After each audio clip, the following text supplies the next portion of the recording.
Chapter 417. In the dark hall, Samuel listened to Barney Jr.'s words in a daze.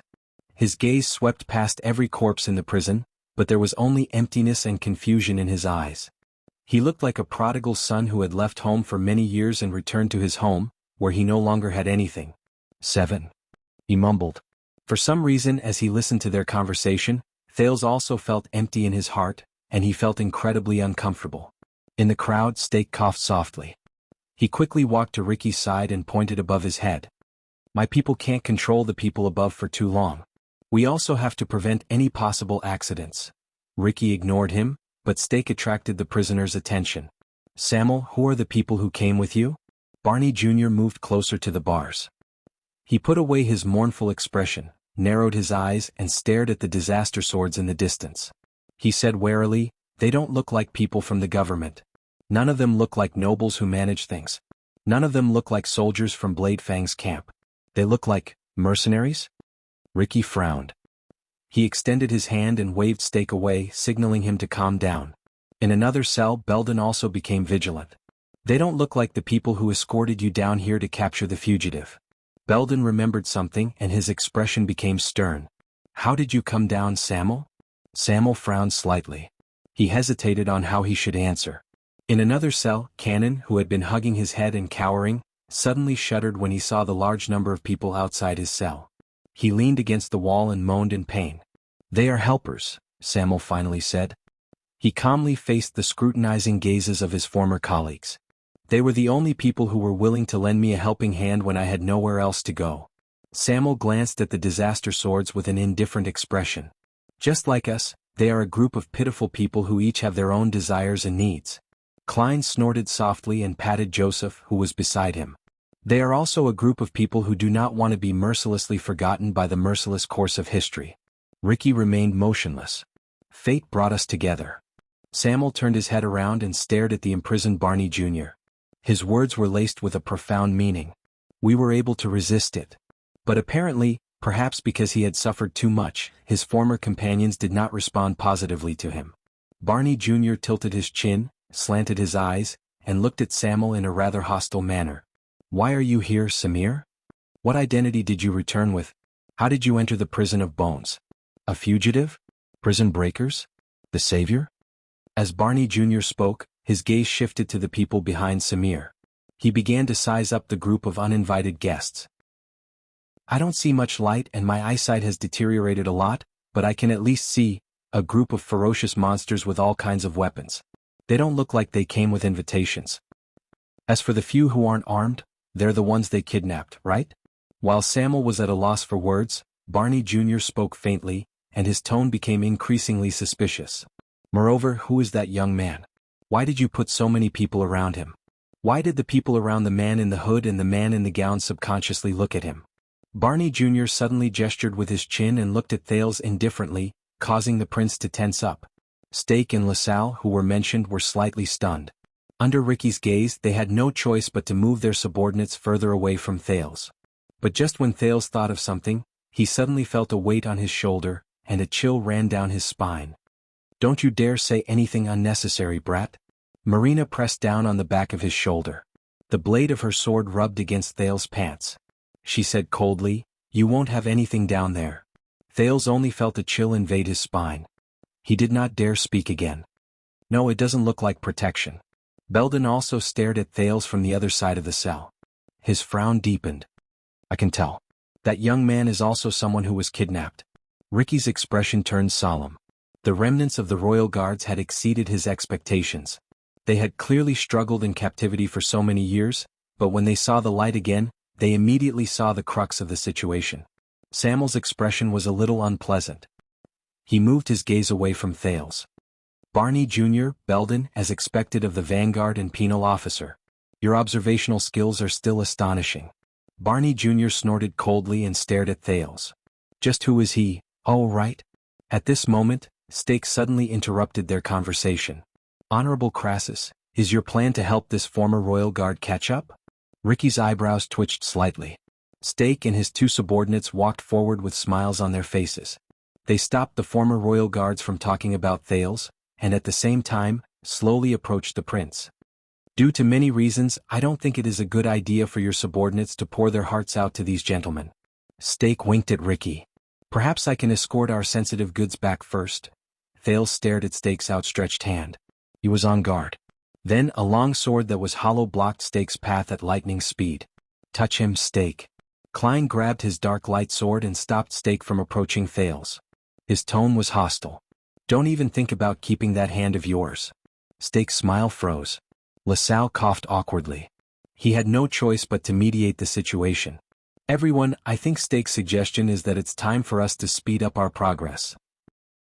The Northlander silently pushed Stake back and gestured for the two assassins beside Stake to put away the weapons they had brought out at some point in time. He reminded them solemnly, accidents can happen at any time. Don't forget our situation. Ricky shifted his gaze from them and snorted. Of course. Samuel, the leader of the Disaster Swords, said softly. Focus on the mission. Samuel nodded. As for you, Ricky looked at Stake and said in dissatisfaction, we need time. Stake raised his eyebrows slightly as if he was thinking about something. But in the end he still smiled and slowly stepped back. Very well, of course. Then I will wait for you outside. Anyway, I am very concerned about the situation above. I need to confirm it. Stake raised his hands and took 2 steps back. Then he walked out of the hall with his subordinates while the Disaster Swords glared at him with hostility. LaSalle gave Ricky an apologetic smile. They can be impatient sometimes. The mercenaries who had surrounded Shadow Shield unknowingly let go of their sword hilts and put away their murderous gazes. On the other side of the hall, the prisoners and Samuel watched the small conflict in silence. Samuel inhaled as if he was adjusting his emotions. Barney Jr., I am very happy to see. But Barney Jr. rolled his eyes. Who is that? The prisoner in the cell stared at Stake's back from a distance. That hooded man? He doesn't give me a good feeling. And that man with the nose so high. In another cell, Nair stared straight at LaSalle and gritted his teeth. That damn Northland accent.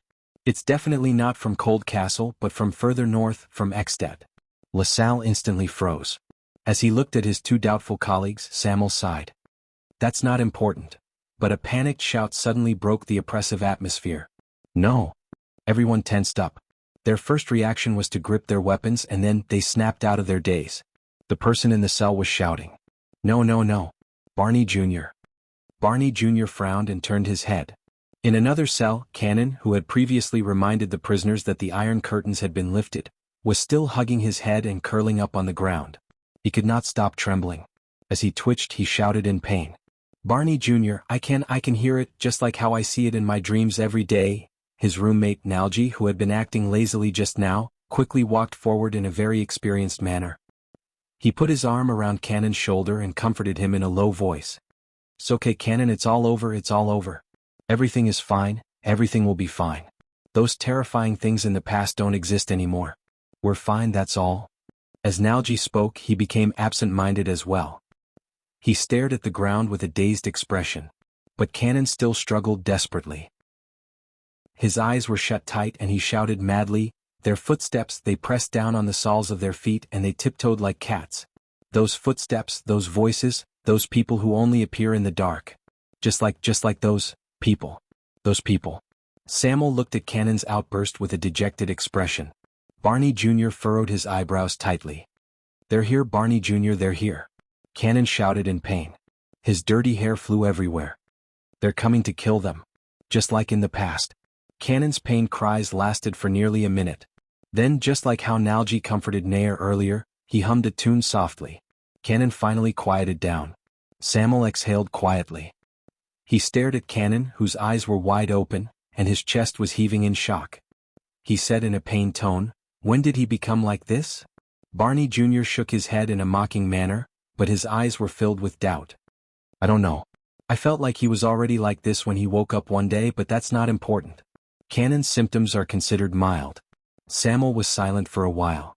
Listen, Barney Jr., you shouldn't be here. Samuel gritted his teeth. His gaze was firm. You are all respectable warriors, valiant fighters, fearless warriors and sharp knives. You shouldn't stay here and die of depression. Barney Jr. slowly raised his eyes, causing Samuel, who had been slightly agitated, to instantly freeze. Come with me, join us, and I can give you back your freedom. Perhaps you will even have enough power. But Samuel still insisted on making his suggestion. He looked at the others with hope. To make up for our past mistakes. To even change this F***ed-up world. Samuel's tone was forceful. What do you think? Once he said this, the prisoners were silent for a moment. Barney Jr. stared at Samuel faintly. Tardin and Bruley frowned. Nalji was still comforting the trembling Canon. Belden and Nair did not react. Freedom, freedom? Tardin shook his head, making him look like a clown in a circus. He raised his hands in a dramatic manner and waved them in the air. His lips curled up in an exaggerated arc as he laughed loudly. Everyone, he said that he will give us freedom. Ha ha. His laugh was very exaggerated and even a little fake. Samuel stared at his former colleagues in confusion. What's wrong? No one answered him. Only Barney Jr. shook his head and exhaled slightly. You know, Samuel. That year, each of us insisted that we were innocent. Barney Jr. lowered his head and said in a cautious tone, we refused to admit our guilt, so we were sent here. Samuel's breathing changed slightly. Unfair treatment and judgment. He nodded, and an indignant expression appeared on his face. This is what they forced on us that day, but Barney Jr. suddenly raised his head. No, listen to me, Samuel. We are at fault. We failed in our duty. His Majesty and the Crown Prince died under our watch. But we did not collude with the enemy. We are not traitors. The royal guards did not betray the late king. I have always believed that we are innocent in this regard. Barney Jr. stuck close to the bars, almost touching the dangerous magic creation. But he still widened his eyes and stared at Samuel outside the prison cell in a rather neurotic manner. Everyone, including me, believed in this. So we gritted our teeth, and no matter how much we were tortured, we refused to give in. So we were unyielding. We shouldered the blame and slander, but we still walked into the prison with our backs straight, just like tough men. Because we did not do it, we did not do it. Innocent is innocent. Samuel stared back at him in a daze. He was puzzled. Until Barney Jr.'s next sentence. Until you, Samuel. Barney Jr.'s face suddenly contorted. He stood up abruptly and gritted his teeth. Until you escaped from the escorting team and disappeared from our firm belief. Samuel's eyebrows rose and fell. He clenched his fists tightly. Barney Jr. Barney Jr. suddenly pounced forward and grabbed the bars with both hands. Everyone, including Samuel, was shocked. Samuel even subconsciously took a step back. Barney, you, tell me, Samuel? Barney Jr. gripped the bars tightly. His fingers trembled non-stop as if he was enduring great pain, but he still glared at Samuel with resentment. Why did you run away that year? Abandon all your comrades and brothers? Asterisk slap. Asterisk, there was a flash of light from the bars. Barney Jr. cried out in pain and fell to the ground. But he did not care. He only raised his smoking hands and stared coldly at Samuel. Why did you use cowardly actions to deepen the brand of our crimes? To prove our crimes? Samuel stared at Barney Jr.'s actions in disbelief. He turned to look at the other prisoners, but found that they were all looking at him with unfamiliar expressions. To prove our crimes? Samuel stared at the countless skeletons and closed his eyes in pain. He stuttered.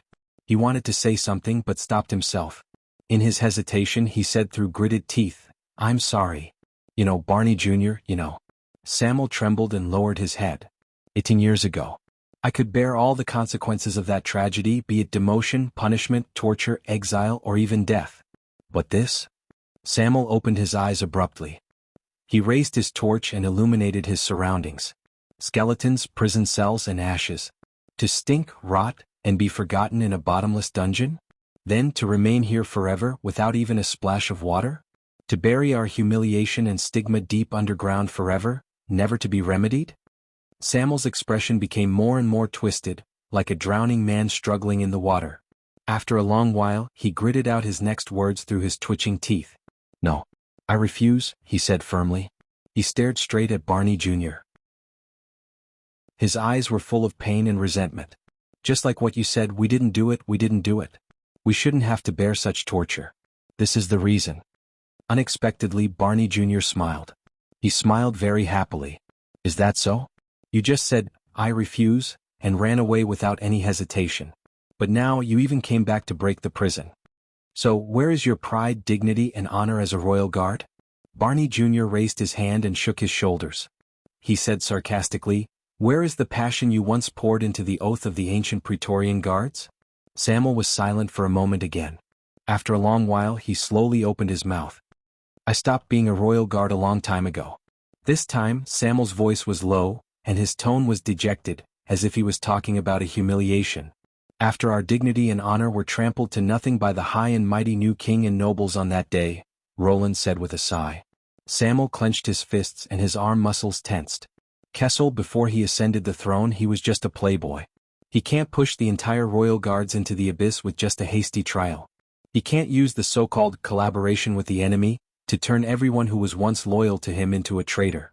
He also has no right to deprive us of the right to wash away our grievances with our own hands. When Thales heard the familiar name, his heart became gloomy. Samuel's breathing quickened. He did not. Samuel raised his head and looked at his unrecognizable, sallow, and emaciated colleagues. Indignation appeared on his face. He had no right to turn us, all of you, into what you are now. The disaster swords looked at each other at a loss. Klein was about to interrupt him, but he was stopped by Ricky again. The silence in the cell lasted for a long time. Then Barney Jr. chuckled. Like this? Barney Jr. stood up and took a few steps back with a broken smile.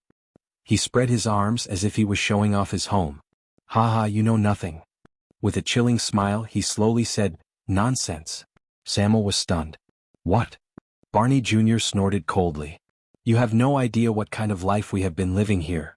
Barney Jr. took a step forward and said with hatred, you haven't endured the boundless silence and darkness. You haven't heard everybody's desperate wails and cries. You haven't seen your companions die in the sunless cells. You haven't eaten the stinky cockroaches that crawled out of the dead bodies. You haven't tasted the food that stinks of feces. Every time he said a sentence, the prisoners reacted differently. They gritted their teeth, clenched their fists, twitched, or pounded the wall in pain. Barney Jr. stared at Samuel with resentment and pointed at the corpses piled up neatly in the cells. You have never tried, as the vanguard, as the highest-ranking member of the guards in the prison, to stand here through the bars and give a farewell speech to your dead companions. Barney Jr. clenched his teeth so hard that they almost cracked. 37 times. 37.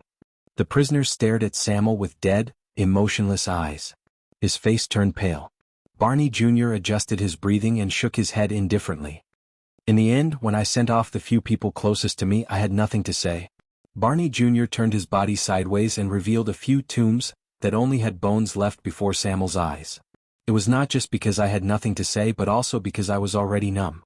Their voices and smiles in the past gradually faded and faded away under the sunlight. All that was left in my mind was their mournful cries and absent-minded wails before they died. I can't watch another person sink into this boundless hell. Barney Jr. stood where he was in a daze. Thales lowered his head and sighed soundlessly. And you? Barney Jr. raised his head in a daze. The absent-mindedness in his eyes slowly turned into hatred. You're a coward who ran away halfway and made us even more speechless. What right do you have to come here and save us as a savior? Samuel looked as if he had been punched heavily. He took a step back with a dazed expression. He took a deep breath. Barney Jr., I can only say that I'm very sorry. And I can still make up for it now. But Barney Jr. suddenly roared angrily, No, Samuel. As he stared at the dazed Samuel, Barney Jr. lowered his voice and shook his head slowly. It's been more than 10 years. I've thought about it for a very long time before I finally figured some things out. And just now you reminded me of some things. As he spoke, he walked to the wall absent-mindedly. That trial 18 years ago might have been unfair to some people, but it was not without reason. Samuel frowned slightly. What do you mean, Barney? Barney Jr. snorted with the ghost of a smile. His face was filled with indifference as if he had lost all interest in life. Cannon might have gone mad. He became sensitive, paranoid, crazy, and irritable.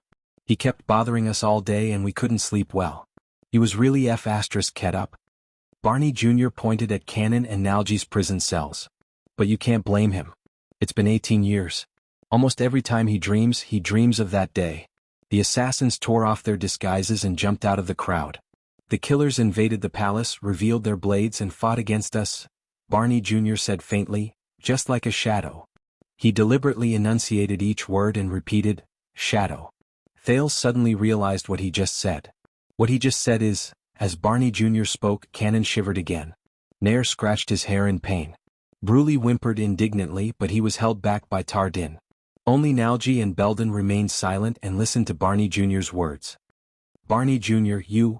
Barney Jr. shook his head gently and interrupted the puzzled Samuel. Cannon dreamed for a total of 18 years in the endless darkness. Barney Jr. leaned against the wall and sighed listlessly. He was originally a cavalry scout in the Royal Guards. His ears and eyes were sharp. He lived in the darkness for 18 years. His vision might have deteriorated, and his mind might have been so sensitive that it would explode at the slightest touch, but his hearing might not have been the same. As Barney Jr. spoke, he suddenly turned his head around. His eyes shone with a fierce glare.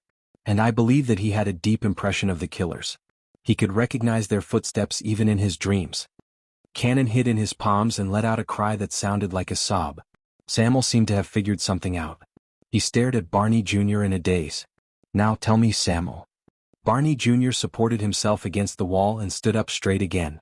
Why did you and that hooded man? He raised his head coldly and walked forward.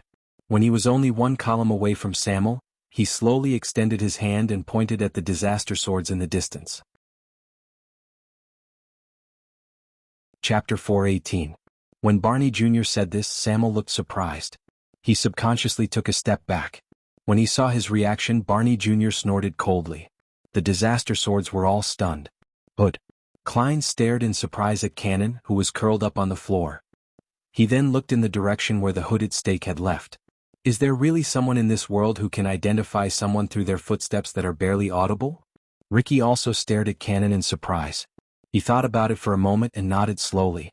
I think if you care about something enough, to the extent that you can pour 18 years of effort into it, he shook his head and sighed.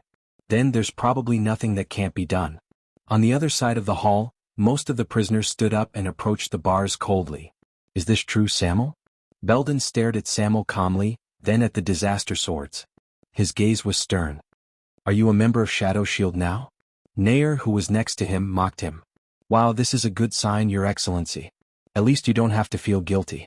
Samuel looked at them, then at the other. His breathing was irregular, but in the end he turned to Barney Jr., who had the scariest expression. He raised his hand and explained, Listen, me and them, those assassins. This is just a temporary cooperation. I also hate that cockroach, but now, in order to come here, but Barney Jr. interrupted him. You don't understand, Samuel. Barney Jr. sneered. I'm not talking about how you're doing now. Who the hell cares? Samuel was instantly stunned. Barney Jr. exhaled and looked down at his palms. I'm talking about Lord Charlton. That blood chant is very good. In fact, he's very good. He's too good. When he heard this name, a thought appeared in Thale's mind. Lord Charlton? Blood chant? Thale's breathing slowly slowed down. Another name appeared before his eyes.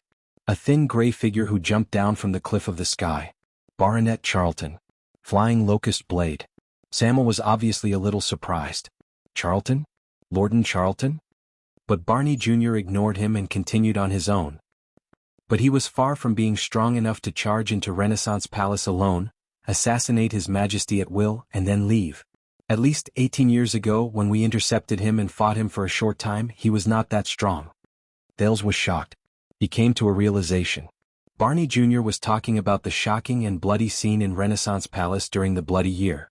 The death of 82. Samuel frowned. What are you talking about, Barney? Barney Jr. laughed absent-mindedly.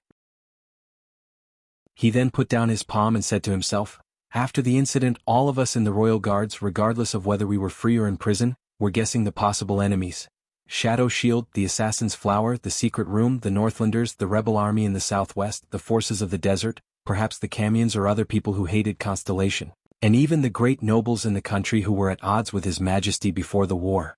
But the only thing we were unwilling to admit was that we were unwilling to admit. His words gradually came to a halt. He hesitated between a few words as if he was unwilling to continue. Thale's breathing quickened subconsciously. Possible enemies. He did not forget the map King Nuvan gave him 6 years ago when he was still in Heroic Spirit Palace. The map of Horus Jadestar. The map of Renaissance Palace. It lay quietly in the luggage, wrapped in an inconspicuous food bag, and rested on Marina's shoulder behind him. In the hall, Samuel's expression had never been so serious. He took a step forward. What do you mean? Barney Jr. laughed again. What I mean is... Barney Jr. raised his complicated gaze and revealed half of his ferocious face, which was branded with the seal of sin. He said coldly, Maybe we deserved it. Belden lowered his head in pain. Nalji did not say a word. Barney Jr. finished his sentence. Maybe Prince Kessel back then. No, the new king's decision to throw us into the prison of bones after the incident was the most correct one. Samuel's pupils widened slightly. Barney, why are you saying this? Barney Jr. snorted and ignored him. He just gazed into the distance with an unfocused gaze. Perhaps back then, there was indeed a traitor who collaborated with the enemy among the glorious and dazzling royal guards. He said faintly.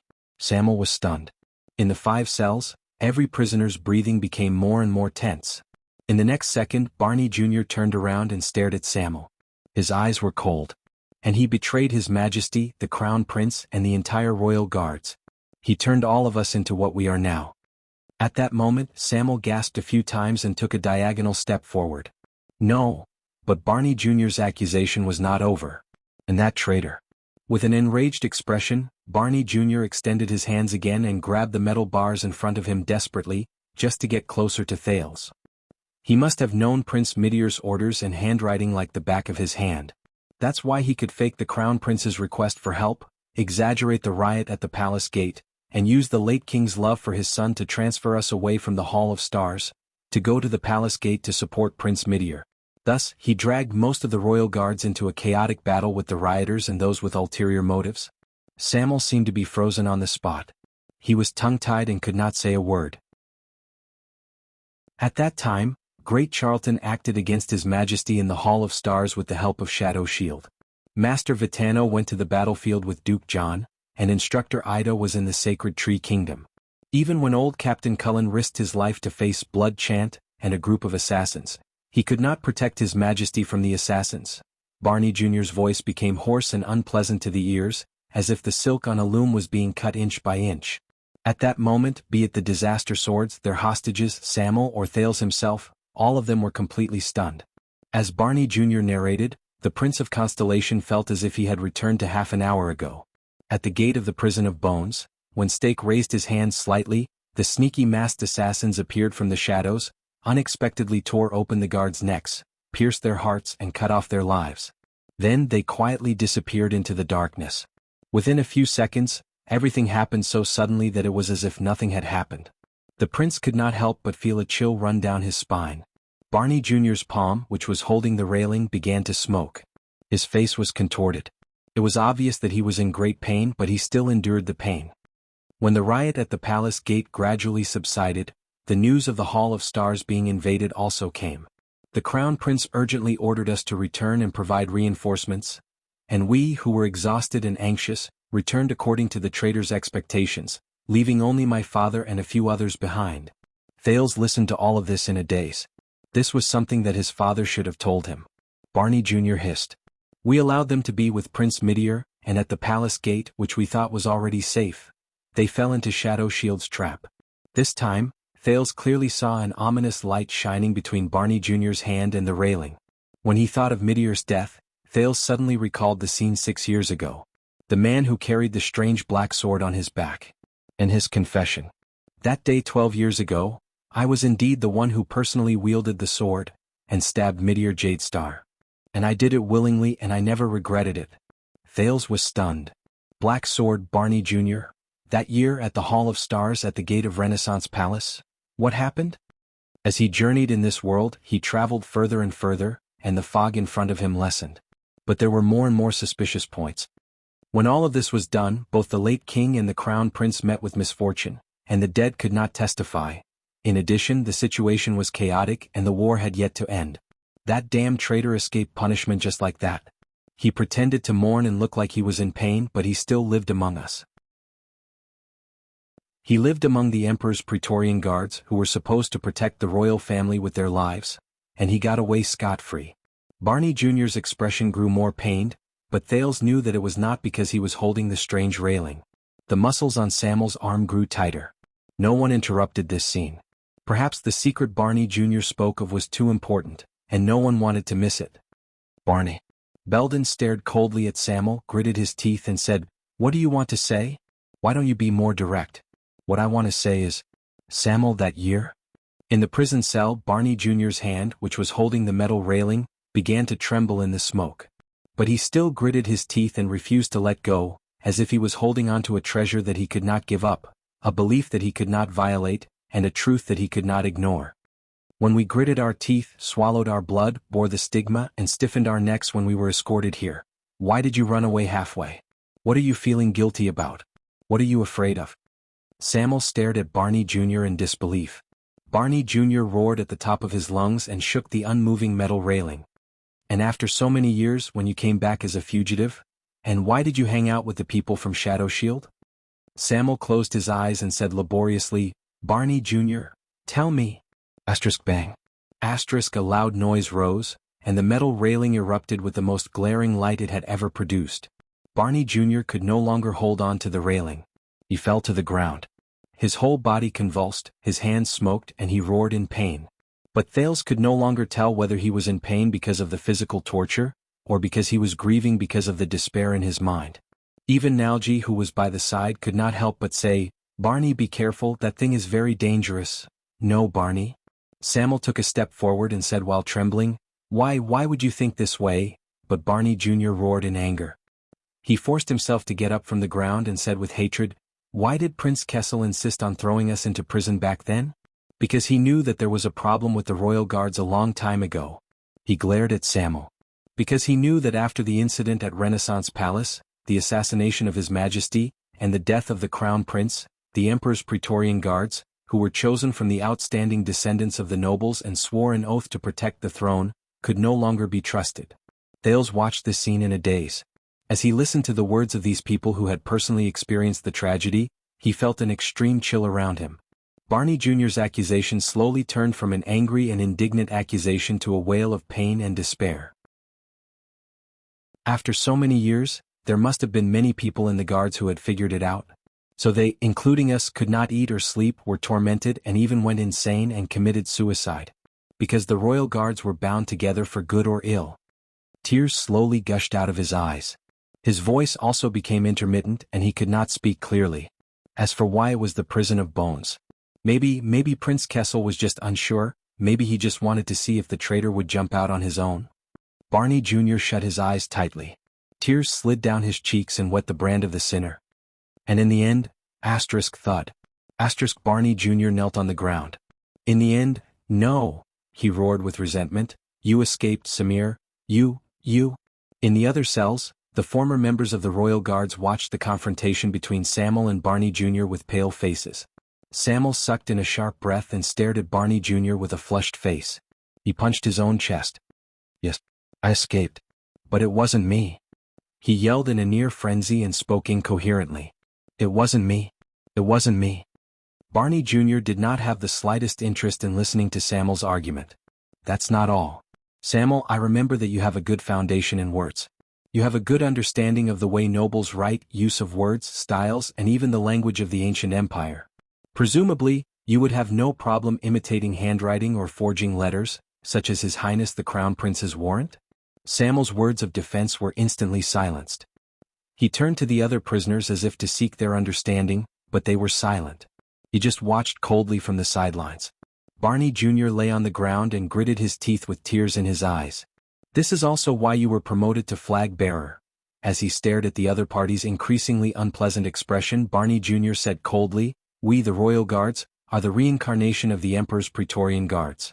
In the past 600 years of history, the commander has been in charge of the entire team, the penal officer has been in charge of punishment, the vanguard officer has been in charge of battle, the protector has been in charge of the guards, the logistics officer has been in charge of ensuring supplies, the instructor has been in charge of training the new recruits, and the watchman has been in charge of protecting the legacy. Barney Jr. suddenly raised his head and glared at Samuel with bloodshot eyes. And the flag bearer. Samuel, who was in a daze, jolted. And the vice flag bearer, Sir Colin Samuel, Barney Jr. said coldly. You flag bearers are responsible for the internal supervision of the guards, the exchange of intelligence, and even secret investigations. That's why everyone doesn't like you, second only to the penal officers. But if there's anyone who can discover traitors early, it's definitely you. It can only be you guys.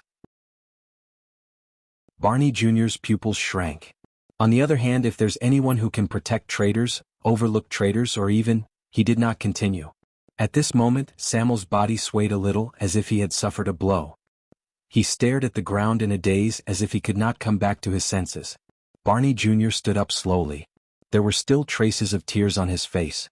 "Tell me, Samuel, the one who escaped from prison 18 years ago and returned with Shadow Shield 18 years later." Barney Jr. restrained his anger and asked in a deep voice, "Are you that traitor? The one who caused the deaths of His Majesty and His Highness the Crown Prince? The one who caused the deaths of His Majesty and His Highness the Crown Prince? The one who destroyed the Royal Guard's honor that lasted for hundreds of years? That heinous and unforgivable traitor?" The hall became quiet. Barney Jr. and his companions stared at Samuel, wanting to get an answer from him. The disaster swords stared at the two of them without blinking.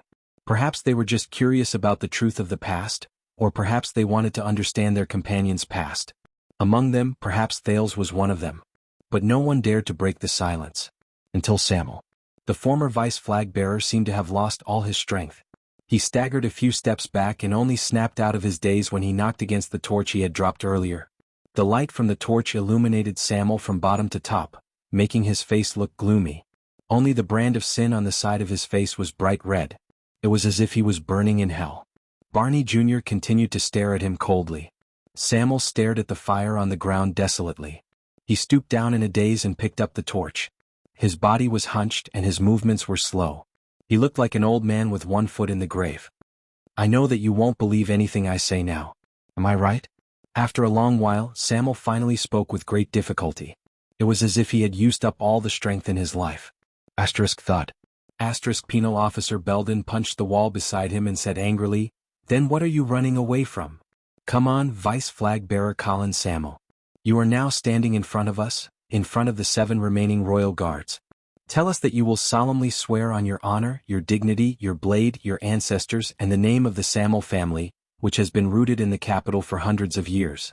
You have never done anything against the Jade Star royal family, against the royal guards, and you have never let down the oath you swore as a Praetorian guard." Samuel's body swayed slightly.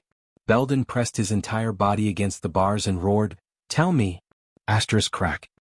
There was a loud bang. Belden fell to the ground in pain under the power of the bars. He gritted his teeth and moaned. Samuel instinctively wanted to go forward, but he stopped in his tracks. In another prison cell, Tardin spoke slowly with his unique desolate voice. "Yes, tell us, Samuel. In any case, you and we have nothing more to lose." His voice was filled with a deathly stillness and it sounded even more sorrowful. Tardin's roommate, Bruley, who had not spoken all this while, also walked forward slowly. He expressed his opinion with a cold gaze. Samuel bit his lower lip. His eyes were lifeless. "Damn coward. You even dared to run away halfway and abandon your companions. Is it that difficult to swear an oath?" This was Sazelnay from the other side.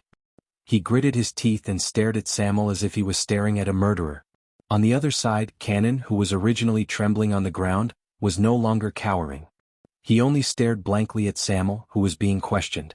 Behind him, Nalji stared at the vice flag bearer without a word. He sighed softly and there was only sorrow in his eyes.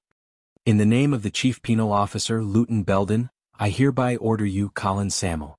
Belden stood up again. While he panted, he said solemnly, Tell us. Tell us." When he heard this title, Samuel stared at the gazes of his 7 former colleagues. He looked at the brand on each of their faces and he was dazed for a moment. He quietly raised the torch and turned around. He gritted his teeth and there was indignation on his face. Good, very good. In the end, Samuel seemed to have figured something out. He sucked in a sharp breath, raised his head and said angrily, I, the vice flag bearer, Colin Samuel. I swear on my honor, my dignity, my blade, my ancestors, and the name of the Samuel family." With every sentence Samuel spoke, he took a step forward. His eyes were burning with anger.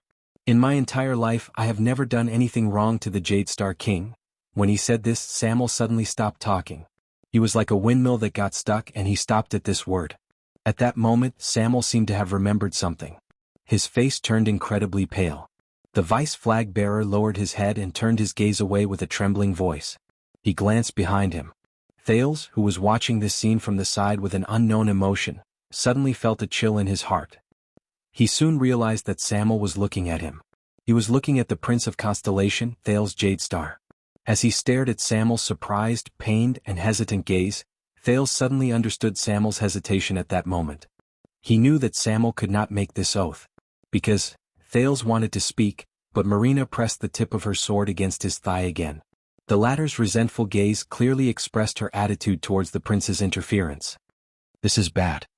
The Prince of Constellation closed his eyes in pain. He had offended Marina so much that, I have never, Samuel turned his head around with great difficulty. He looked like he was struggling, but he subconsciously repeated, I have never done anything wrong to the Jade Star King. I am sorry, Jade Star. His words kept lingering on his tongue as if he could no longer form a coherent sentence. Finally, Samuel closed his eyes and exhaled in pain. He did not speak anymore. It was as if he had accepted his fate. He did not dare to look at his former colleagues' faces. He knew that he would only see disappointment, hatred, and, a long burst of laughter came from the prison. It was relieved, sorrowful, desperate, and pained. It was Barney Jr. He stared at Samuel, who could not make the oath. His face was already covered in tears. Why, can't you continue? Samuel was like a lifeless corpse. He raised his head stiffly. I know what you're thinking, Barney Jr., he said with great difficulty. But I can't make this oath because I have indeed done something wrong to the Jade Star royal family. But back then it wasn't me, he said in panic. But Samuel could only look at the 7 people in the prison. All of them looked at him with the most unfamiliar gaze. It was as if they were looking at an alien in their own race. It wasn't me. Samuel seemed to have realized something. He repeated in a daze. Samuel, my father? Barney Jr. sobbed and shook his head with a broken smile. You know, he, Chief Protector Tony, and a few new guards whose names I can't remember, are guarding the poisoned Prince Midier in front of the palace gates. They're fighting against 100 enemies alone, and they're not retreating. Barney Jr.'s tears flowed down his cheeks as he smiled in pain. Do you know how many times he was stabbed when I dug him out from the pile of corpses? My father, the deputy commander of the Royal Guards, our oath-keeper, Quill Barney Sr. Samuel shut his eyes tightly. His facial features were contorted. And King 80. Barney Jr. raised his voice. You know, when we rushed to the Hall of Stars, we could only see his body, which had died with his eyes wide open. Barney Jr.'s words made all the other prisoners lower their heads, as if they had returned to the most terrifying past. Not just these, there were also the 3 princes' wives, their children, and the beautiful Princess Constance. No. Samuel suddenly opened his mouth and interrupted him. No, Barney, no, I beg you don't, that wasn't me. His expression was already numb, and his tone was almost pleading. It wasn't me. But everything was set in stone. Bah. On Samuel's left, Belden spat fiercely in his cell. The penal officer looked at the glaring and ugly brand on Samuel's face. He spat out the most terrifying word with great hatred. Chapter 4:19. Samuel's face was ashen as he faced Barney Jr. and Belden's questions in Black Prison. He looked as if he had suffered a heavy blow. As Thales watched this scene of brothers turning against each other, he suddenly gained a deeper understanding of the Royal Guards and the Bloody Year. No matter who the traitor was, and no matter what the truth was, it seemed that the problem with the Constellation Royal Guards themselves had been proven beyond a shadow of a doubt when they faced that terrifying assassination in Renaissance Palace. But that was not the point. Betrayal was far more than just a matter of 2 people going against the same path or a process of good friends falling out with each other. Under the most obvious and superficial fuse, there was often a deeper truth hidden. In Northland, Lampard's rebellion stemmed from the Born King's ferocious counterattack after he descended upon Ekstedt. The secret room's wavering was, in fact, a rational choice made after Ekstedt's royal authority declined. The Raven of Death's betrayal was also rooted in King Nuven's ruthless methods in the past. In Constellation, the Duke of the Northern Territories' conspiracy to usurp the throne had always revolved around the Jade Star royal family and the Arun family's game against Broken Dragon Fortress and Constellation's Northern Territory. The collective conspiracy of the New Star nobles, such as Covendier and Nanchester, reflected their expectations and ambitions towards the distribution of power in this country. Even before Thales' eyes, this Blade Fang's camp, which was chaotic and even convenient for foreign enemies to infiltrate the camp and land him in a predicament, was it not also a stage where the Baron of Blade Fang's camp and the Duke of Western Desert, the regular army and the recruits, the Jade Star royal family and the nobles of Western Desert, Eternal Star City and the ruins, the center of the kingdom and the western borders? Then what about the Bloody Year? When he thought of this, Thales suddenly came to a realization. The split in the Royal Guards on the surface was not an exception, nor was it the main cause. It was just a reflection that reflected the greatest contradiction of that era. In the turbulent waves of that era, even if these pitiful people persisted in their own hearts, they could only drift with the waves, unable to reverse the situation. Even if they were peerless experts, even the king of a country, even if they were mystics. There was a long silence in the cell, until Ricky's cold laughter rang out. Just as I thought. Barney Jr., who was drowning in resentment and unwillingness, and Samuel, who was lost in sorrow and despair, turned their gazes at the same time. The leader of the disaster swords walked forward slowly and stood next to Samuel. "Do you understand now, Samir?" As Ricky spoke, he suddenly raised his torch and illuminated the brand on the latter's face. Samuel, who had a desolate expression on his face, was stimulated by the fire. He subconsciously raised his hand to block it and took a few steps back. No matter how much you want to go back to square one, no matter how much you want to make up for your past regrets and heal the scars of the past, Ricky said expressionlessly, no matter how much you want to get rid of that ugly brand on your face. Samuel put down his palm pathetically and straightened his back again. His expression was one of struggle as he lowered his head and panted. Ricky sneered. He suddenly pulled back his torch and turned around to light up the cell on the other side. But this is the answer. The prisoners behind the bars also dodged the flames that Ricky deliberately approached in a disheveled manner. Only Barney Jr., who was breathing rapidly, stood where he was.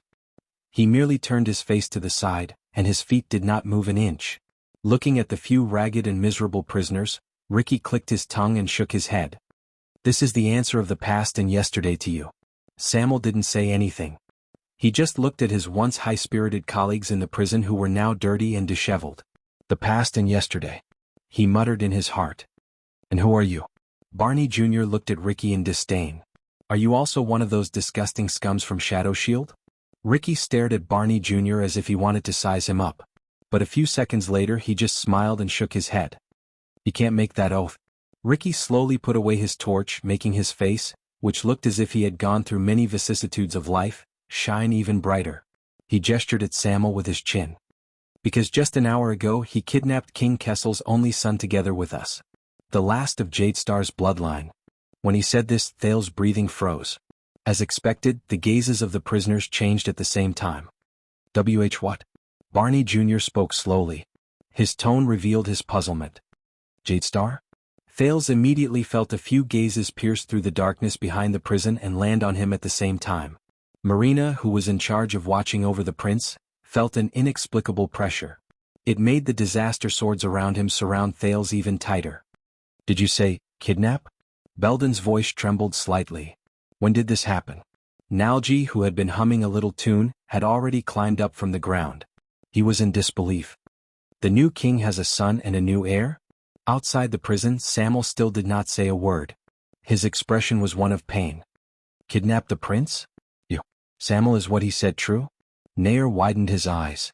His cheeks twitched as he stared outside the prison in a rather neurotic manner. That teenager with a dejected face is the current Jadestar? Ha ha, how interesting. Tardin, who was beaten black and blue by his roommate, looked at Samuel before him, then at Thales in the distance. His laughter was desolate and the mocking tone became stronger. It's getting more and more interesting. Ha ha. Outside the prison, Samuel lowered his head dejectedly and closed his eyes gently. Thales was stunned as he watched their different reactions and endured their gazes from the darkness. Barney Jr., Belden, Nair, Tardin, Bruley, Nalji and Cannon. The former royal guard's gazes were very complicated. The prince could not tell what they were feeling at that moment. Were they stunned, resentful, regretful, excited, or dejected? Thales did not know. He only felt that these people, the former royal guards, were clearly looking at the current him. Their gazes were fixed on him. But it was as if they were looking at the past. They were looking at the past. Ricky, who had just revealed the truth, sized up Samuel by his side. When he saw that Samuel was still dejected, he could not help but frown slightly. The silence and surprise inside and outside the prison only lasted for a short while. So you really can't swear an oath, right? Nalji sat back on the floor. His expression was calm, and there was a faint sense of relief in his voice. Samuel, I really hope that you know what you are doing. Be it in the past or now. Really. Samuel's expression changed. He raised his head with a slight hint of hope, as if he wanted to find some comfort and understanding. Nalji? But Nalji shook his head. Don't talk to me. Go to Barney. The person with the highest position has the final say. Samuel's words came to a halt. He shut his mouth in disappointment and looked at the vanguard in front of him, Quill Barney Jr. The shock in Barney Jr.'s eyes was slowly replaced by realization and indifference. So, this is the answer. The vanguard stared at the dejected Samuel with a complicated expression. Regardless of whether you betrayed us in the past or not, after so many years you are still a traitor. At that moment, Samuel's expression froze. So, what does this mean? Barney Jr. sneered and leaned against the wall. He no longer looked at his former companion. Give up on myself? Samuel took a deep breath. He moved his lips, but in the end he could not say anything. Ricky, who had been watching this scene from the side, chuckled softly. What do you think, Samuel? Ricky threw the torch down gently and let it roll on the dusty ground. Tell them this, Ricky said in a low voice. Then defend yourself. Tell them that you are not a traitor.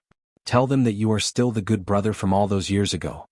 There was a faint hint of sarcasm in his tone. Will this make you feel better?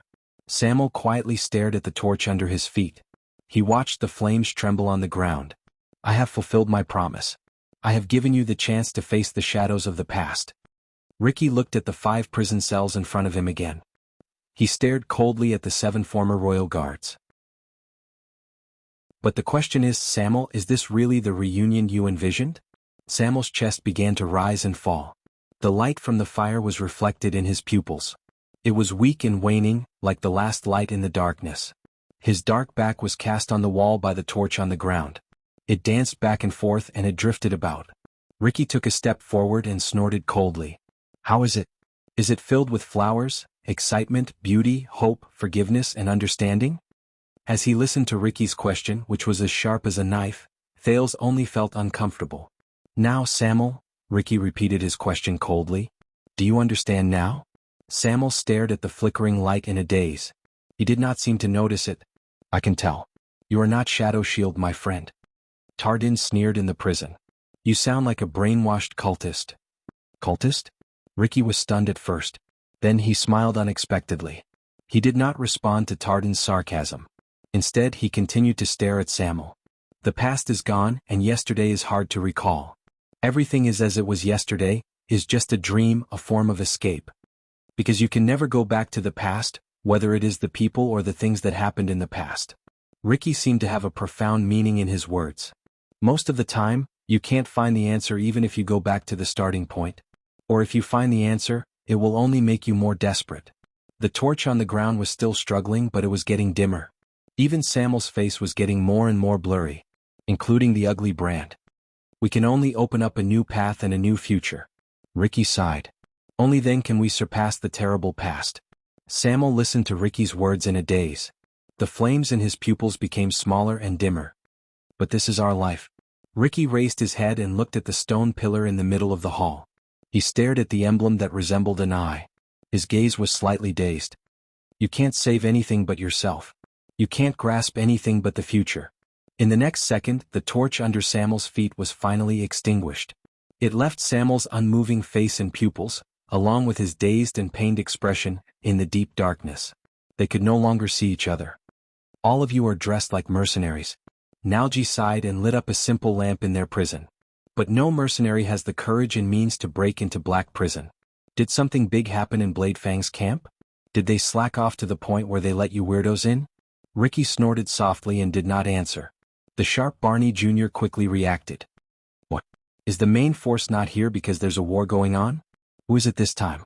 The 8 great tribes of the Orcs or the 3 great tribes of the Baron Bone tribe? Or the Northlanders or even civil war? No one answered them. A few seconds later, Samuel's figure slowly lowered itself in the darkness. The sound of a torch being picked up rose in the air. With a thud, the extinguished torch was lit up again, and it was so piercing that the prisoners shrank back. Samuel's figure reappeared in the firelight. It was as if he had returned to the bright human world from the darkness of hell. Barney Jr., Samuel's voice rose faintly. You know, when you joined the Royal Guards, many people said that you only got in because of your father's connections. These words floated in the air, and the hall fell silent for a moment. Barney Jr. was first stunned, then he sucked in a deep breath. But Samuel suddenly raised his head and said in a short and forceful voice, and I am one of those people. Barney Jr. was stunned. He suddenly noticed that at that moment, Samuel no longer had that pained and remorseful expression on his face. Instead, it was cold and resolute. Even the brand on his face seemed to have become a lot fiercer. By the looks of it today, they were right all those years ago, Barney. Samuel raised the torch, clicked his tongue and shook his head. His gaze was cold. You didn't inherit any of Barney Jr.'s strengths. The old captain gave up on you and chose Belden to inherit the position of penal officer. How wise of him. Barney Jr. frowned slightly. Across him, Belden turned his head to the side. Because after being imprisoned for so many years, you are still an idiot, Samuel said softly. His confusion and pain had faded away, and he was like a cold and hard rock, making others feel pressured. You can't see things clearly and you can't judge people clearly. A lunatic who lost his mind. The guards and prisoners in the prison were all startled. Ricky looked at Samuel and chuckled silently. Ridiculous. Barney Jr. sucked in a deep breath. His resentment and anger accumulated in him again.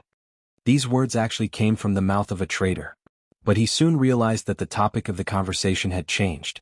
A second later, Samuel said a number coldly, 37. Barney Jr. was dazed. What? Samuel waved the torch, making the flames burn brighter and illuminate the orderly skeletons in the cell. You said that in 18 years, you gave a speech for the deaths of 37 of your brothers. The prisoners frowned. Samuel's face was expressionless. Back then, there were 46 people who were sentenced to be imprisoned in the prison of bones. Barney Jr.'s expression tensed up. Over the years, 37 people unfortunately lost their lives. 7 of you survived until now. Including me, there are only 45. Samuel's voice was emotionless, as if he was narrating someone else's story. There is still one person missing. Behind him, Clay and Ricky both laughed. Thale's eyebrows twitched. Samuel took a step forward and drew closer to Barney Jr. It's him, isn't it? He's not here. Samuel stared at Barney coldly. I didn't see his name on the plate. You came in with him. Where is he? Him? Thale's heart began to race. There's another person. Who is he? The hall sank into an unprecedented silence. The prisoner's breathing became more rapid. I understand now. Barney Jr. stared at Samuel in a hostile manner. You didn't come to rescue us and you didn't come to see an old friend, did you? Coward traitor, he said through gritted teeth. As for those people outside, but Samuel extended his arm. The torch passed through the gap in the bars and pointed straight at Barney Jr. Where is he? Samuel asked coldly. Bah. Barney Jr. looked at the flames that almost reached his eyes and spat angrily. Samuel snorted coldly and turned to the other side. Belden, you took over the penal officer position from him. You should know. Belden only shut his eyes tightly and shook his head. Samuel's expression was unhappy. He turned his head again. Where is he? He said coldly, Bruley, tell me, but the robust Bruley only shook his head continuously in the prison cell. His face was ferocious and he made muffled sounds from his throat. Don't look at him. Tardin, who was in the same cell as Bruley, crossed his arms and sneered sarcastically. Bruley can't tell you. After he broke Larley's neck with his own hands, he couldn't speak anymore. What? Samuel frowned in a barely noticeable manner. The once talkative Bruley? He stared at the resentful Bruley from afar for a few seconds before he finally averted his gaze and stopped asking questions. You know who I'm talking about. Samuel turned around and raised his voice. Ever since Captain Cullen and your father died during the Bloody Year, he became the most important person among the remaining royal guards. Among us, anyone can die but he can't. Samuel's tone was cold, as if he no longer had any illusions about brotherhood. Barney Jr. was puzzled. The Bloody Year? Samuel snorted angrily and looked at him disdainfully. Yes, that year was the Bloody Year. From His Majesty, the Crown Prince, the princes, the nobles and the commoners. All lives were plunged into misery and suffering and only blood was left. That's what they called that year. The prisoners froze for a moment. Their expressions changed. Thales felt a little melancholic when he saw this. This group of people. They personally experienced the horrors of the Bloody Year, but for 18 years, they did not know what history in the outside world called that year. There was a slight melancholy in Samuel's voice at first, but it soon returned to indifference. Tell me now. The strongest elite of the royal guards in the past, the former penal officer, and the current watchman of the royal guards. Samuel stared at the remaining 7 prisoners without compromising. He said sternly, the night of judgment. Chapter 420. Zacriel? The Night of Judgment? In Black Prison, Thales's eyebrows twitched. Who is this? He sounds familiar. Light flickered in the prison. Shadows swayed, but there was no sound. Then a languid voice rose slowly. He was imprisoned separately from us. The Night of Judgment feared by all. These words caused the prisoner's expressions to change. Samuel turned to Nalji, who had spoken. Nalji. Barney Jr. reprimanded Nalji, who did not agree with his companions. But Nalji only shook his head. He should know. Even if he has already parted ways with us, he must know. Barney Jr.'s words came to a halt. Nalji exhaled deeply as though he was looking at the past. Do you remember the day you broke free of your chains and escaped from being escorted, Samuel? Samuel was stunned. Me? Nalji nodded. He was unhappy. That day, in the absence of a higher commander, Zacriel endured the wrath of his superiors. He stood up and confessed that he helped you escape, even though we all knew that it was impossible. The place where he was escorted was 100 meters away from you. Thales's eyes widened. But the higher-ups did not care about that. Angry and humiliated, they only needed an example to warn us, and the higher the status of this example, the better. Samuel moved. He looked a little dazed. As punishment, Zacriel was locked down there, Nalji said dejectedly. In the lowest level of the prison of bones.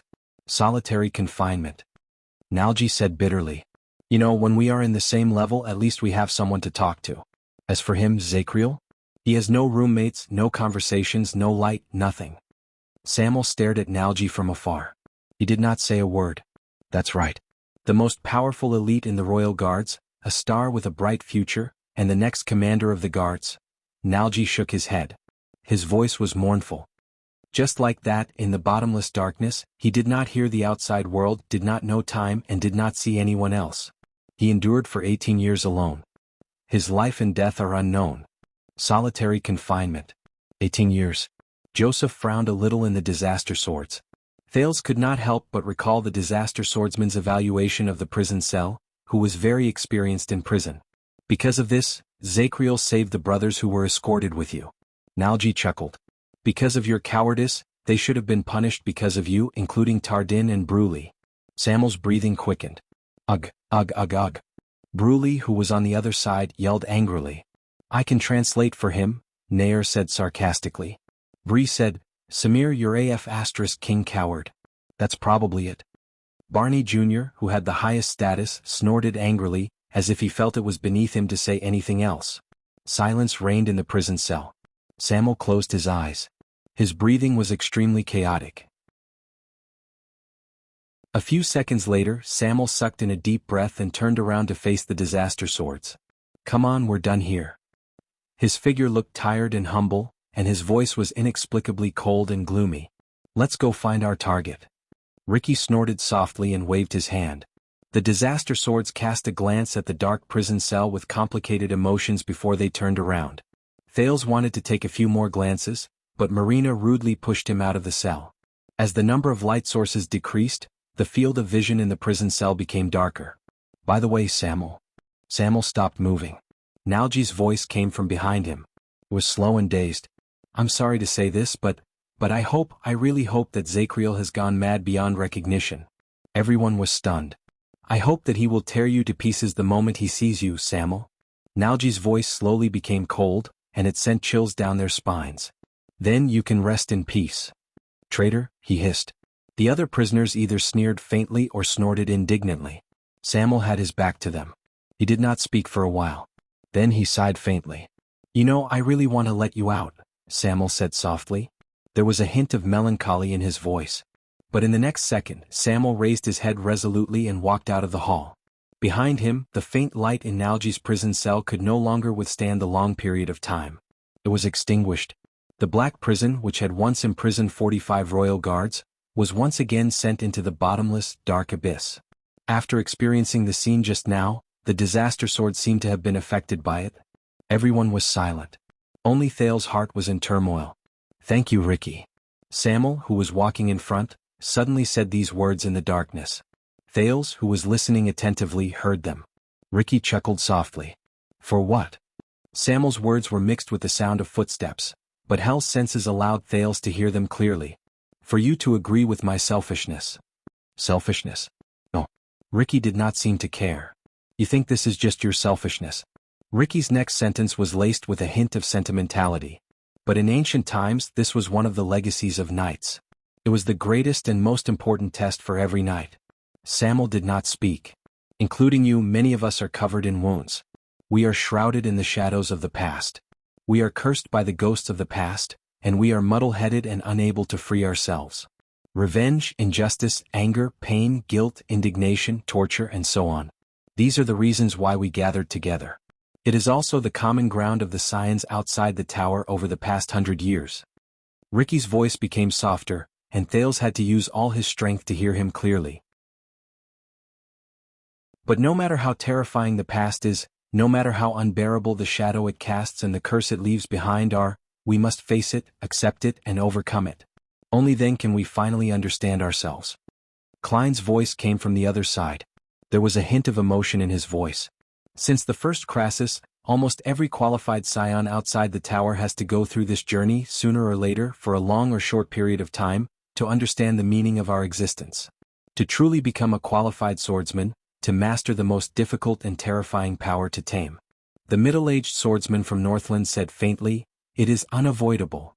Just like the ancient knights during the age of the Empire, they must pass a test that goes straight to their heart.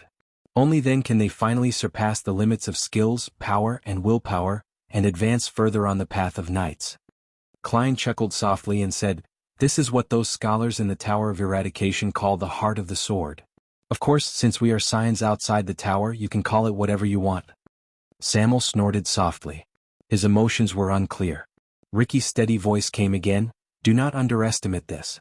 At least this is what the previous Crassus told me. He always believed that, compared to sword styles, tactics, ancient books, weapons, treasures, honor, reputation, precepts, the glory of wielding swords for humans in the past, and even the supernatural powers and the power of eradication that had a far-reaching impact." Ricky's voice seemed to contain a faint firmness. "This is the greatest legacy left to us by the Temple of Knights that perished 1,000 years ago." Temple of Knights. Thales fell into deep thought when he heard this term. Samuel's breathing slowly calmed down. Only after experiencing it will we finally understand that the past cannot be the reason for us to live. We stand together precisely to surpass the irreparable past. Ricky's tone slowly became fierce and resolute. We tear apart the hypocritical present, break the curse of the old world, and create a new future. Samuel, who had been silent all this while, could not help but speak. "Is this possible?" Samuel said hesitantly, "The first Crassus's goal is really to—" Klein's laughter came from the darkness. "Is it possible? My brother from the south, there is a saying in Northland that I would like to pass on to you." Klein's tone revealed a unique pride that Thales was very familiar with. He had sensed it countless times from countless people. Northlanders never ask whether it is possible or not, we only ask whether we will do it or not. The group continued to move forward. Samuel was silent for a while. "Yes. As your guide, Samuel, it is also my duty to let you walk through today's journey," Ricky said faintly. Marina noticed that the boy in front of her, who looked very obedient, suddenly trembled violently. Thale's heart wavered slightly. "Guide. Wait a minute." He raised his head in disbelief and looked at Ricky's back in front of him. "Guide. Is this word a coincidence?" Samuel, remember. Since you have chosen to be reborn, there are many times when you have to say goodbye to your past, Ricky said with a chuckle. No matter how tempting it is and how reluctant it is. Thale's heart skipped a beat again. Say goodbye to my past? He felt like he had heard this sentence somewhere before. Where? Remember, you chose to be stubborn and never turn back, Ricky said coldly. It's not a moving confession. Misunderstanding, framing, stigmatization, and injustice are but the mildest storms on this path. Samuel did not speak, but his breathing became steadier and firmer.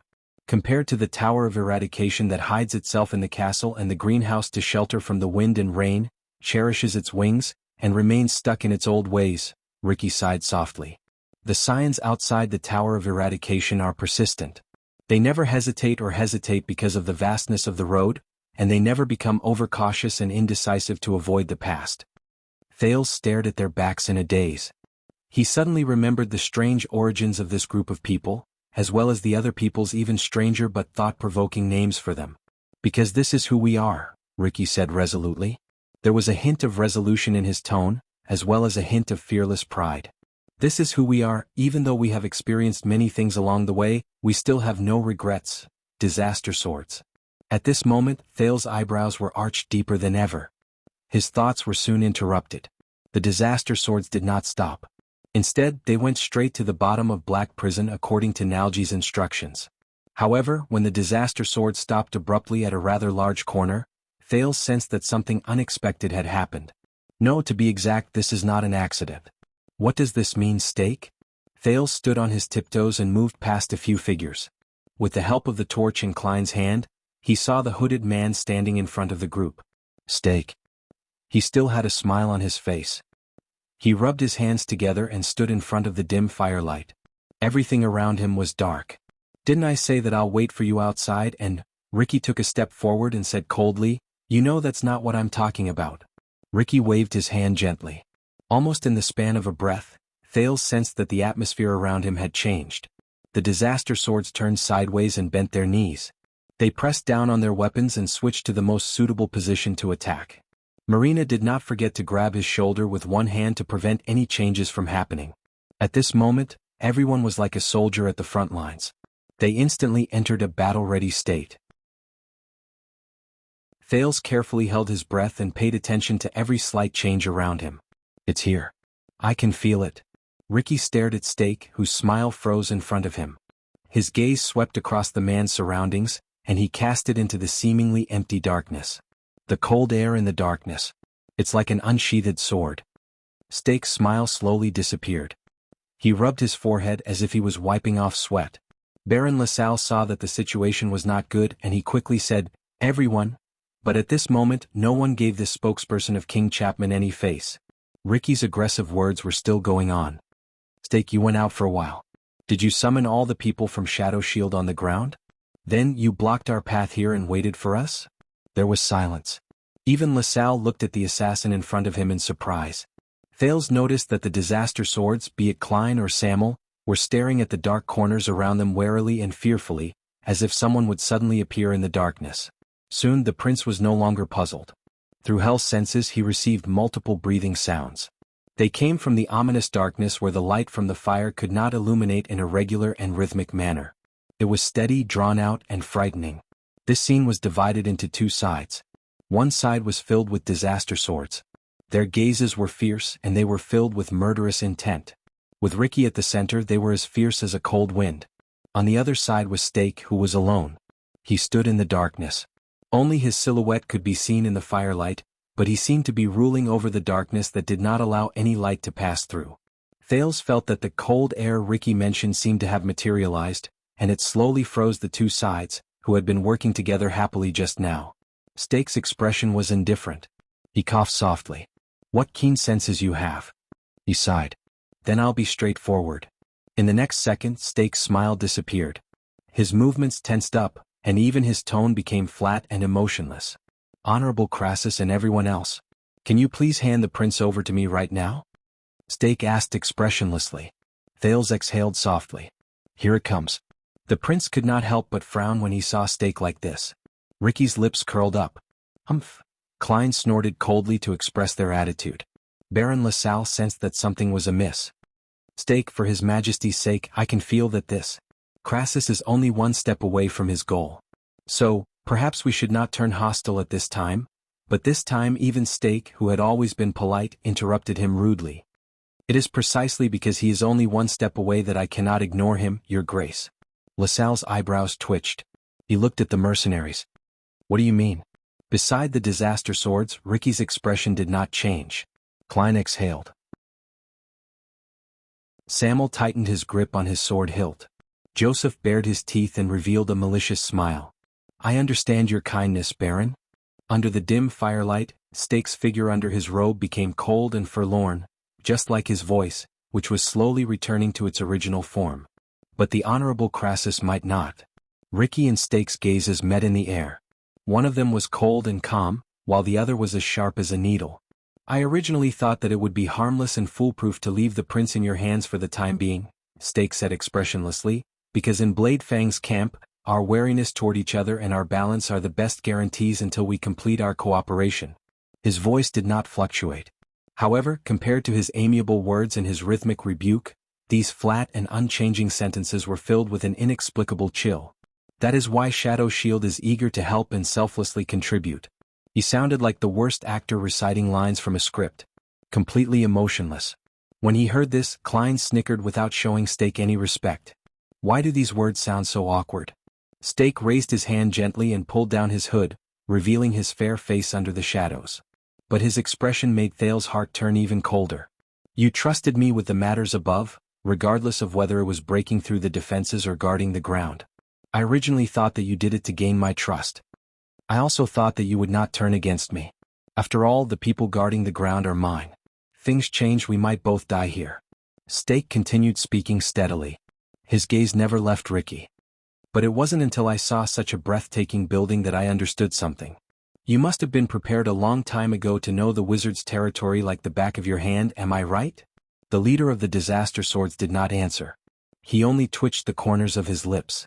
Steak continued, I was wondering why you didn't care even though it was clearly a suicide mission.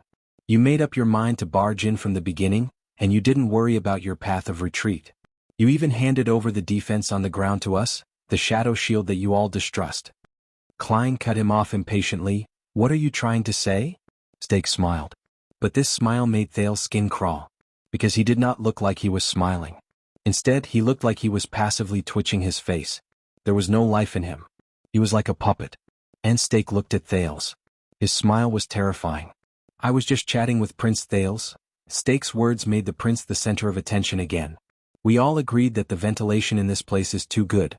Not only is it not stuffy, you can even light a torch without hesitation. The Disaster Swords were stunned. There is only one possibility. Steak still stared at Thales, but his words slowly turned cold. This place, the Prison of Bones, the Alchemy Tower, the Confinement Research Institute, or whatever the hell it is, there must be another exit. Isn't there? Once he said this, the entire place fell silent. Baron LaSalle, who was watching the situation from the side, understood something. His face immediately turned pale. What? The silence in Black Prison lasted for a few seconds. The Disaster Swords looked at each other, but none of them made a sound. Then Ricky slowly turned his head around and cast Thales a profound glance. It made the latter feel a chill run down his spine. Such *T. I was just making small talk, Thales said awkwardly. You know, when I was in Dragon Cloud City, the tunnels of the Northlanders were also like this. Because the exit was made, it was ventilated. But his voice became softer, and in the end, he quietly retreated in defeat under Crassus' gaze. Maybe I should have listened to you just now, Ricky said with a chuckle. Marina? Just as Marina frowned, Thales felt a chill in his heart, and both of them thought about the meaning of this sentence. Ricky turned his gaze around and looked at Steak again.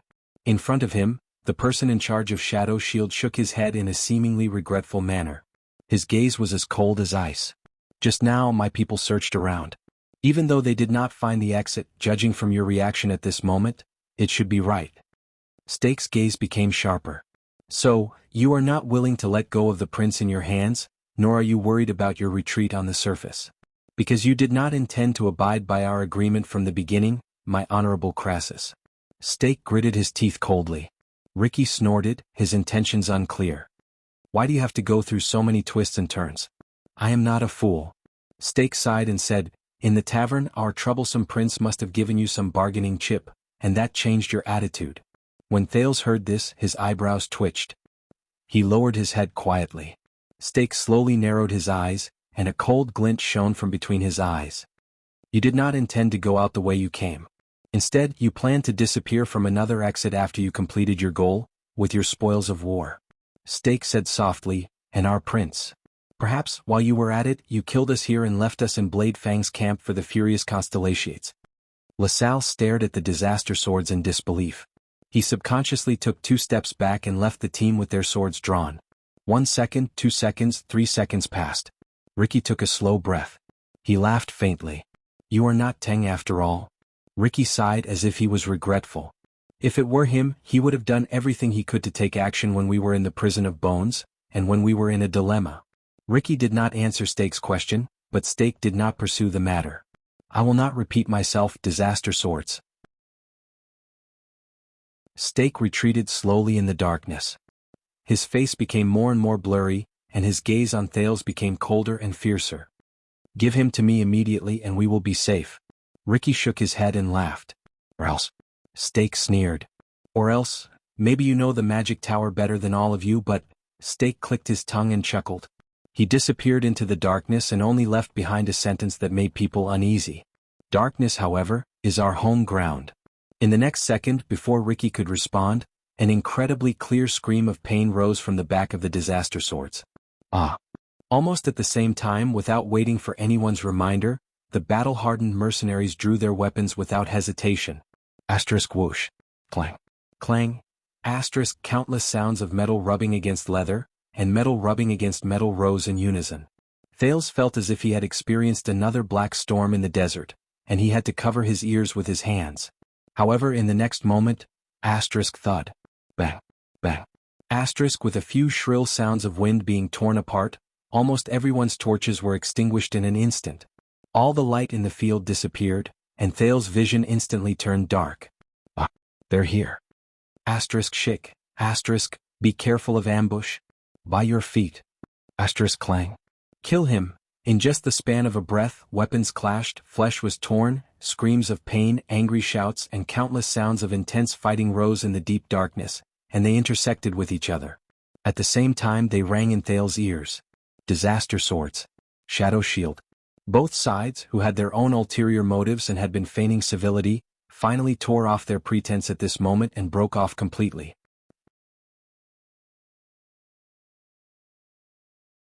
Chapter 421. Thales had experienced the bloody and heavy battle between the two armies at Broken Dragon Fortress.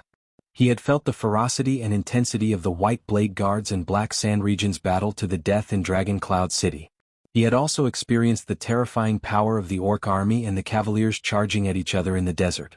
However, the sudden encounter in Black Prison was definitely the strangest battle he had ever seen. Because this was a battle that happened in the dark, and there was no visual aid. Asterisk whoosh. Asterisk in the pitch-black darkness, Thales had just activated Hell's senses when he heard the howling of the wind. "Lower your head." A shout came out of nowhere. Then, with his black and white Hell's senses, Thales saw a disaster sword 3 steps away from him fall to the ground in pain. A short arrow suddenly appeared in his chest. The mercenaries beside him raised their swords warily, but they could not see where the threat came from since they were in the dark. Hell's senses gave Thales a lot of advantages, but it also made him, who could see clearly in the dark, feel even more fearful than the mercenaries who could not see anything. They were like two people who were driving on the edge of a precipitous cliff during the day and night. 3 o'clock. Crossbows. Sean the mercenary's angry shout traveled into Thales' ears.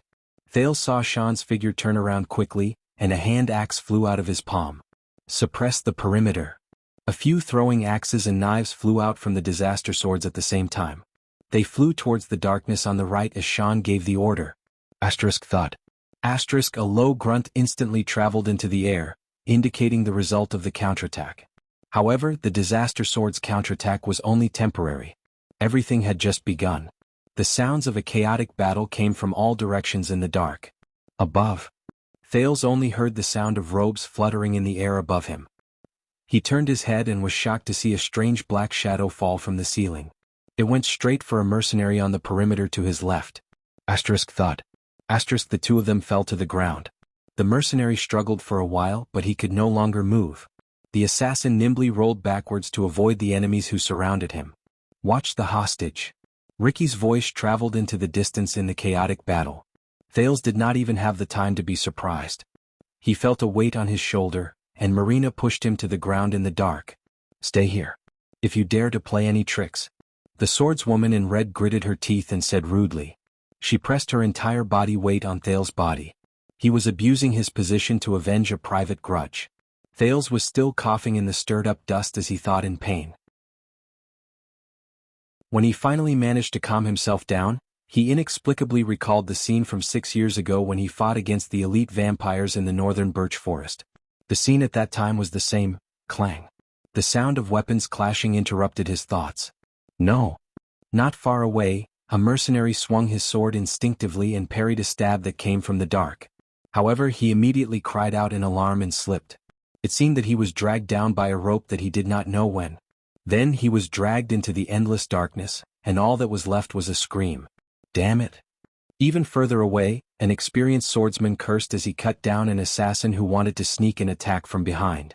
However, he was immediately greeted by 7 or 8 hidden weapons that tore through the air. With a grunt, he fell to the ground and died.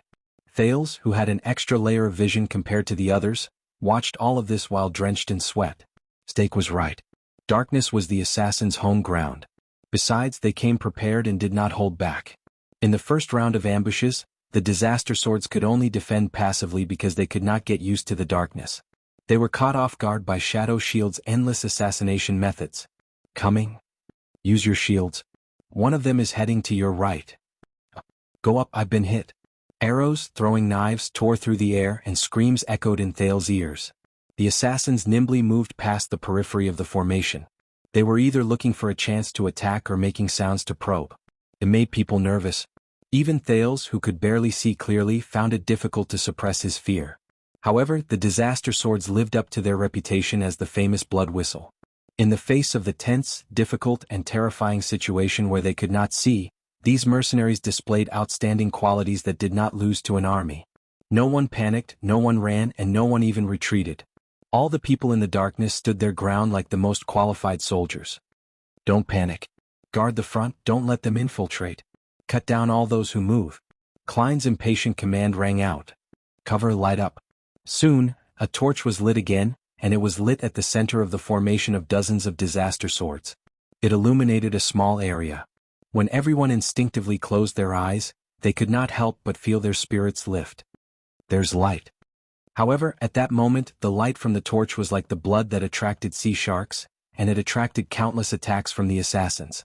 From arrows, throwing knives, daggers, and unknown weapons, thud. Bang. Thales heard a series of chaotic sounds. The disaster swords had been prepared for this since a long time ago. They raised 3 shields and blocked the hidden weapons that came from all directions. Quite a number of people even used their bodies to protect the light. Sean raised his shield and bared his teeth. Don't even think about it. Quick, past the fire. With the light from the fire, the disaster swords could see everything in front of them clearly. They saw the figures of assassins moving through the darkness at the periphery. They were either running or lying on the ground, waiting for an opportunity. There were even some who hung on the wall in a bizarre fashion. All of them were dressed in black and masked, revealing only a pair of eyes that shone with a cold light. Quite a number of assassins subconsciously turned their heads a little, as if they were not used to the sudden light. Light up, counterattack. Klein shouted angrily. Shortly after the second source of fire was ignited, the first torch was thrown out without hesitation, smashing fiercely onto the body of an assassin in a corner. The assassin was caught off guard. Sparks flew all over his body and it was incredibly bright. That was the last thing he saw. Sean's second hatchet came after him and pierced his chest. The torch he threw was still burning, and it illuminated another assassin in that direction. The 2 mercenaries immediately caught up to him. Ayah! The 2 disaster swords roared and attacked. One of them slashed the assassin until he lost his balance. Go to hell, ah! The person who came later swung a 2-handed hatchet and swung it in a sharp arc without holding anything back. Bang. At the same time the blade of the hatchet cut open the assassin's neck, blood sprayed everywhere. It was a very intimidating sight. The hatchet man was still roaring as if he was venting his anger. Thud. His head hit the wall and bounced back. A few drops of blood splashed into Thales' mouth, causing the prince to turn his head and spit in disgust. Damn it. He hated the smell of blood. No matter what. The fanatical roars still rang in his ears, and the sounds of chaotic battle became more frequent. The tables seemed to have turned at that moment. After the first wave of panic, the disaster swords' counterattack soon arrived. 9 o'clock, behind you. Straight ahead, suppress them in one go. Orders were given in an orderly manner. More torches were thrown, and they either hit the assassins hiding in the dark, or illuminated their indistinct figures. The disaster swords caught up to them with great teamwork. They either worked together to suppress them or killed them in one strike. Most of their gazes were filled with anger, and their attitudes were fanatical. They cut down the assassins who had been nimble in the dark. Obviously, Shadow Shield was better at sniping and ambushing. But when it came to a head-on battle, these assassins who were used to living in the dark immediately revealed a weakness that could not be ignored. Bang. Come on, cockroaches. Joseph laughed angrily. He did not care about the flames on his body. He crashed into an assassin who was accidentally hit by a torch and pushed his opponent against the wall. The moment he touched Joseph, the assassin trembled and could not move as if he had been cursed. Under the assassin's terrified gaze, Joseph stabbed his sword into his abdomen, then laughed and dragged the hilt horizontally. The tip of the sword drew a string of bright red liquid, and the assassin screamed in pain as it spilled on the ground. It was terrifying and disgusting. That's not all. Thales frowned and looked at an assassin who wanted to hide in the dark again. A rope that looked like a horse noose was wrapped around his neck, and he was dragged back into the mercenaries' formation. A tall swordsman coldly turned the hilt of his sword upside down. He deliberately and cruelly pointed the tip of his sword at the assassin's mouth.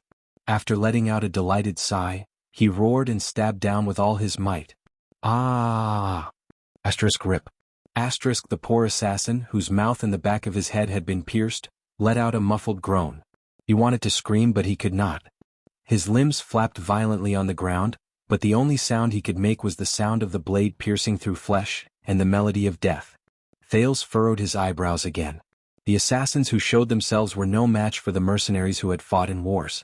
Coupled with the strange power of eradication that Thales had experienced before, many of the assassins were beaten to the point that they could no longer move. Then, with the second or third blow, they fell to the cruel fate of dying tragically. But this was not what Thales cared about the most. Haha! Sean rammed his shield against an assassin's head, rendering him unable to move. Having used up all his hand axes, he threw away his shield and held the assassin's upper body.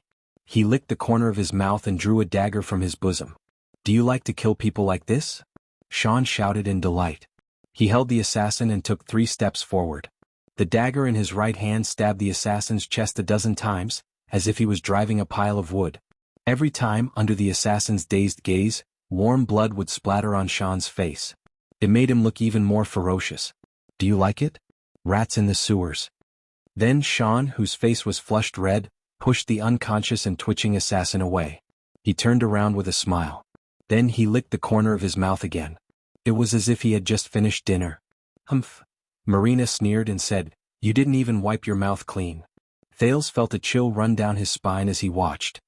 No, the prince stared at the disaster swords in disbelief.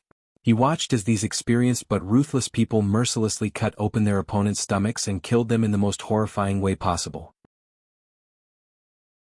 He watched as almost every swordsman who fought against the enemy came back covered in blood or wounds, with expressions of delight or satisfaction. No. Thales watched these swordsmen who killed without batting an eyelid. He suddenly felt a panic that he had not felt for a long time. It's not like this. Over the past 6 years, the prince could be said to have seen a lot of things. Whether it was the unparalleled strength when the vampire sisters turned against each other, the kingdom's wrath's indomitable charge when he broke through the army's formation, Aida's precise attacks when she weaved through the encirclement, or Nicholas and Monty's bloody battle to the death in the wilderness, every confrontation was incredibly exciting, and it was difficult for a normal person to witness one of them. But Thales stared blankly at the group of mercenaries who were bathed in blood. But those people, be it the Blood Clansmen, Araka, the Elves, the Star Killer, or the Raven of Death, were the most outstanding, the most efficient, and the purest warriors. They did not move, but once they did, they only wanted to win, advance, and achieve their goals. Be it slaughter or bloodshed, they were just the most superficial and peripheral side products of this process. But these people before me, Thales watched the battle in a daze. He watched Joseph, who was laughing maniacally, Sean, who was licking his blood, and the countless swordsmen who were merciless in their attacks. It was not a warrior's personal style, not a martial art's unique moves, not one person and not 2 people. Almost everyone was immersed in a frenzy during the battle, enjoying their enemies' wails, cries of grief, pain, and blood. They seemed to have forgotten themselves. Thales became more and more frightened as he watched. No, there's definitely something wrong with this group of people. A normal battle is definitely not like this. He suddenly noticed that among the disaster swords only Ricky, Klein, and a few other leaders did not move. Their expressions remained the same. They were like bystanders. At that moment, beep, an ethereal, long and strange whistle suddenly rose. The disaster swords froze at the same time. But they were not the ones who reacted. They were the enemies. The assassins from Shadow Shield gave up on fighting after the whistle. They no longer attacked. They turned around, either dragged their companions' corpses or ran away on their own. They fled for their lives. Once again they hid further into the darkness. The battle ended as quickly as it started. In a short period of time, the assassins disappeared from the people's sight, leaving behind only a few corpses that they did not manage to take away in time. They retreated. Klein grabbed a torch and watched in disgust as the last assassin's figure disappeared into the distance. They went into the corners, the stairs, the forks, any place that can hide cockroaches. Ricky nodded, but his expression did not relax. Take inventory and report. After the terrible battle, the disaster swords might have chased their opponents away, but it was not as easy as it seemed. Many people fell in the first round of ambushes. More people were injured and sat on the ground to be bandaged. There were even people who were poisoned. They either received treatment on the spot or gritted their teeth and endured the pain. Thales was roughly dragged up from the ground.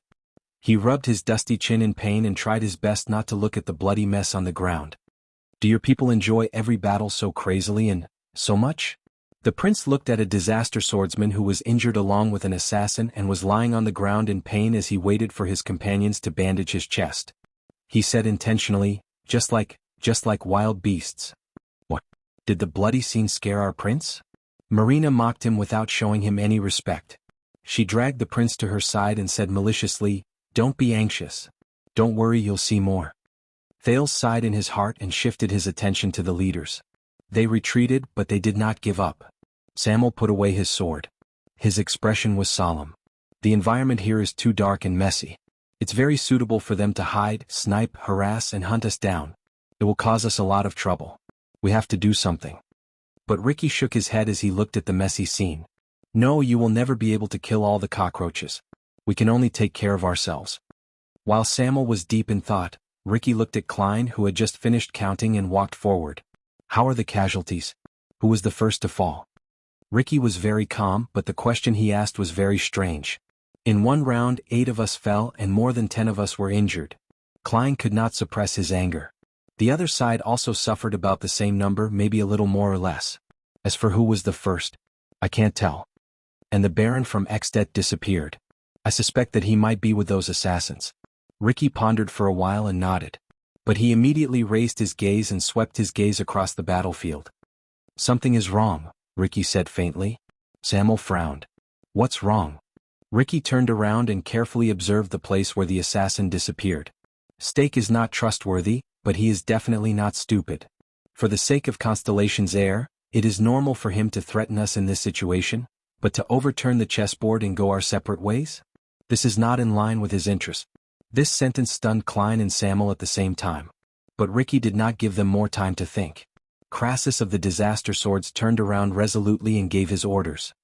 Carry out the defense during wartime. The standard will be the same as during the Purge War. Compared to before, Ricky's words had a harsh and awe-inspiring tone, as if he was going to war. Klein, Joseph, Sean, follow behind me and guard the rear. From here on out, assign people and communicate with each other regularly. We must guard the 5 floors from top to bottom, especially the corners and the ceiling. Those assassins will not just walk on the ground.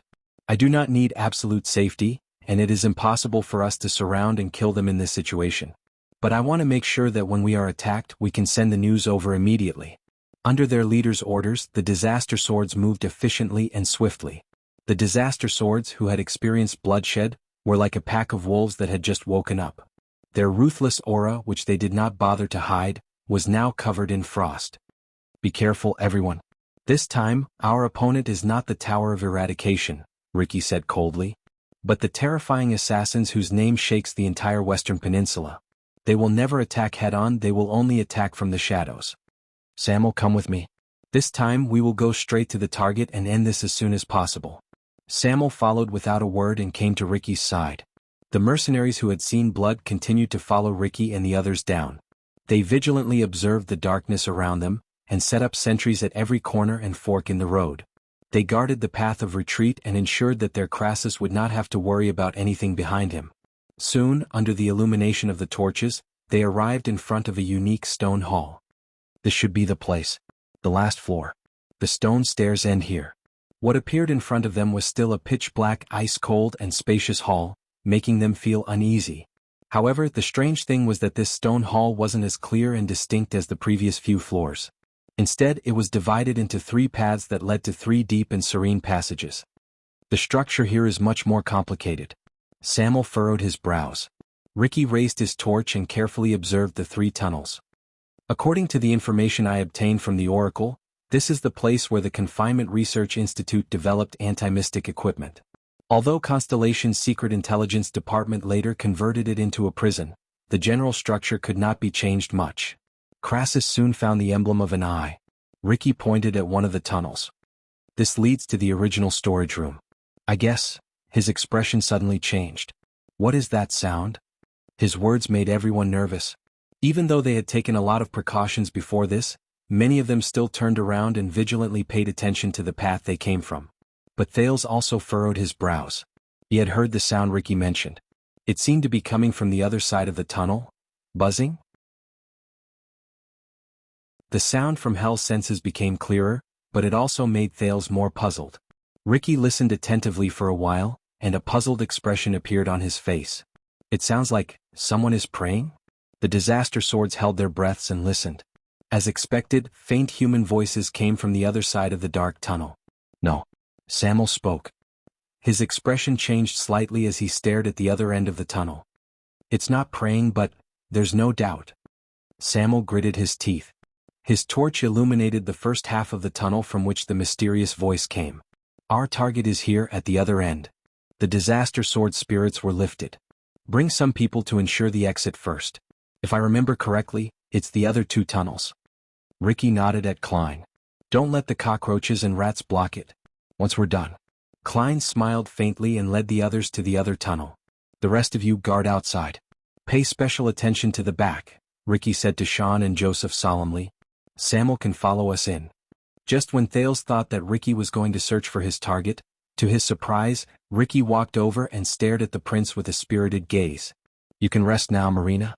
From now on, I will personally watch over our guests. While Thales was still in shock, Ricky walked forward and dragged Thales away from the puzzled Marina's hands without giving her any explanation. The prince staggered as he followed Ricky through the crowd. Samuel followed behind them. The 3 of them walked forward step by step and entered the dark tunnel. Why me? Thales managed to steady his feet after much difficulty. He followed Ricky's torch and groped his way forward in the tunnel that was only as tall as 2 people. Ricky chuckled. Our friend lurking in the dark is too worrisome. I'd rather watch you by myself, and listen carefully. Ricky's expression changed. As expected, the moment Thales activated Hell's senses, he heard an unusual human voice. It was a dry and cold male voice. There was a faint drawl to it as he mumbled. I know very well. Something is coming. The voice gave off the impression of an antique covered in dust. It echoed through the narrow stone wall and spread faintly. It seemed to be mumbling to itself. The expressions of the 3 people in the tunnel changed at the same time. It's him. Samuel could not hide his excitement as he looked at the other end of the dark tunnel. That's right, it's him. He's still alive. Ricky remained calm. Continue. But compared to the other 2, Thales had the help of Hell's senses, so he could hear more. He heard the voice at the end of the tunnel continue quietly. I know that your appearance is not without reason. You must be foretelling something and you want to remind me. Thales frowned deeply. It sounds like the dry male voice is talking to someone? But he did not have the time to ask his question. He was forced forward by the 2 disaster swords' footsteps. They were getting closer and closer to the source of the voice. But what do you want me to do? Give you another sacrifice? Save you one more time? Regret one more time? The voice was filled with doubt and longing.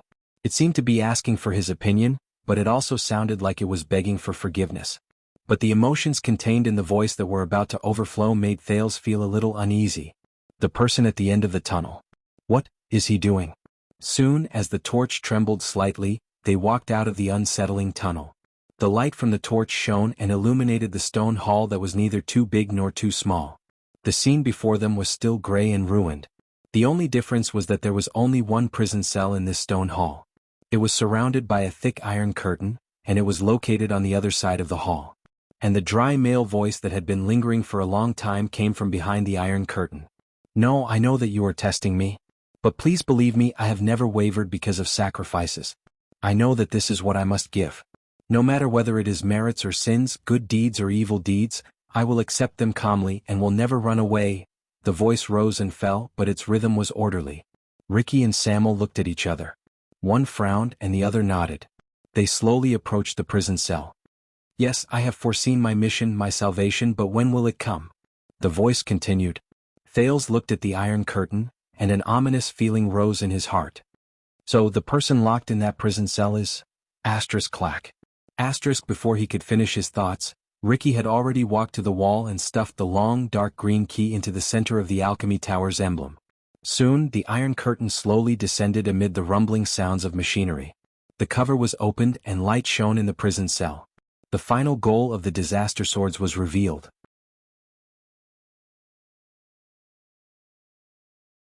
Chapter 422. The iron curtain fell completely. The light from the fire shone into the space behind the bars, revealing a figure half kneeling on the ground. Ricky and Samuel stood in front of the cell and stared at him. Thales narrowed his eyes and saw the person in the cell clearly under the flickering light. It was a middle-aged man. He knelt on the ground behind the bars and placed his hands on his chest. His head swayed continuously as he mumbled to himself. "Of course I will bear my responsibilities and I will face my sins."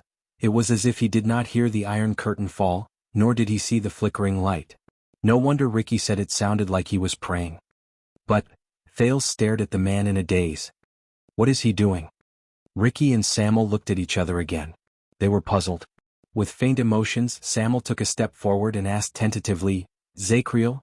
Zakriel?" With his previous experience, he was especially careful this time.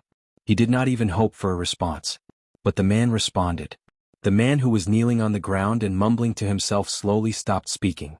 He raised his head slowly. The movement of his shoulders was so slight that he looked like a porter who was carrying a heavy burden. As he raised his head, Thales saw his face clearly. He had brown hair, a long face and sharp features. He looked even younger than Putre, who looked like a little old man.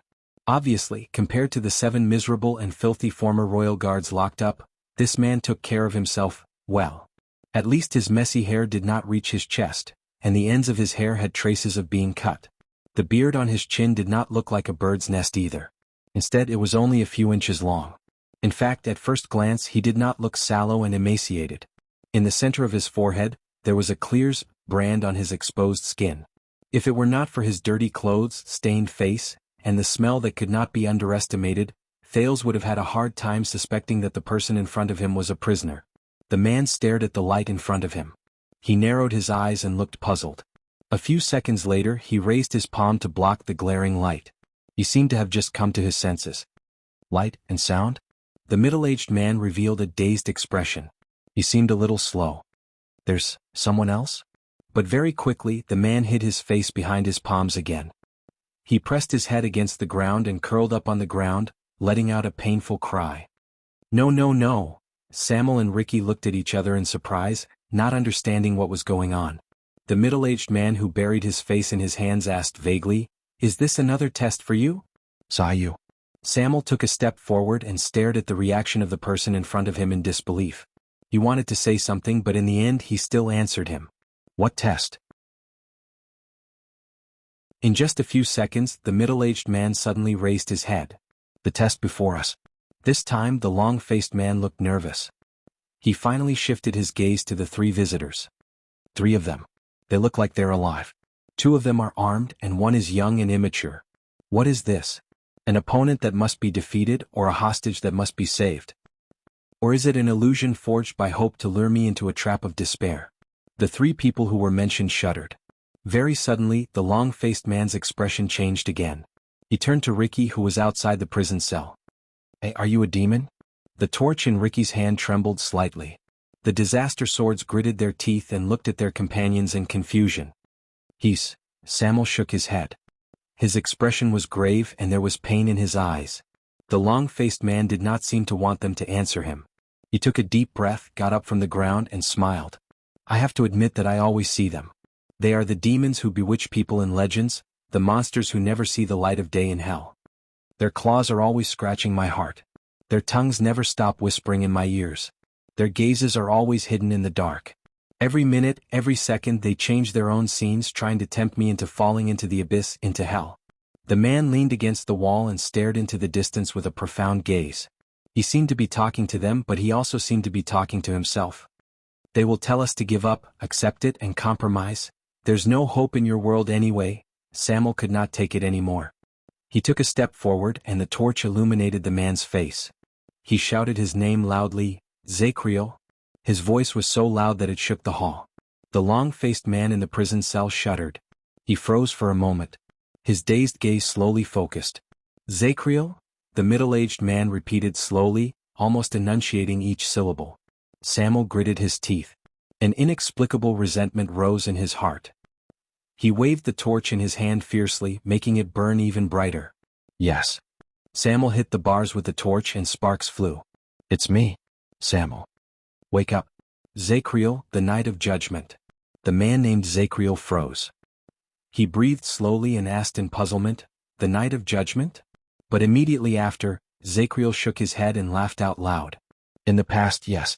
Over the endless years, the demons in my heart always liked to use this to bewitch me. The glory of the past, the regrets of the past, and the remorse of the past. But those were all fake. They lied to me and wanted me to believe in them. As he spoke, Zakriel seemed to have sunk into a mumble. Maybe I'm not perfect enough. Maybe I'm not determined enough. Maybe I'm not strong enough. That's why they're taking advantage of me again. They're trying to defeat me and defeat me. But at least I'm glad that I'm aware of their existence and that we'll have to fight each other. The communication failed. Samuel stared at the person in front of him in a daze. Beside him, Ricky let out a faint sigh. Ricky suddenly noticed that Thales was staring at the man who did not seem to be in his right mind. His eyes were fixed on him. He seemed to have remembered something. But as Zakriel spoke, his expression slowly changed. But yes, I will pull myself together.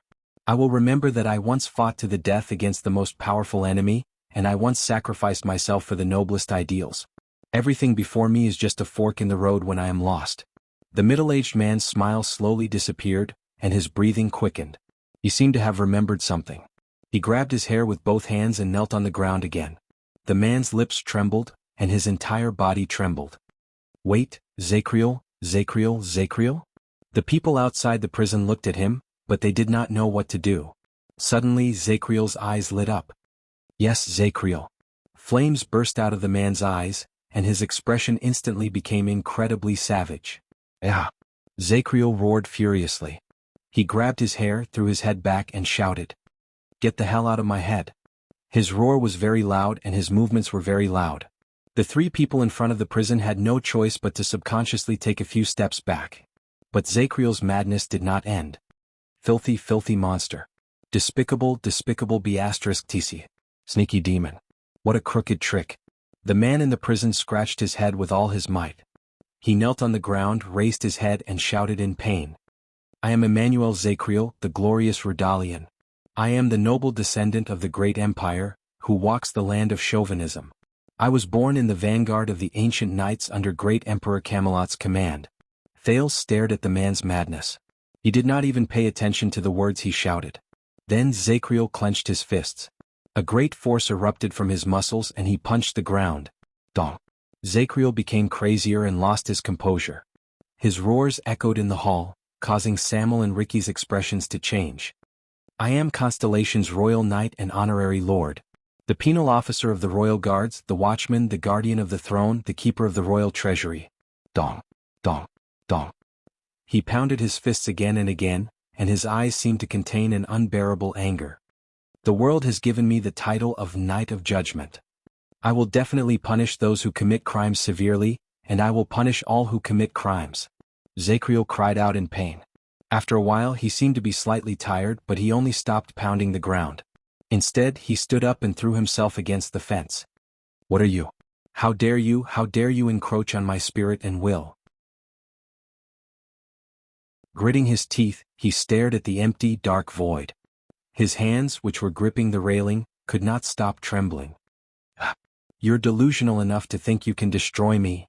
The three people outside the cell looked at the crazy scene of the prisoner in fear. They looked at each other and didn't know what to do.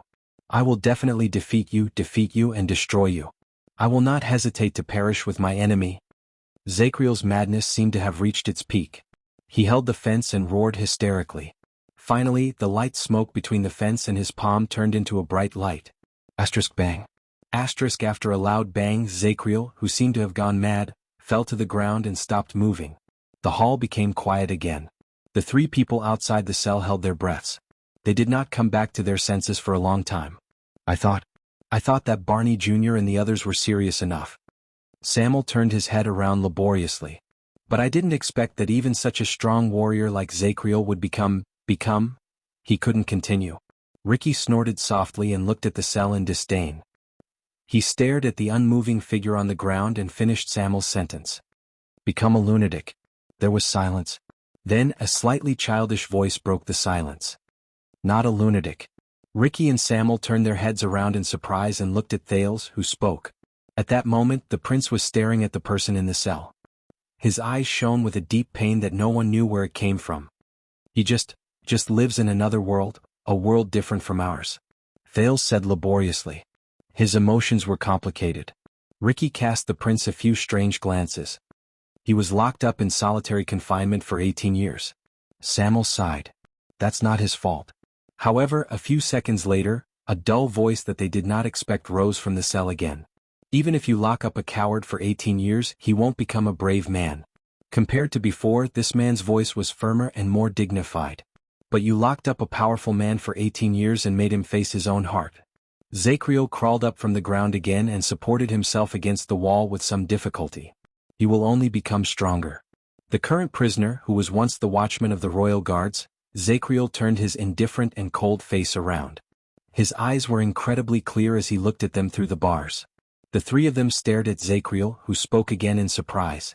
They remembered his performance just now, and they stared at his posture in puzzlement. Ricky looked at the prisoner, then turned his head around and asked Samuel in disbelief, He's talking to us? But Samuel only stared at Zacriel in the cell in a daze and did not answer. Zacriel snorted coldly and glanced at the three people outside the cell. There was no trace of the madness he showed just now. Thales, who was under his gaze, felt his entire body tense up. But the prince was not certain whether the prisoner was rational at that moment. Is there someone else? Zacriel's dull voice was a little deep, and it was filled with a rhythm that made people nervous. So, I have a visitor today? That's rare. The three of them looked at each other. They were finally certain that the long-faced man was talking to them. Samuel stared at the prisoner and shock slowly appeared in his eyes. Zacriel? Are you all right? Don't worry about me. I'm very clear-headed now. It's just that I haven't seen the light for a long time. Zacriel frowned and patted the bars. He then swung his palms. He was obviously not very comfortable. This thing is quite useful. As for what happened just now, it's just a daily process. It might look a little strange, but it's nothing. Indeed, at that moment, Zacriel looked very normal. He was so normal that he was a little unlike a person who had been imprisoned for 18 years. Ricky stared at him distrustfully and said in a slightly mocking tone, A little strange? Are you sure?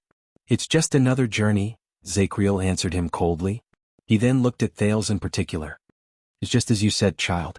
It's another world, a different world. His gaze was very calm, but it always made Thales subconsciously clench his fists and tense his muscles. This person. In this state, he's the legendary Knight of Judgment? But Samuel and Ricky still looked at each other worriedly. Do you still need to ask? Samuel lowered his head and whispered, He might not even recognize me. I can't be sure if what he said in this state, but Zacriel obviously heard their whispers. The Knight of Judgment chuckled softly in the prison. His shoulders, which were pressed against the wall, trembled slightly. Didn't I tell you a long time ago? Zacriel exhaled while he leaned against the wall. He narrowed his eyes and observed his fingernails with the help of the firelight. He looked rather casual. Most of the time you have to fight against yourself, and this enemy known as yourself is very powerful. He clenched his fists and turned to Samuel in a profound manner. But you just can't give up, Colin. Samuel. You can't. Samuel's expression changed slightly. He seemed to have remembered something. He sucked in a breath and took a step forward. He looked a little agitated. Zacriel, why you still recognize me? Zacriel twitched the corners of his mouth. He unclenched his fists and began to look at the fingernails of his other hand. I know everyone in the guards, and I also recognize the brand on your face. He grabbed a tool that looked like a stone knife, and as if there was no one around, he gently ground his index finger. As I said, I am very clear-headed now. After all, the sounds of fighting coming down from the floors above are not common. Ricky watched his calm actions, and his expression became even more solemn. Zacriel blew at his fingernails, which were ground flat by the stone knife, and stared at Samuel from afar. You just said that it was 18 years, right? Samuel's cheeks trembled. 18 years. Ricky and Thales moved at the same time. This is what I just said when Zacriel went mad. He actually remembers all of it? So, fugitive Colin Samuel. It's been 18 years. They finally caught you and sent you down here to rot? Zacriel narrowed his eyes and looked at his old colleague. Or did you break the rules and laws again, and appear here not quite legally? Thales sized up the legendary figure of the royal guards who did not seem to be normal again. He wondered what kind of person he was. Samuel pursed his lips. After the previous reunion with the guards, he did not know how to speak. Ricky, who had been suspicious all this while, said, "Very good, he can still talk. Although he still doesn't look normal." He nodded at Samuel. "Let's try." When he heard the leader of the disaster sword speak, Zacriel's gaze swept past Ricky and Thales. His eyes sparkled and he seemed to be thinking about something. Samuel took a deep breath and said in a tactful but serious manner, "Zacriel, listen, it's been 18 years. You shouldn't be trapped here. We came here because..." But Zacriel quickly cut him off. Prison break, rescue, treasure hunt, revenge, suicide, atonement, and answer questions. The former prisoner of the royal guard sneered. "There are only these few reasons why you came here." He propped himself up from the wall and turned his head. "I'm not interested in any of them," Zacriel said coldly without turning his head around. "You can leave now." At that moment Ricky and Samuel were stunned. Both of them were rendered speechless by his uncooperative attitude. However, Zacriel did not even look at them. He only showed the people behind him his heavy and dull back. The three people outside the prison looked at each other at a loss. In the prison, Zacriel stroked his rough chin and said softly with slight regret, Maybe?"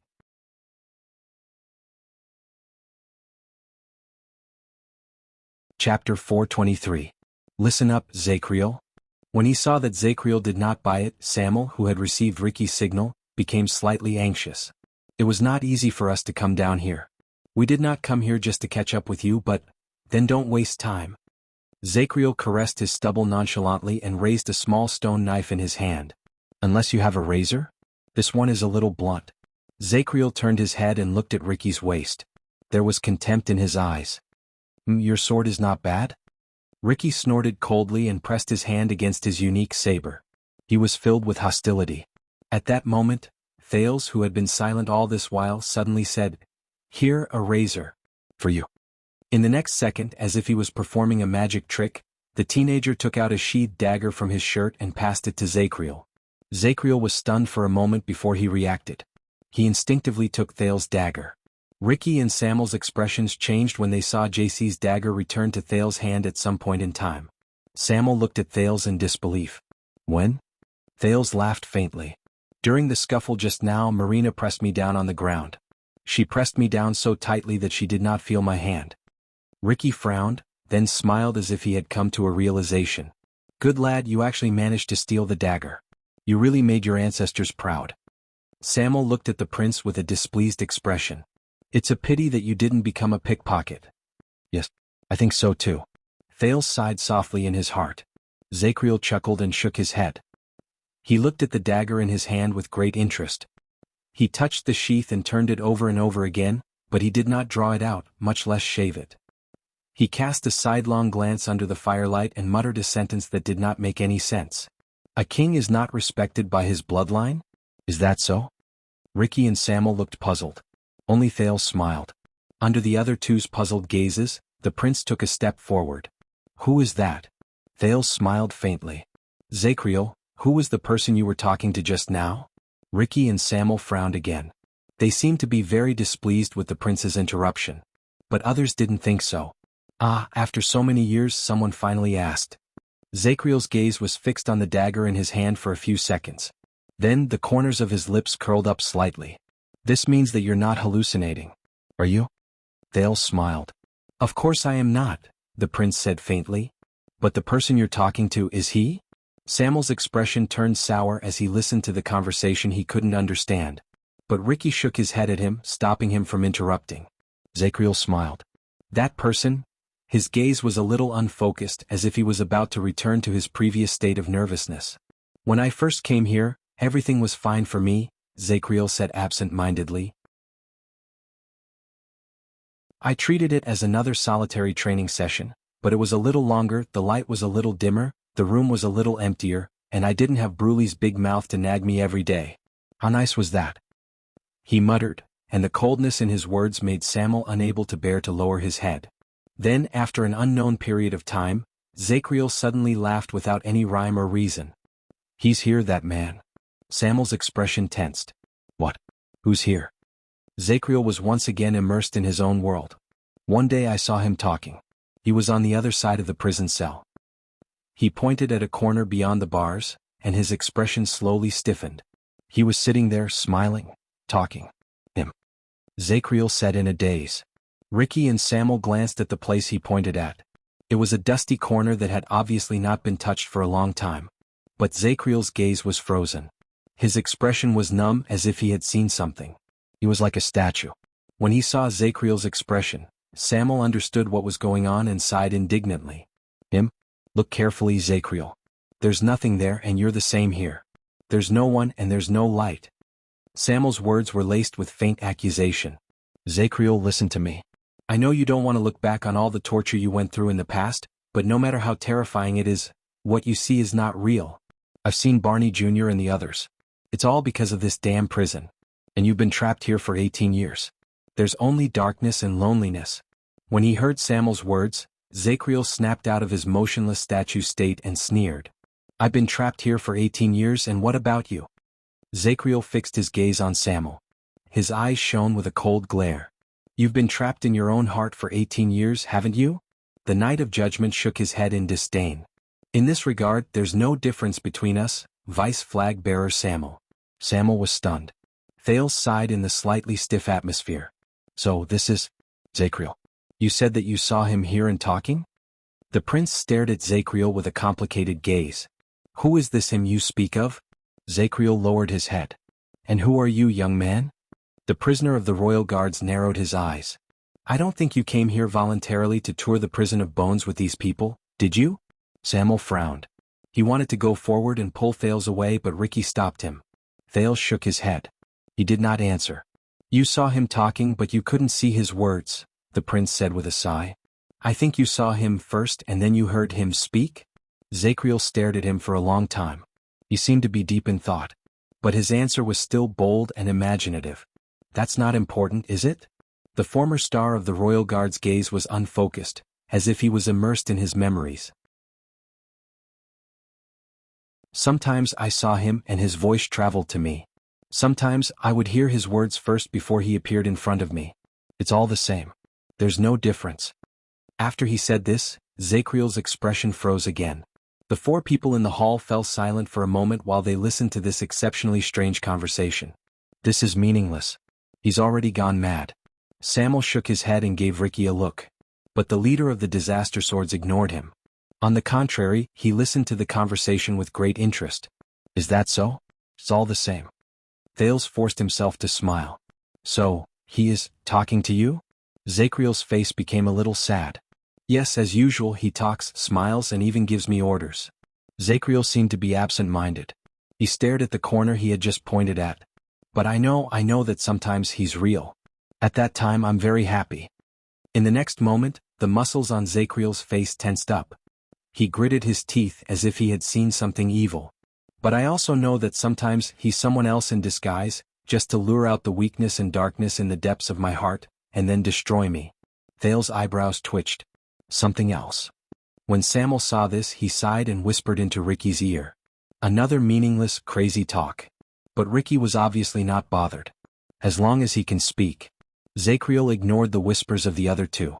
He focused on his conversation with Thales. Yes, those things that want to harm you. The long-faced, middle-aged man stared at the empty space. His words were filled with emotion. You know, he's not bad, but those things are very cunning. At first, it was very difficult for me to tell the difference between them. As Zacriel spoke, he seemed to be lost in thought. He seemed to be talking to himself. They would tell me about the past. The training when I was young, the selection when I grew up, the duty in Renaissance Palace, the diplomatic mission to Northland, the expedition to the desert, the expedition to Blade Edge Hill in the south. Of course there were people. Father, mother, brother, sister, His Majesty, His Highness, the old Captain Barney Sr., the old smoker Glover, and of course her. Then, When he said this, Zacriel shuddered slightly. Thales watched him attentively, encouraging him to continue. Those things are especially despicable. They like to whisper in my ears when I sleep. Zacriel seemed to have returned to his previous state. He gritted his teeth and his expression was ferocious. Then they would show me something else. They tried to destroy me. He stared at the dagger in his hand. His gaze was deep and cold. What was it? Thales asked softly, as if he was guiding a child to learn. What did they show you, Zacriel? Zacriel raised his head swiftly and gritted his teeth like a wild beast. His eyes were bloodshot as he stared straight ahead, as if his mortal enemy was there. Sometimes I can see rotten skin with maggots and flies on it when I open my eyes. Zacriel's words were filled with a chilling aura, and his body trembled along with it. They're so rotten that they can't be recognized, but they're still moving. But I know that they're the royal guards. It's their faces that appear from the darkness and suddenly appear in front of your eyes. Samuel looked at him with a pained expression and shook his head softly. He's really crazy. Ricky ignored him. Sometimes there are countless heads stuck on the tips of spears. They fill every corner of the cell, leaving me with no place to hide. Even when I sleep, I can only stand with my back against the wall. Thales listened quietly. His gaze was compassionate. Those heads have been dead for a long time, but they can still speak. They like to suddenly open their eyes and speak when I squeeze past them to get food. Some of them even try to bite me. Zacriel clenched the dagger in his hand tightly. He covered his shoulder with his left hand, as if the monster he spoke of had bitten him there. I have to say that the head that looks like Prince Banker is quite similar. His words made me unable to sleep for a few days. Zacriel squeaked with the ghost of a smile on his face. He widened his eyes and stared at Thales in a rather frightening manner. One day when I woke up, I saw hanging corpses all over the ceiling. All of them had their eyes rolled back and their tongues hanging out, but they seemed to be looking down at me. Zacriel pointed at the top of his head. His breathing became increasingly rapid. They swayed back and forth above my head, twitching slowly. Sometimes, the feet and robes of the dead would brush against my hair. This would last for about the time it takes for 3 meals. He said faintly. Samuel could not help but speak. But you don't even have light here. The flag-bearer looked at the former strongest elite of the royal guards mournfully. Wake up, Zacriel. There's nothing in the prison. It's just an illusion created by your own imagination. We're here to save you. Zacriel sneered and looked at Thales again. Sometimes they simply don't let me see anything at all. They only let me hear the sounds in the darkness, he said coldly. Thales forced a smile. Thales forced a smile. Voice. Zacriel nodded. His face became blank. Baby's tears. It's like the cries of a baby in the boundless darkness, again and again and again, again and again. Sometimes it's close to your ear and you can hear it clearly even if you block your ear. Sometimes, it's so faint that you can't hear it and you can only hear it when you concentrate and calm down. Sometimes it's mournful and tragic, sometimes it's filled with malice and sometimes, it turns into a strange baby's laughter. Zacriel sat down against the wall and curled up. His expression was absent-minded. Thales swayed a little. He tried his best to maintain his emotions. It must have been very hard, he said laboriously, to live in a different world. Zacriel's expression became a little indifferent and numb. A different world? At first, yes. I could only tell myself over and over again that this was a test. Eventually I got used to it. He raised his head and said in a daze, You know, the good thing about this is, whether it's him or those things, at least when they appear I can hear his voice. Whether it's true or not, that's his voice before he died, his laughter, his words and his orders. Zacriel pressed the hilt of the dagger against his forehead. Let me console myself in this eternal purgatory. Thales was a little sad. He took a deep breath and asked, Who? Whose voice is that? This question attracted the attention of the other two. Zacriel was dazed for a moment. Of course it's him. The former watchman of the royal guards showed a sad but gratified smile. The former crown prince. Samuel swayed slightly. Thales was also slightly stunned. The one I saw, the one who spoke to me, the one who smiled at me, the one who tested me, the one who tortured me, the one who visited me all the time, was him before he died. Zacriel hugged himself even tighter and said in a trembling voice, The eldest son of the king, Midir Jadestar. The hall sank into a long silence. Only Zacriel's faint sobs could be heard. Thales' expression was gloomy. He closed his eyes gently. To live in a different world. He repeated this in his heart helplessly. But when he closed his eyes, Thales felt as if he was thrown into a stormy sea in his thoughts. He rose and fell with the waves. Then he ran into a memory fragment that he had not seen for a long time, and it brought him back to a world that he had not cared about for a long time. It stimulated the same unfamiliar feeling that he had not felt for a long time. That voice. It was still that voice. It was a pleasant, gentle, soothing voice that always made him laugh heartily. "Jiren, are you afraid of ghosts?" This despicable man asking even though he already knows the answer. He's probably going to laugh at me again. "Yes, I remember that you're most afraid of ghosts. You can't even watch horror movies." As expected. He sighed softly and scratched his head. "But you've never seen a ghost, right? Because in many people's worlds it doesn't exist. Of course you can't see it." The female voice on the other end of the phone paused for a moment. She sounded a little depressed. "But why don't you imagine that there is a kind of person who sees ghosts exist in the world they see?" "Exist?" He frowned. "What?" "So, when they sleep at night they might see a hideous face on the pillow or stuck to the ceiling. Or, when they open their eyes in the morning, they might see a bloody head standing at the window, and a pale dead person squatting in the corner. When they walk they might see a faceless little girl dressed in red, and when they eat they might see a bloody eyeball. At any time they would feel." The female voice was a little low, trembling, and intermittent, as if she was trying her best to suppress some emotions. Hey, don't scare me, my lady. You know that I'm most afraid of these things. So. The voice trembled. He felt an inexplicable sense of unease. "So, for this kind of person ghosts are real. At least in their own world they are real. Really they can see. But they can't tell whether they're real or not. In their eyes they really see ghosts." The female voice seemed to be unable to control her emotions anymore. Countless negative emotions gushed out like a broken dam, along with her frail and fragile voice. "They don't want to either. They're also very afraid, but they're not watching a horror movie. They're actually living in a horror movie, they can't struggle out of it, they're really powerless. They're really seeing the most realistic, living, ferocious-looking, ghosts in their lives all the time." He was puzzled, confused, and uneasy. Other than that, he was also a little anxious. What's wrong with her? Is the signal bad?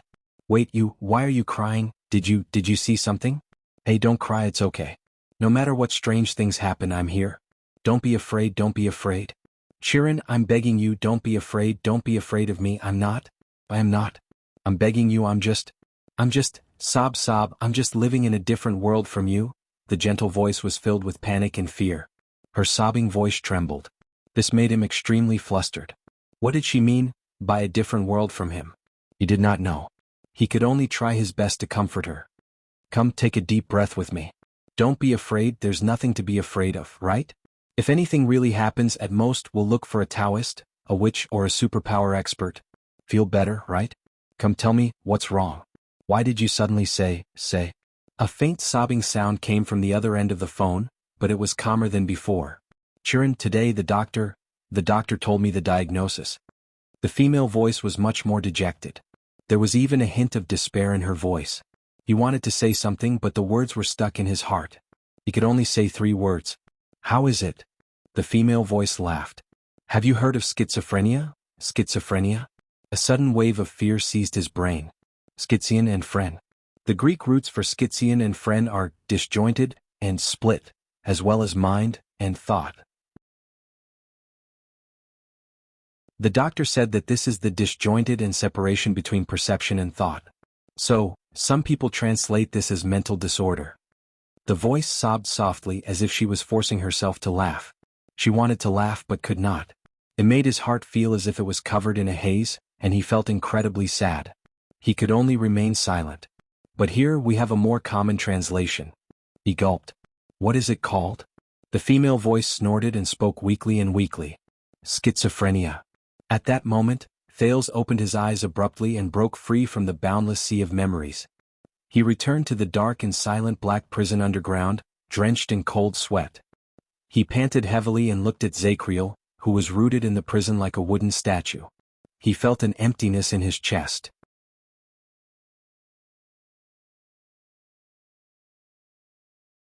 Chapter 424.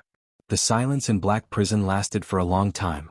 Zakriel leaned against the wall like a child who had lost his soul. He did not make a sound. Samuel lowered his head for a long time. His body was stiff. Thales stood where he was on the verge of collapsing. He was in a daze. Then Ricky, who was outside, sighed softly and attracted everyone's attention. Zacriel slowly stood up from the ground. "Thank you for your question, child." The former Knight of Judgment moved forward dejectedly and passed the JC dagger in his hand through the gap between the bars. "And your razor. This is a good knife. It should not be used to shave a sinner." The fence cast shadows in the firelight and carved black marks on Zacriel's face. Thales, who had a lot on his mind, took a deep breath and forced himself to stay awake. He nodded with a forced smile and took the dagger. Zacriel's hand was rough, and the calluses on it were so hard that they did not seem like skin. Thales took the dagger back with his mind in a mess. But when he turned his head, he saw Ricky looking at him expressionlessly. Crassus of the Disaster Sword slowly extended his right palm towards the prince. He curled his palm. Thales was slightly stunned at first. He then looked at the dagger in his hand and exhaled in resignation. He took a step forward in frustration and placed the JC dagger in Ricky's hand. Ricky then showed a faint smile that said, "You're so sensible." The leader of the Disaster Swords lowered his head and flipped his hand over. He saw a line of words on the black sheath of the dagger. "A king is not respected by his bloodline." Ricky came to a sudden realization. He looked at Zacriel, then at the gloomy Thales. He snorted softly. Zacriel watched their interaction and curled up the corners of his lips. His tone was indifferent.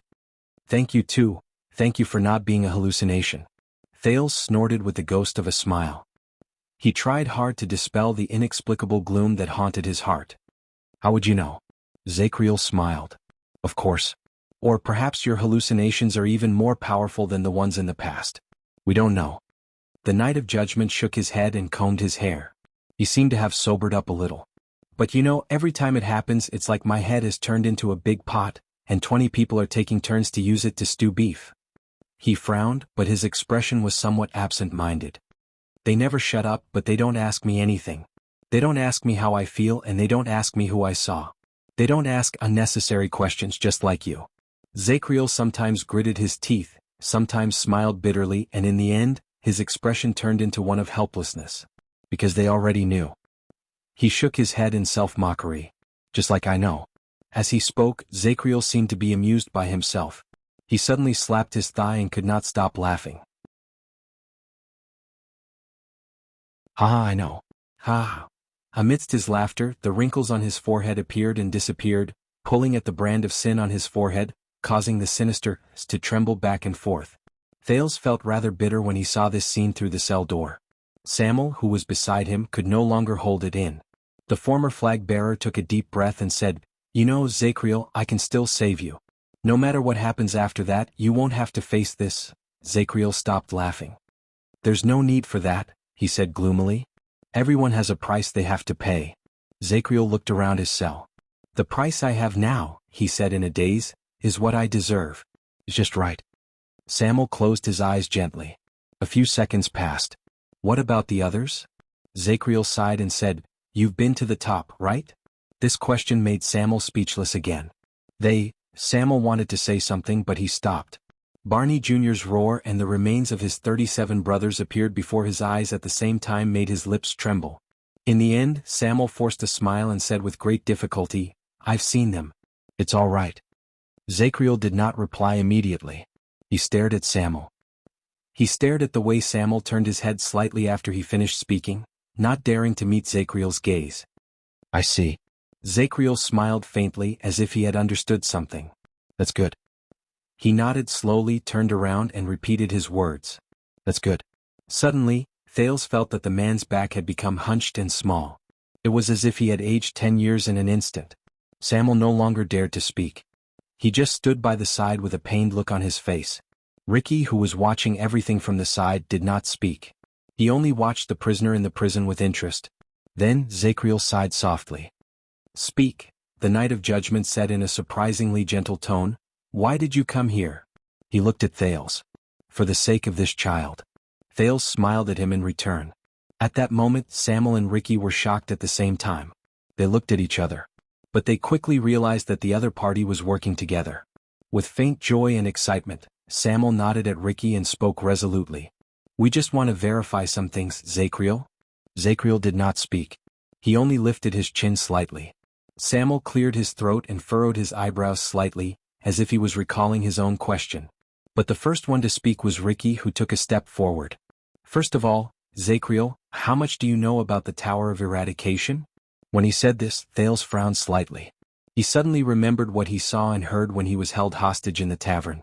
The disaster swords ambushed the Tower of Eradication, and after suffering heavy losses, they retreated to Blade Fang's camp. They regrouped their men and invaded the Prison of Bones while the army was on a westward expedition.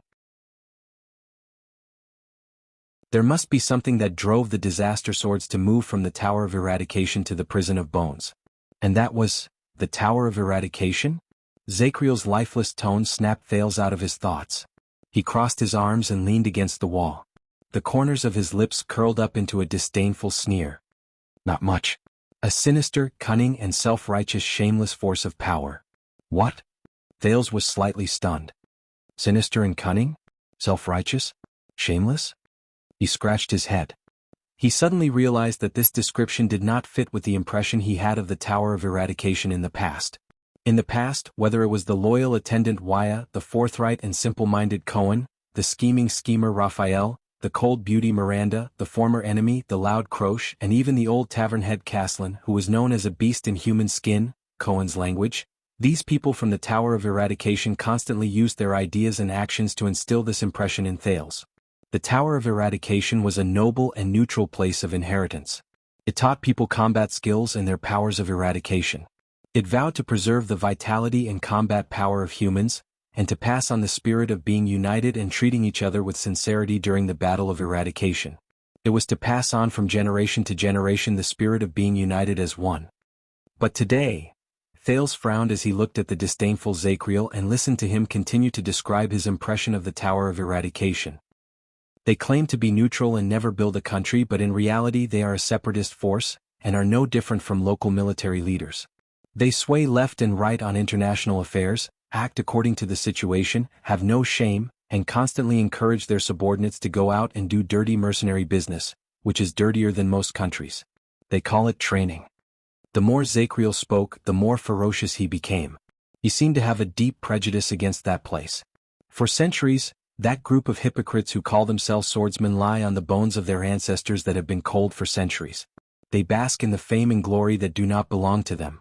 They habitually use hypocritical and pretentious excuses to attract generation after generation of hot-headed youngsters. In the name of passing down skills and protecting humans, they are actually training their minions and gathering troops to strengthen themselves. He gritted his teeth. When he spoke to the extreme, he even spat on the ground. Samuel, who was outside the prison, frowned. Ricky's eyes lit up. They study how to kill all day long, then teach their subordinates so that they can wield their swords and risk their lives for the wars of other countries. They kill more people, shed more blood, fight more wars, and make the world more chaotic. It's all thanks to those disgusting scumbags from the Tower of Eradication. After that, generation after generation of war orphans, filled with the hatred and ambition left behind by the previous generation, came to the Tower of Eradication's doorstep again, and handed over their loyalty and allegiance to those hypocrites who consider themselves to be virtuous in exchange for the skills to kill. Then they continue their fated cycle. Zacriel clenched his fists as if he was in that situation. He looked like a hero who hated evil. And those despicable and shameless people still stay out of it.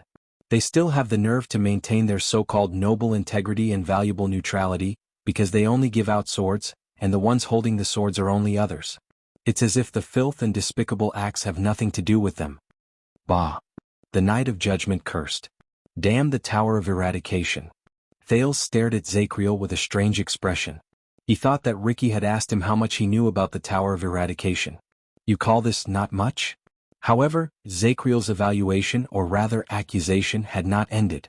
Have you ever seen shameless scumbags who carry out their missions with a face full of compassion, shout that they love peace and protect mankind, but never stop for a moment, and never hesitate to sell weapons that kill people all over the world? Zacriel curled his lips and fiercely bared his teeth. That's them. Scumbags from the Tower of Eradication. Once he finished speaking, Zacriel snorted through his nostrils and ended his brief sharing of his thoughts. The atmosphere in Black Prison became awkward for a moment. Samuel did not know how to continue the conversation. Thales also raised his eyebrows. Ricky, on the other hand, laughed out loud without a care in the world. I like this guy. Ricky was done laughing. He scratched his chin and looked at the Knight of Judgment with interest. Are you sure you don't want to get out of prison? We will work well together. Zacriel returned him a cold smile. Samuel coughed and whispered to Ricky. Because of many things in the past, he has a deep prejudice against the Tower of Eradication. Ricky shook his head nonchalantly. Back to the topic. Samuel sighed and took out a piece of paper from his bosom. This action attracted Thales's attention. He had a feeling that this was the Disaster Sword's true goal. Samuel gently opened the paper and spread it out in front of Zacriel through the bars. He used the light from the fire to illuminate it. Zacriel, do you remember this? Zacriel narrowed his eyes. At first, he shrank a little because of the approaching firelight, but as he gradually got used to the light, he walked forward slowly and stared at the paper in Samuel's hand. At that moment, Thales suddenly felt that Zacriel's aura had changed. His gaze became fierce, and his expression was no longer as casual as if he did not care. It was as if he had turned from a pitiful man who had experienced the vicissitudes of life and was exhausted back into the Emperor's Praetorian Guard he once was. But he only scrutinized the things on the paper without saying a word. This made Thales even more curious. What is written on the paper in Samuel's hand? But Samuel was standing closest to the prison cell, and Thales could only see the blank back of the paper. Samuel also held the paper up so high that Thales could not see it. Just as the prince was hesitating whether he should stick his head out to peek at the paper in front of the two powerful kidnappers, Zacriel, who had become serious, suddenly extended his hand and took the paper. It crushed Thales' hope of seeing the truth.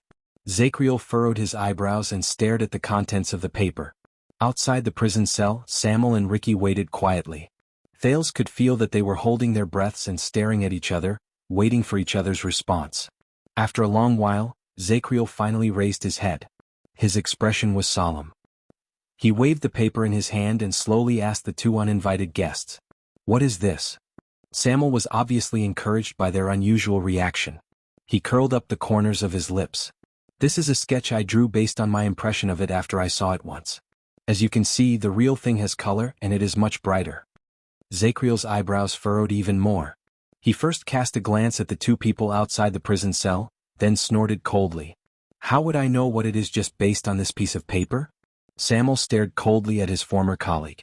If it were someone else or something else, the answer might be no, but Samuel raised the torch high and shrouded Zacriel's entire face in its light, but Thales only felt that the latter's expression was a little gloomy. "Do you see its outline? Do you see how special it is?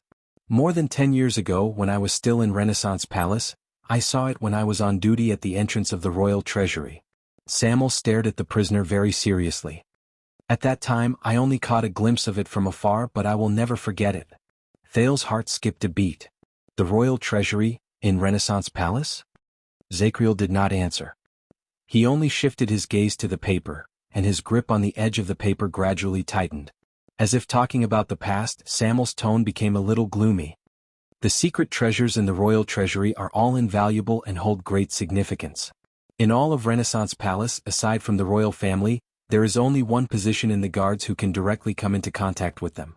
That position protects the inheritance of the royal guards and knows countless secrets. Only those who are trusted and have high hopes can take up the position. Based on convention, that person is basically the next captain and commander of the royal guards."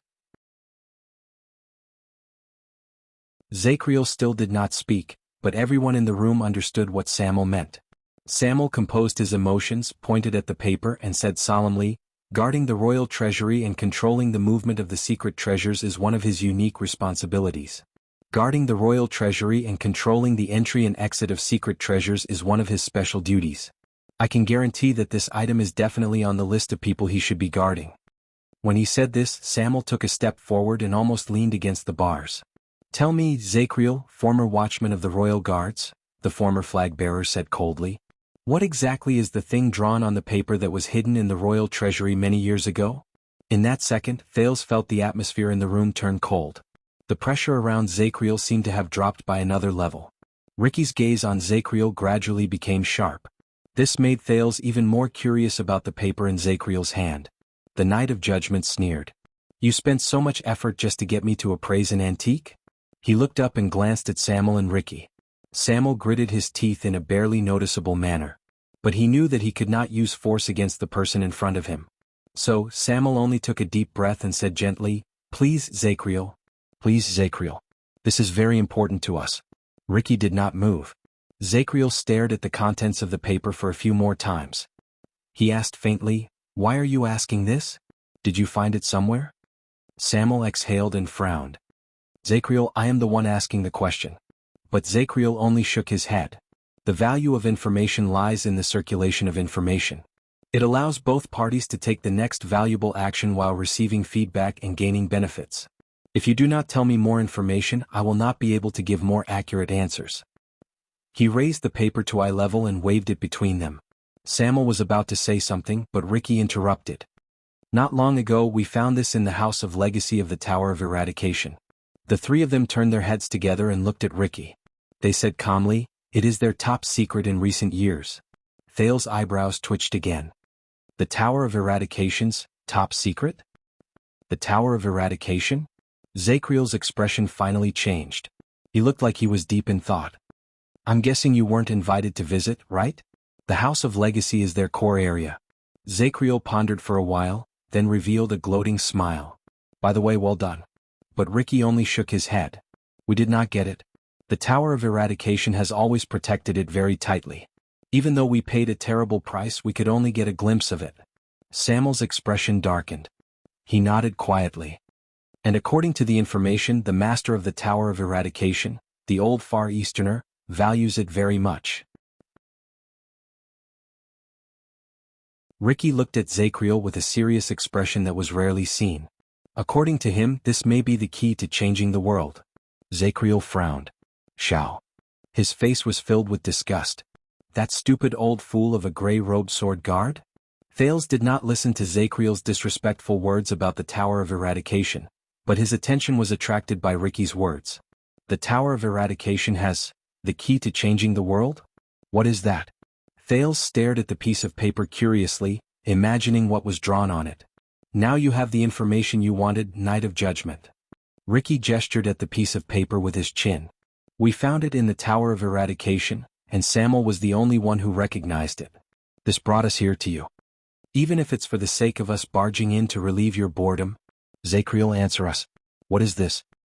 He focused his gaze on Zachriel's calm and dark face, as if he was trying to see something from it. Zachriel was silent for a long time, staring at the piece of paper. But Ricky and Samuel seemed to be very patient. Until the former watchman of the Royal Guard spoke faintly. 300 years ago. Samuel's expression froze. "What?" Under the illumination of the fire, Zachriel walked closer to the bars, revealing his half-glowing, half-dark face. The ferocious brand on his forehead was very clear, and the lower half of his face was completely dark. But his eyes were full of life. He swept his gaze over the guests outside the prison cell, and his eyes shone like swords. He did not look like a person who had lost his mind at all. Zachriel continued to speak. "In the year 349 of the calendar of eradication, Ixora Yarrow married into the Jadestar royal family and became the queen of Midir IV. Thales, who was listening carefully, was instantly stunned. Midir IV. Isn't that... Ricky was still frowning and confused, but Samuel, who was familiar with Constellation's history, had his expression change slightly. Yarrow. You mean the only elf queen in Constellation's history, Queen Ixora?" Zachriel nodded slowly with a serious expression. "And the thing on this piece of paper that you claim to have found in the Tower of Eradication is one of the dowries that Queen Ixora brought into Renaissance Palace from the Sacred Tree Kingdom." His voice was steady and his tone was solemn. As the people outside the prison looked at each other, Zachriel raised his right hand and gently flipped the piece of paper in his hand so that it faced Thales. At the moment the light from the fire illuminated the paper, the prince was first slightly confused, then he was greatly shocked. The outline of a short sword was carefully drawn on the paper. A strange counterweight ball. A gemstone in the middle of the sword's guard. A handguard that was curved in the opposite direction of the blade. Thales was stunned. "That's... Even in the royal family's treasure vault, which is full of treasures, it is a rather special one. Because this is the last weapon left in the world since the uncivilized era. It is said to be an ancient weapon that can slaughter great dragons." Thales stared at the picture on the paper. The Knight of Judgment's unhurried but strangely powerful voice traveled into his ears. "The sacred elves call it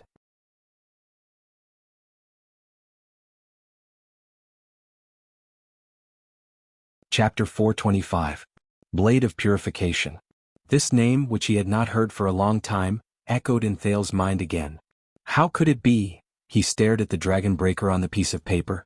He had countless questions and his emotions were a mess. Previously, when he was in Heroic Spirit Palace, Thales obtained the precious Against the Heavens book from Saroma. It described the dragon breaker, which was exactly the same as the Blade of Purification. But Thales did not expect that these strange-looking weapons would be so close to his family name and bloodline. Dragon breaker. Blade of Purification. Is this a coincidence? Or is this the weapon that sealed Giza? So, this is just Queen Asora's dowry? Samuel stared at Zacriel with a puzzled expression, snapping Thales out of his memories. When the Night of Judgment mentioned the past, he seemed to have entered a dazed state again. Not only that, it is also a testimony to a period of history. Every item in the treasury is of great significance. Samuel and Ricky frowned and looked at each other. Zacriel gently touched the bars of black prison. Before it could take effect, he quickly left his hand. He was deft and skilled. That was probably one of the most tense times between Constellation and Extet. The former watchman's gaze was lost. The Night Wing King's invasion and the disaster of the Third Peninsular War broke the political balance, causing countless small and medium-sized forces to perish. The big countries that survived the disaster did not have it easy either. The Western Peninsula welcomed another round of reshuffling. Hence, the struggle for supremacy in the Western Peninsula and the conflict between the descendants of the Empire and the Dragon's children reached its peak again. Two of the three heroes of Dawn ascended to high positions. Chara the hero became the regent of Dragon Cloud City and the actual ruler of Extet, while Meteor Jadestar was crowned as the fourth King Meteor in Constellation's history. But due to the hatred between their countries and their families, they turned against each other. Samuel and Ricky looked at each other. They seemed to be dissatisfied with the prisoner's rambling and aimless words. Thales listened quietly to the man's narration, which sounded as if he was sleepwalking. He remembered the poem Putre sang in the Black Sand military camp 6 years ago. When dawn rises. He still remembered Putre's tune as well as the three main characters in the song. In fact, the Prince of Constellation did not attend to his proper duties, and learned to play the lute and sing bardic poems. It was one of the few pleasures in the palace of the Northland nobles, who lacked entertainment. After the Night of Dragon's Blood, the Star Killer, who was not that amiable to begin with, became even more extreme. He treated any stranger who entered Heroic Spirit Palace as a potential assassin, and the bards who entertained the banquets were no exception. Zacriel continued to speak. The political chess game between the two countries has begun again, and it's even better than before. Under such circumstances, due to political needs, the Sacred Tree Kingdom and Constellation realized a royal marriage that was rare even in the history of the elves and humans. Zacriel picked up the paper in his hand and stared at the outline of the strange short sword on it. His expression was mournful, as if he was reminiscing about the past. Hence, after the disappearance of the Great Dragon, this weapon, which had been lying around for an unknown number of years, became more of a treasure than a battle treasure, and more of a souvenir than a practical weapon, was intentionally given as a political gift. It followed King Ixora to Constellation and entered the royal treasury. Zacriel looked at the sketch in his hand and spoke softly. The Dragon Breaker. A few years later, the large fortress built beside Cold Castle between Black Sand region and the Northern Territory was named after it. For the next 100 years or so, Constellation and the Great Dragon used that fortress to attack and defend against each other, until Queen Erica defeated the Extension Alliance army 6 times in the famous Three Pockets battle. She finally seized Cold Castle and forced the Northland barbarians to retreat to the northern plains, causing Constellation's might to reach its peak. Under the dim firelight, the Night of Judgment's words floated in the dust-covered black prison, which had been abandoned for a long time. One could vaguely hear the excitement and loftiness of that era. Zacriel gently loosened his fingers and let the paper fall to the ground. He slowly retracted his gaze from the void. His gaze became clear again. Of course, perhaps one of the reasons why Constellation's ancestors brought this weapon was because they were worried about the legendary Queen of the Sky. They were worried that it would intervene in the political situation when Extet was at its weakest. This way, they at least had a weapon that could theoretically restrain it even though it never showed up. Zacriel said faintly. It showed up. Samuel, who had been silent for a while, said softly, that legendary dragon was in Dragon Cloud City 6 years ago. This sentence made Zacriel tremble slightly, and Thales sank into deep thought. On the night of King Nuvan's death. Samuel sighed and said, "That dragon which we all thought was a character in the story, descended from the sky and destroyed a calamity before Dragon Cloud City was reduced to ruins." There was a long silence inside and outside the prison cell. Then Zachriel closed his eyes and exhaled. "It seems that I have indeed missed a lot over the years." Ricky seemed to be unable to listen to Zachriel's rambling and erratic narration. He took a step forward and asked straightforwardly, "But what I don't understand is, how did the secret treasure of the royal family in Renaissance Palace end up in the Tower of Eradication?" Zachriel snorted and shook his head. "Who knows?" The Knight of Judgment's attitude toward strangers was not as good. He looked indifferent. "More than 10 years ago, many of the items in the treasury were conscripted for the king's wedding. Perhaps this item is also on the list. Who knows?" "Wait." Thales's ears twitched. "The king's wedding? Which king? Is he talking about Kessel V? The wedding when he was still a prince? Queen Kia?" A beautiful figure holding a doll appeared before Thales's eyes. He felt sad. "So we can confirm it?" As he watched the paper fall to the ground, Samuel turned to look at Ricky as if asking for his opinion. "More than 10 years ago, under the king's orders, the Dragon Breaker was moved out of the treasury?" But Zachriel only looked like he did not care. He leaned against the wall casually. "Is it important whether it is or not?" Samuel was about to retort, but Ricky was faster than him. "Very well, then let me change my question." The leader of the Disaster Sword still looked relaxed. He had the ghost of a smile on his face, but Thales could vaguely sense the seriousness hidden in his tone. "What is so special about the Dragon Breaker? Does it have no other secrets?" Zachriel changed his posture. The light from the fire drew a long shadow on the wall. "Then what do you want to know?" His words gradually showed his impatience. "According to the records, this ancient weapon has been covered in dust for a long time in the Sacred Tree Kingdom. Even the sacred elves themselves know very little about it. That's why they sent it as a political dowry, let alone us who have reached the end of our lives." The Knight of Judgment said coldly. Ricky stared at him carefully, but his expression gradually changed. It was as if the air around them had started to become oppressive. "Zachriel." The last trace of warmth on Ricky's face disappeared. "Do you really not know, or are you playing dumb?" Zachriel narrowed his eyes and stared at the stranger outside the fence through his slits. "I'm tired. You should leave quickly." The Knight of Judgment did not show any intention of cooperating with the other party. Instead, he said coldly, "Before the guards show up." Samuel looked a little anxious. He looked at his old colleague's unmoved expression. Just as he was about to say something to ease the situation, Ricky sneered. But Thales could feel the chill in his laughter. "Do you know why we paid such a huge price to come here and ask you these questions, Knight of Judgment?" The leader of the Disaster Sword spoke slowly with a cold smile. "Because what we really want to know is..." Zachriel still leaned against the wall without moving. As if he was distracted, he started to observe his nails again. It was as if he was indifferent to everything. That was until Ricky asked his question. 18 years ago, this was the so-called Dragon Breaker that Samuel saw. You personally guarded it." Ricky said softly. "Is it a legendary anti-mystic equipment?" Ricky's soft words echoed in the hall. At that second, the light from the fire flickered slightly, but the inside and outside of the prison fell into absolute silence. Soon, Thales's breathing became chaotic without him realizing it. He had to rely on the sin of Hell's River to stabilize it. What did he say? He said, "Legendary anti-mystic equipment?" Thales stared at the piece of paper by his feet and slowly picked it up.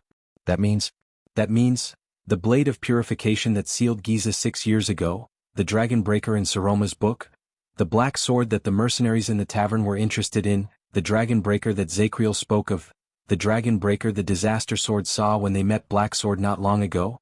He stared at the familiar yet unfamiliar picture on the paper. In just a few seconds, the events, elements, and clues were pieced together in Thales's mind. But at that moment, someone lost his composure even more than Thales did. Asterisk bang. Thud. Asterisk and explosive sound, followed by a muffled thud, brought Thales back to reality. He turned his head and was shocked to see Zachriel, who had leaned against the bars at some point in time. He fell heavily to the ground in a cloud of smoke. But the Knight of Judgment did not care about the pain he suffered. He only struggled to get up. There was shock and fear on his face that Thales had never seen since he saw the man. "What did you say?" Zachriel gritted his teeth and stood up straight. He stared at Ricky, who had a cold expression on his face outside the prison cell. There was a rare tremor in his voice. What equipment? It was as if he saw the end of the world. When he saw Zacriel like this, Thales, who should have been the most shocked, calmed down. He sensed that something was happening. And the people in front of him were the ones who knew about it. Aha! Outside the prison cell, Ricky's tone was filled with faint smugness and slight surprise. Your expression. I understand. Ricky and Zacriel, who had lost his composure, stared at each other quietly. The coldness on his face was slowly replaced by solemnity. I see. It seems like you really don't know. On the other side, Samuel was obviously not aware of the situation. He looked at Zacriel, then at Ricky. With the same question as Thales, he asked, "What's wrong?" But neither Zacriel nor Ricky seemed to care about his idle mood. The former's breathing became faster, and the latter muttered to himself. Zacriel's chest rose and fell. His breathing was incredibly rapid, but this could not compare to his uncharacteristically anxious attitude. Tell me. The Knight of Judgment gritted his teeth. The brand on his forehead was incredibly obvious. Did you just say, what legendary anti-mystic equipment? Tell me. Ricky stood where he was with a slight frown on his face. A few seconds later, in the face of Zacriel's anxious gaze for an answer, he nodded at Samuel. Tell him. Zacriel immediately looked at Samuel. His gaze was sharp, aggressive, and vaguely ferocious. Samuel cast a strange glance at Ricky, but he still spoke quietly. According to the information we obtained from the Tower of Eradication, Zacriel, this so-called Dragon Breaker, is a legendary anti-mystic equipment. Samuel seemed to be a little hesitant and did not seem to understand. In that second, Zacriel's stubbled face turned incredibly pale. No. He stared at the empty space in front of him and muttered to himself. Samuel said with a serious expression, "Our information is unquestionable. It is said that this legendary anti-mystic equipment has been verified, and it can seal the calamities." Thales subconsciously clenched his fists. He remembered the scene 6 years ago. The short sword that shone with red light seemed to resonate with the blood in his body, as if it had a life of its own. In the prison cell, Zacriel's gaze shifted back and forth, as if he had seen the most unbelievable thing. No, impossible," he mumbled. In the end, he widened his eyes and slid down to the floor, as if he had lost all his energy. He was dumbfounded. Samuel sighed softly. Yes, we never knew that the royal family had such a legendary anti-mystic. But before he could finish speaking, Zacriel suddenly raised his head from behind the bars. No. The prisoner's expression changed abruptly as he shouted, interrupting Samuel's words. No, it's not like this. It's not. He shouted at the top of his lungs while he pounded the floor with all his might. Thud. The Knight of Judgment's sudden outburst caught Samuel off guard.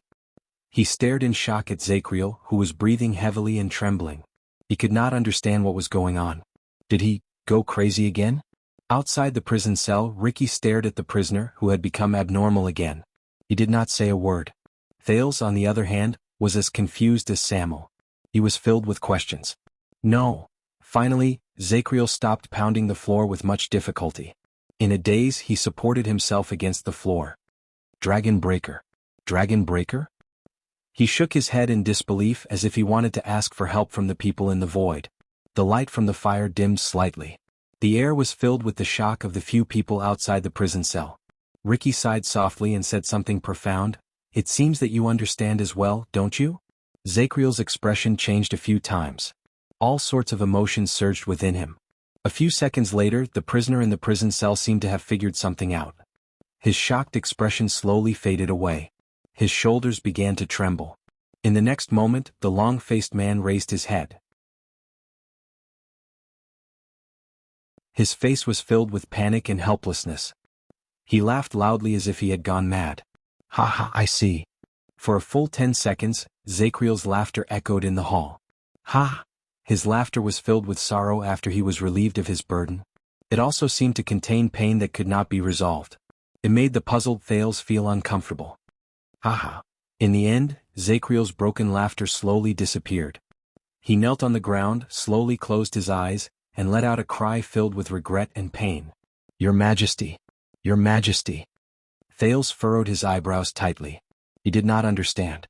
Zacriel's laughter died away, but another one followed. Ha! 80 the second, what a great king of eternal rule! Compared to the Night of Judgment's pain and panic, this laughter was filled with boldness and grandeur, as if it was the excitement and desire of someone who had seen through the truth. What a courageous king! The prince and Samuel turned their heads in surprise and looked at Ricky, who suddenly laughed. They saw the rare excitement and ecstasy on his face. Eddie II? King? Thales' puzzlement became more complicated. Ricky? Samuel asked tentatively. But the leader of the disaster swords ignored him. Instead, he was immersed in a rare moment of joy and pleasure. His laughter was sonorous. Whether it was the king of Renaissance, the Dragon Knight King, the king of vanguards, or senior cattle, these so-called peerless heroes in human history, their achievements, courage, and heroic spirit were not even 1/10,000th of yours. Ricky laughed so hard that he slapped his thigh in delight. It was a stark contrast to Zacriel's pained moans and trembling in the prison. 18 years ago, 18 years ago. What a pity, what a pity. A rare excitement shone in his eyes and he said loudly, "Why wasn't I in the Western Peninsula that year? Why didn't I witness this magnificent and crazy scene that made people's hearts surge with excitement?"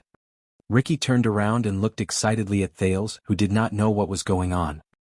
He extended his arm and pressed down on the prince's shoulder. Thales grunted. He felt that Ricky did not hold back at all, as if he was so happy that he forgot everything. The torch shook violently in Ricky's hand and sparks flew out. "Child, you should be proud of this." Ricky's breathing quickened. He was like an emotional bard who watched the rise and fall of history through the ages. He sighed and said, "Your grandfather was practically the greatest and most fearless supreme king in human history since the Battle of Eradication." Thales stared at him in a daze. He sensed the unusual passion in his words, and he could not help but open his mouth to ask. But Samuel was faster than him. The former flag-bearer of the royal guards asked sternly, "Zacriel? Ricky? What is going on? What are you talking about?" Ricky's laughter slowly disappeared. He let go of Thales' shoulder and took the paper from the prince's hand, but he did not answer Samuel's question. "Night of Judgment, let me confirm for the last time." Ricky's expression returned to normal, and he stared solemnly at the dazed Zacriel in the prison cell. "This thing, the so-called Dragon Breaker, when it flowed out of your hands from the treasury 18 years ago, was it just the Dragon Breaker?" Zacriel shuddered slightly as if he had just woken up from a nightmare. He gave a nervous snort of laughter. "Ha ha ha ha." Zacriel's gruff laughter came from his chest, and it was hollow. "Look at the present, think of the past." The Knight of Judgment lowered his head and said softly, "Do you still need confirmation?" Ricky smiled. He turned around. "Samuel, let's go," Ricky said casually. Ricky said casually, but his eyes were filled with unprecedented confidence. "We didn't come here for nothing." He strode forward, leaving Zacriel behind him. He remained in the boundless darkness. But Samuel made a low sound. "Ricky." The flag-bearer raised his head coldly and raised the torch. His tone was filled with dissatisfaction. "I need an explanation." Ricky stopped in his tracks. Thales frowned as he watched the interaction between the two men. Ricky let out a sigh and turned his head. "Samuel, you are a noble in the capital. Tell me, how did we win the Battle of Eradication?" His expression was indifferent, and the corners of his lips curled up slightly, as if this was just a normal conversation between friends. Samuel was slightly startled at first, then he instinctively said, "The legendary anti-mystic equipment." Ricky snapped his fingers, which showed how relaxed he was at that moment. He turned around and walked closer to Samuel, completely ignoring Zacriel, who lowered his head and trembled in the prison cell. It was as if he had already lost his value. Yes, for more than 600 years as their greatest nemesis, every legendary anti-mystic equipment can seal the calamities. Ricky said softly, but the irony is that every legendary anti-mystic equipment that can seal calamities was forged during the Battle of Eradication with the power of the two most powerful calamities, along with the wisdom of human wizards, as well as countless costs as a foundation. At that moment, Thales shuddered. "Wait, they're talking about..." A pleasant male voice rang in his mind, awakening memories from not too long ago. Unbeknownst to us, the two mystics, who had always seemed to stay out of the matter and remain neutral, had long since started working together with the humans and the survivors of the Magic Tower. They created the mystic's greatest nemesis. Legendary anti-mystic equipment. In Black Prison, Ricky faced Samuel's burning gaze and continued to speak. When the war was won, the wizards were wiped out, the two magic empresses went their separate ways, The Human Alliance collapsed and the Calamity Hunters group, which was famous for a time, disbanded. The limited number of legendary anti-mystic equipment was scattered everywhere with them. However, what most people don't know, Ricky said with a cold smile, Blood Spike and Helen, the two most powerful calamities who were once on the same side as us, were the creators of the legendary anti-mystic equipment. They secretly tampered with their works. Samuel was slightly startled. Tampered with? Thale's breathing quickened and he subconsciously straightened his body. Memories of the past seized his mind again. Wait, I thought of a problem. If the legendary anti-mystic equipment is the mystic's greatest nemesis, what about the two empresses? Won't the weapons they created pose a threat to themselves? At that moment, what appeared before Thale's eyes was the elegant smile of the man in blue, as well as his faint gaze, which was suffused with blue light. Good question. You're getting closer to the truth of the world, Your Highness. Thales was stunned. He understood something. Then Ricky's faint voice traveled into his ears. After the war, the human heroes used tragic facts to prove that all the existing legendary anti-mystic equipment could not seal Blood Spike and Helen. In Black Prison, Samuel raised his eyebrows slightly. Ricky smiled and threw down the torch. That's right. The strongest weapon in the Battle of Eradication could seal almost every mystic and end the disaster they brought, but it could not hurt their creators. Not even a little bit, not even a little bit. The torch fell to the ground and sparks flew. But as it rolled, it gradually dimmed. It no longer shone or heated up. Yes, it makes sense when you think about it. If I were them, why would I do something that would harm others without benefiting myself? Ricky raised his head and sighed softly in the much dimmer Black Prison. So, Blood Spike and Helen, the two magic empresses, the most powerful mystics in the world, were exceptions that could not be sealed. They were like two unbreakable taboos that hung over the entire world. For many years no one could control them. They stood above all things, transcended above all else, and forged a terrifying balance and arrow that lasted for 7 centuries. All the countries and races were as silent as cicadas in winter, not daring to voice their anger. As he listened to Ricky's words, Thale's thoughts became more and more agile. There was a hint of shock and understanding in his heart. The words of his mysterious teacher rang in his ears again. But the secret of the legendary anti-mystic equipment has always been in the hands of the two empresses. We have no way of knowing. This is a shackle that has been pressing on our shoulders for nearly 700 years. It is still hard to understand. At that moment, he felt that a lot of the fog that had surrounded him since he came to this world had suddenly cleared up, and many mysteries were easily solved. He was not the only one who had this thought. Samuel's cheeks twitched slightly. He seemed to have understood something and he suddenly raised his head. Wait, the Dragon Breaker was not a legendary anti-mystic 18 years ago. That means, Samuel's words stopped at the tip of his tongue, and they froze along with his expression. Ricky threw his head back and laughed. His laughter echoed in the hall. Yes, although we don't know the details if our guess is correct. Ricky took a deep breath and lowered his head. His eyes reflected Samuel's torch in the darkness, and they instantly became sharp, like a beast on the hunt. Ricky gently let go, and the paper with the Dragon Breaker on it slowly slid down. 18 years ago, the first and only legendary anti-mystic equipment in history that did not come from the hands of the Empress of Magic. In Constellation, on the foundation of this Dragon Breaker, it was just barely forged. His voice was like a bard sitting by the fireside at night. The rhythm was orderly and the tone was mysterious. Samuel's entire body froze. As Ricky's words gradually spread out, the atmosphere in Black Prison had never been so terrifying. It was as if they were talking about the most unbearable secret in the world. Thales watched the paper float in the air a few times before it landed on the stubbornly burning torch on the ground. 18 years ago, the King of Eternal Rule, 80 Jadestar II, and the constellation under him recreated the miracle of our ancestors in the Battle of Eradication. They created a forbidden weapon that had never been seen before. Ricky's voice became fierce and solemn, and there was a faint chill that went straight up Thale's spine. A legendary anti-mystic equipment without any trace of the two empresses, without any restrictions or restraints. Tongues of flame licked the Dragon Breaker on the paper, dyeing the rather clear sketch into an unsettling, scorched black. It was darker and darker than the hue in Black Prison. A secret weapon that can completely seal Blood Spike and Helen. Ricky's voice was cold.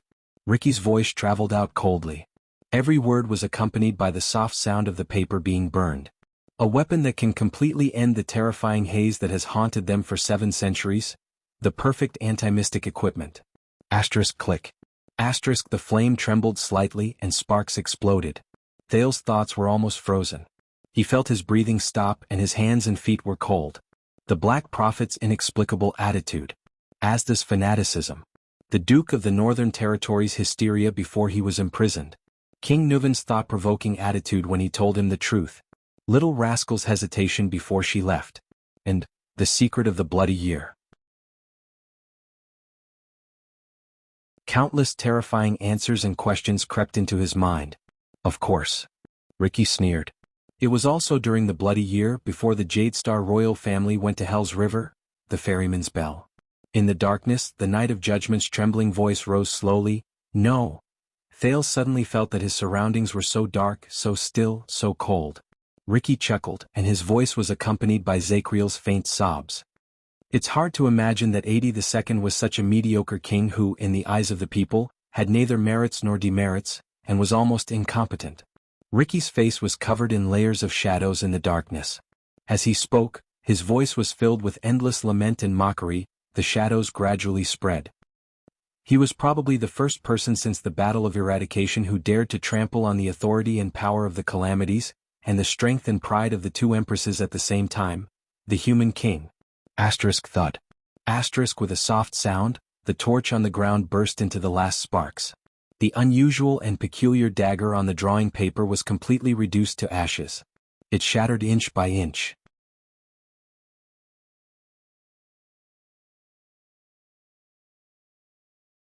Chapter 426. The ominous and horrifying atmosphere in Black Prison lingered for a long time. Even after Ricky's laughter and Zakriel's sobs faded away, Thales could still sense the ghastly atmosphere in the air, and it made his hair stand on end. The bloody year. 82nd. The Jadestar royal family. And the only thing that could threaten the Magic Empress.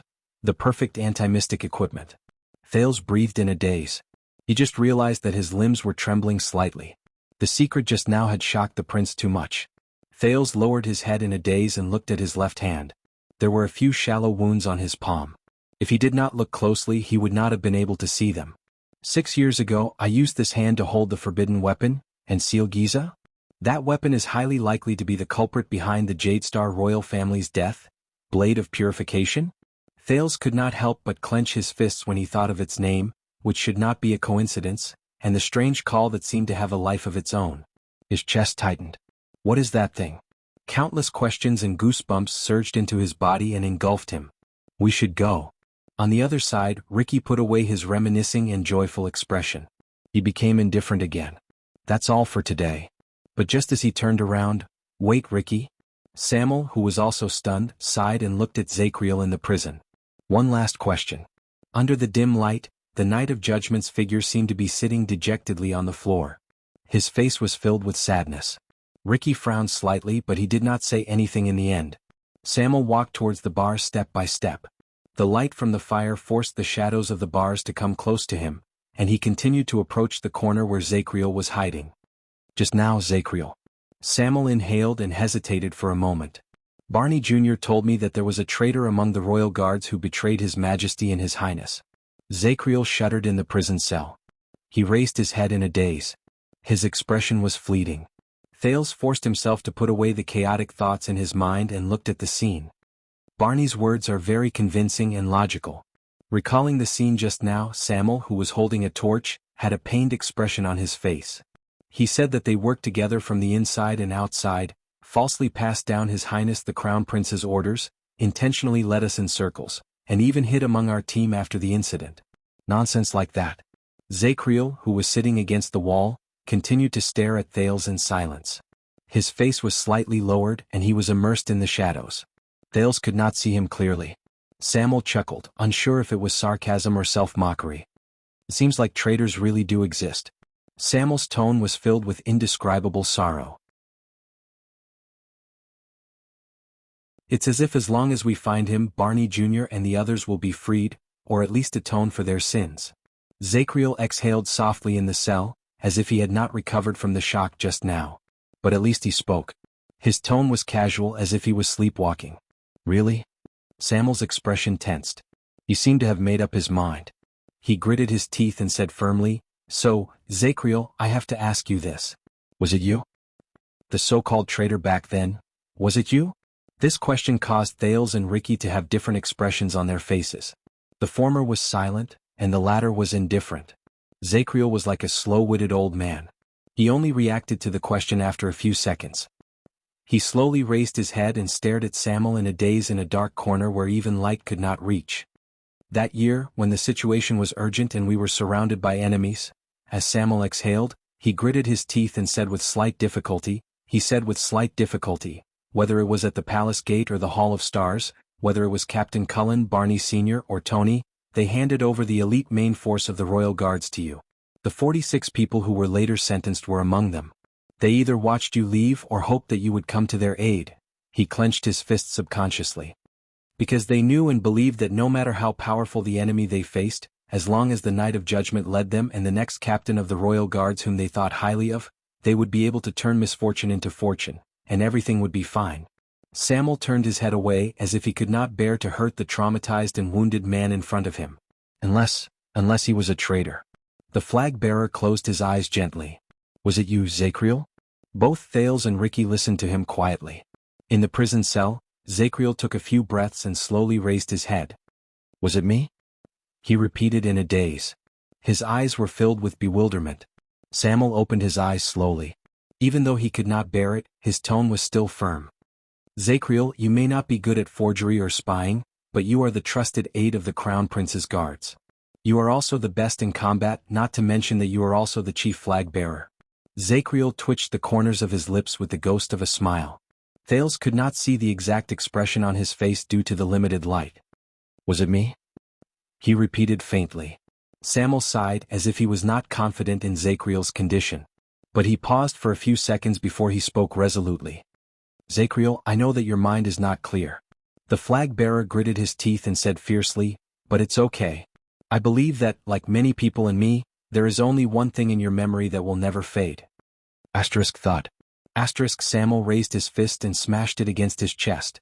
The three people in the room could not help but look at him. Swear, Zacriel. Swear before me, before the Jade Star bloodline. Samuel said resolutely. A cold glare flashed in his eyes. With your honor, your dignity, your blade, your ancestors, and the name of the Zacriel family, the noble descendants of the Rudalians who have been loyal to the minister since the age of the Empire, I solemnly swear this oath. Finally, when he heard these words, Zacriel shuddered. The Knight of Judgment stood up slowly. His branded face was revealed in the dim firelight. His eyes slowly regained focus. Ricky was deep in thought. Samuel's breathing quickened. With a pained expression, he continued, Swear, Zacriel, that in your entire life, you have never betrayed the Jade Star royal family, the Royal Guards, or the Praetorian Oath. Zacriel's expression slowly became solemn. Thales' breathing gradually became softer. Tell me with your own mouth that you are not a traitor, Samuel said softly. There was a hint of helplessness in his tone. Tell me. But Zacriel did not answer. He only stared at Samuel from a distance. His gaze was slightly cold. For a time, only the breathing of the four people could be heard in the air. But in the next second, thud. Samuel took a fierce step forward and grabbed the bars of Zacriel's cell. Ricky's expression changed slightly. I beg you. Samuel's back was facing Thales. His expression was unclear and he sounded as if he was gnashing his teeth. But Zacriel still did not make a sound. He only stared at him. I beg you, answer me, penal officer. Once again, Samuel's words were tinged with a pleading tone. This is too important. His hand, which was holding the bars, began to tremble. Finally, Zacriel snorted softly. His unfocused gaze regained its clarity. Too important? Why did Barney Jr. question you, Samuel? He curled up the corners of his lips and shook his head quietly. To question whether you are a traitor or not. Samuel's face paled. He did not know whether it was because he could not bear the pain or because of other reasons, but he subconsciously let go of the bars and took a step back. His palms trembled slightly. The Knight of Judgment smiled. And you? Do you wish that I am a traitor or do you wish that I am not? There was a long silence in the air. Samuel lowered his head deeply. However, soon after, a quiet sigh came from the darkness. Unexpectedly, Zacriel's voice gradually rose. It went from low to high and from light to heavy. I swear, he said faintly. Emmanuel Zacriel, I solemnly swear on my honor, my dignity, my blade, my ancestors, and the name of the Zakriel family, which has been loyal to the minister since the age of the empire. Samuel seemed to have been inspired by something. He raised his head with a complicated expression. I will spend my entire life and I will spend it all. As he spoke, Zakriel's tone became more and more solemn. I have never betrayed the Jade Star royal family, and I have never betrayed the Praetorian Oath. Thales's eyebrows twitched. He seemed to have missed something. As expected, Zakriel's sigh came again. The only people I have let down are all of you. Samuel's breathing seemed to have been cut off. The Knight of Judgment's dispirited and sorrowful voice continued to rise. It's Captain Cullen, Tony, Morian, Belden, Kamal, Rogo, Tardin, Bruley, Nair and you, Samuel. It was all the brothers of the Royal Guards. He sounded like an old man with one foot in the grave, repenting for the sins he committed when he was young. Samuel did not move. Zakriel stared at Samuel, then at the brand on his face. He said in a daze, as a person who had high hopes placed on me in that storm, I was unable to protect you, help you, lead you, go through the obstacles and get through the danger with you. He said in a daze, I could only sit here day after day, year after year, and watch all of you sink into this state and suffer. Thales turned his head and thought of the 37 Emperor's Praetorian guards who died in the prison of bones. He thought of their dazed, desolate, liberated or crazed gazes.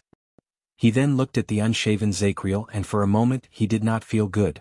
Zakriel closed his eyes gently and squeezed out the words he had kept in his heart for many years. I'm sorry. There was another period of silence. Samuel's expression did not change for a long time, but he slowly turned his head away. So, the traitor is not you. The flag-bearer trembled slightly. Or, the traitor has already died in prison. Or, there is no traitor at all? No one betrayed His Majesty and his family? Samuel turned his head around abruptly. There seemed to be a faint pleading tone in his voice. Everything is just the conjecture of that schemer Barney Jr.? Zakriel did not answer him immediately. Instead, he paced around in silence and returned to his original seat, which was filled with a desolate atmosphere. After a long while, a faint sigh rose in the air. Perhaps there is. Samuel was slightly shocked. What? Zakriel leaned his head against the wall. His eyes seemed to have lost focus again. I think there should be traitors. When he said this, Samuel, Thales, and even Ricky's expressions changed. Then he continued speaking. But they are not just a certain person, nor are they a certain face or a certain name. Samuel frowned. What do you mean? Zakriel shook his head with a resigned and hollow smile. The brothers of the royal guards came from various noble families in the capital. He looked above him as if he saw the past there. The rhythm of his voice also rose and fell, but it was rhythmic. Barney, Belden, Samuel, Tardin, Zakriel. The old captain was even born in the Sun Sword and Shield, one of the 6 great clans. He was the younger brother of the guardian Duke of Eastern Sea. All of them have a very high sense of honor and responsibility, and even a sense of mission. They are proud of being constellations, proud of being descendants of the Empire, and see the kingdom as their eternal home and home. As he listened to the Knight of Judgment's words, Samuel was lost in thought. But, Zakriel changed the topic. You heard what the man said just now. It's about the secret of the Dragon Breaker. His expression became sad and pained. It's about what happened in the past. The other 3 were stunned.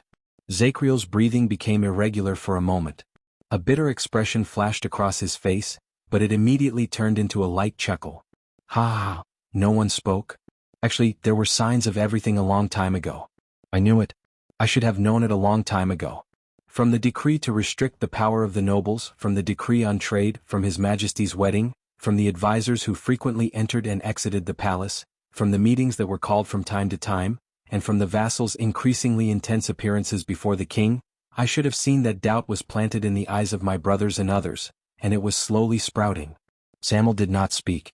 Look at His Majesty's actions, look at the path he took, look at the battlefield he stood on, and look at the enemy he chose. The prisoner still looked at the ceiling with a complicated expression. His laughter was filled with bitterness and regret. Look at the future he stubbornly chose for the millions of people in Constellation. Thales listened to him quietly and imagined everything that the former 82nd had to face in that era. Zakriel exhaled hoarsely. When he remembered the blade of purification and the secret he just learned, Thales could not help but frown. Samuel turned his head away fiercely, as if he could not bear to listen anymore.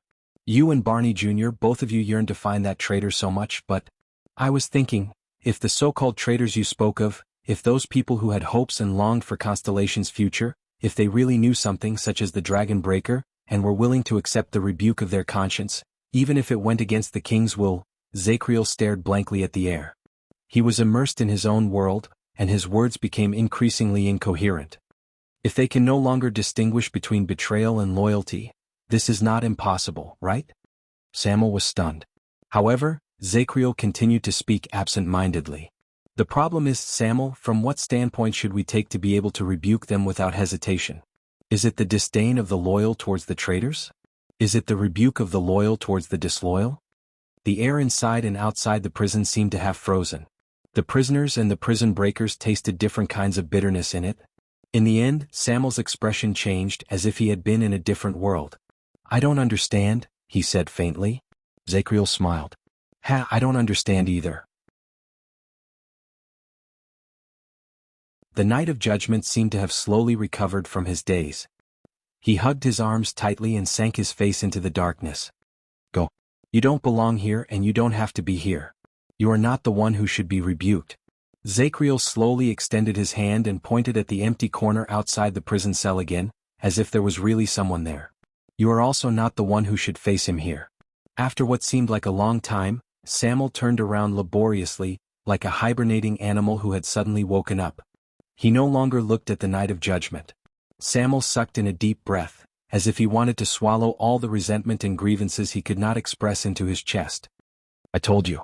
Ricky tapped his sword hilt lightly on the other side as if he did not care. Those who face the past will not find the answer. Finally, under Ricky's gaze, Samuel moved. He walked back the way he came, but no one knew whether it was regret or relief. He left Zacriel's prison cell behind.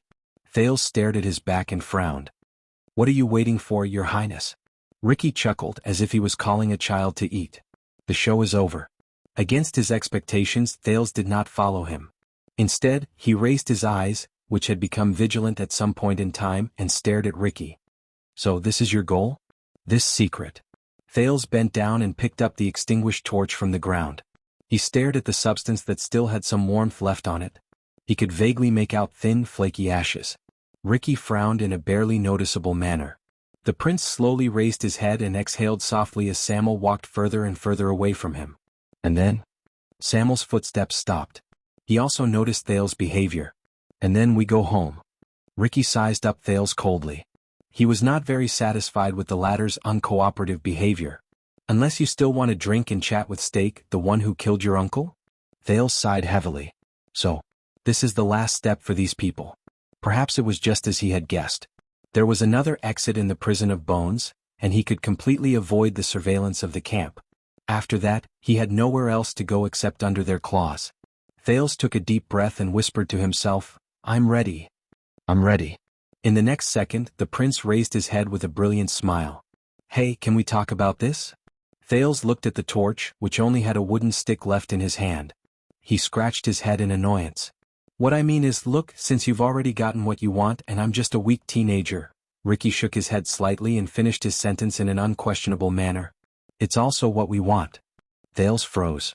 Ricky walked forward slowly, and there was a hint of threat in his voice. It's even more than our original goal. Thales could not help but raise his eyebrows. He could not help but sigh and say, but you know, neither the kingdom nor the secret intelligence department will let you leave the camp easily. Samuel walked back and looked at Thales, who looked like he wanted to negotiate with Ricky. They won't, Ricky said coldly. But they don't know. Thales flashed a helpless smile and spread his hands. But what if they know? Under the illumination of Samuel's torch, Ricky frowned slightly. What do you mean? Thales flashed his white teeth and smiled bashfully. What I'm trying to say is, what if the kingdom's secret intelligence department knew everything about your operation from the beginning to the end?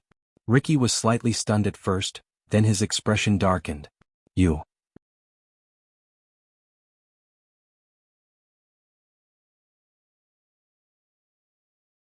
Chapter 427. Blade Fang's camp, prison of bones not far from the surface exit. In the dark night, A slightly plump man stood in a short alley and quietly watched the huge hemispherical fortress in front of him. It was the most famous prison in Western Desert and even all of Constellation.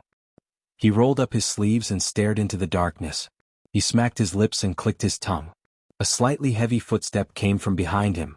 No matter how many times I look at the prison of bones, it's just like Ghost Prince Tower. The plump man did not even look at the scene behind him because he knew who it was. He only sighed and said, "These two things are equally annoying." The slightly heavy footsteps stopped behind him. The plump man yawned in the darkness and cold wind. He still did not turn his head around. "You're out so fast?" The person behind him seemed to nod. A slightly rough voice traveled faintly. There was a hint of coldness and alienation in it. Around 10 minutes ago, their security on the surface was lax. The chubby man shrugged as he listened to the unapproachable tone of the man. But he knew that the person behind him had always been like this, so he did not mind. Then, the plump man turned around and glanced at the person behind him. That one glance scared him out of his wits. He jumped up from the ground and jumped 3 feet horizontally. He wanted nothing more than to stay as far away from the person behind him as possible. "Oh my God, Norb." The plump man desperately suppressed his voice. He placed his hands in front of him and looked at his colleague beside him in shock. He looked at the latter's revealing and alluring attire. He looked at his colleague's eye-catching makeup with red eyelashes and bright lip gloss. Looking at the other party's slender figure and charming movements, she nonchalantly tugged at her loose shoulder strap. The exposed skin on her shoulder, along with the bulging view of her chest, were all covered by the gauze-like material. But, the plump man could not stop his body from trembling. He pointed at Norb with a trembling finger. "I know this is a job requirement. I have to disguise myself and sneak into the crowd, but, he looked at his colleague in horror. "But do you have to dress up and act coquettishly like a prostitute who solicits customers on the streets?" Norb turned his head away, allowing his thin clothes to flutter in the cold wind, almost unable to cover his body. This made the slightly plump man shudder. "Is there a problem?" His tone was light. The slightly plump man forced himself not to look at him and forced a smile. "Of course there's no problem except for one thing."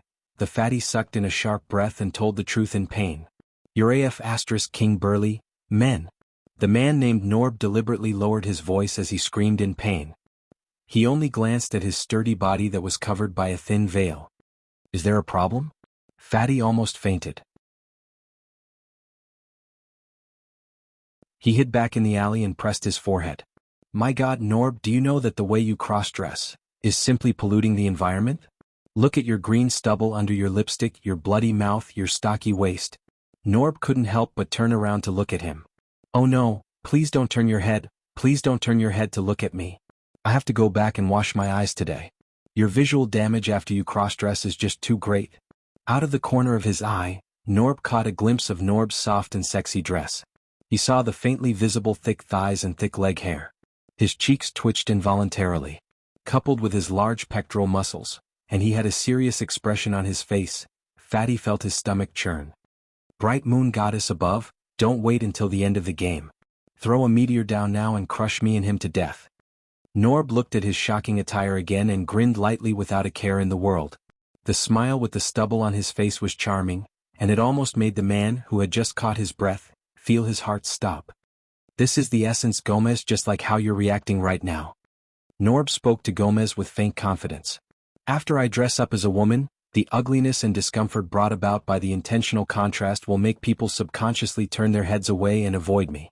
You won't be too interested in whether a lousy male prostitute with a fetish for cross-dressing has other secrets, such as whether he's someone with ulterior motives who deliberately lurks in the shadows." As Norb spoke, he habitually extended his hand and combed his non-existent fringe. Gomez patted his chest in shock, but he still insisted on using the corner of his eye to talk to his colleague. "Are you sure you didn't read too many bardic poems?" Norb glared at Gomez. His eyebrows were furrowed and he seemed to be angry. It made Gomez have the urge to immediately retire. Gomez could only exhale in pain. He pointed at the prison of bones in the distance, resigned to his fate, and said to his extremely calm colleague, forget it. So what are we eating today?" "What are we eating?" Norb no longer subconsciously swung his woman's sleeves. "What do you want to eat?" Norb no longer swung his sleeves subconsciously. He shook his head steadily. "The list of information is clearly with you." The plump Gomez's face turned red. He coughed, took out a piece of paper from his belt, and slowly unfolded it. "All right, let me see." Gomez looked at the paper in his hand. He was instantly in high spirits, and the gloominess he felt when he was almost scared to death by Norb seemed to have been swept away. First, appetizer and appetizer. He looked at the prison of bones in the distance with great interest. His tone rose and fell. A personal envoy of the Northland Kinslayer King. Gomez stopped talking and suppressed his disgust. He looked at the cross-dressed Norb. "Did you see him when you were inside?" Norb's expression remained indifferent. He only nodded slightly. LaSalle Weeder, the former border baron of Dragon Cloud City. Witness confirmed. Norb was as calm as ever, but there was a rare hint of seriousness in his eyes. 6 years ago, I followed him to carry out surveillance until we entered Eternal Star City. Gomez nodded in satisfaction. He extended his short index finger and tapped LaSalle's name heavily. That imposing manner made him look like a suzerain stamping his personal seal. Gomez said eerily in the cold wind, This former baron may not be eye-catching, but he is the most important. His status is the most special, and he is the key that connects everything. His lordship has instructed us to find out his relationship with the secret room. Perhaps we can even get rid of the secret room spy. Not bad. As for appetizer, the quantity is small, the quality is good, and the taste is exquisite. Norb nodded expressionlessly. Gomez blew on the paper in his hand and shifted his gaze to the next person. Then the highly anticipated main course. Gomez's eyes lit up again. Wow, guess what we have? A whole pot of Shadow Shield assassins. Full of sincerity. He was in high spirits. Just like before, Norb spoke slowly in response to Gomez's gaze. Kos, family name inauspicious, former Northland vagabond, codename, Steak. Witness confirmed. Norb said calmly, he is the most valuable target. He fits the description of the shadow-catching operation 6 years ago. His lordship pays a lot of attention to him, especially to find the spy he placed in the upper echelons of the Western Desert.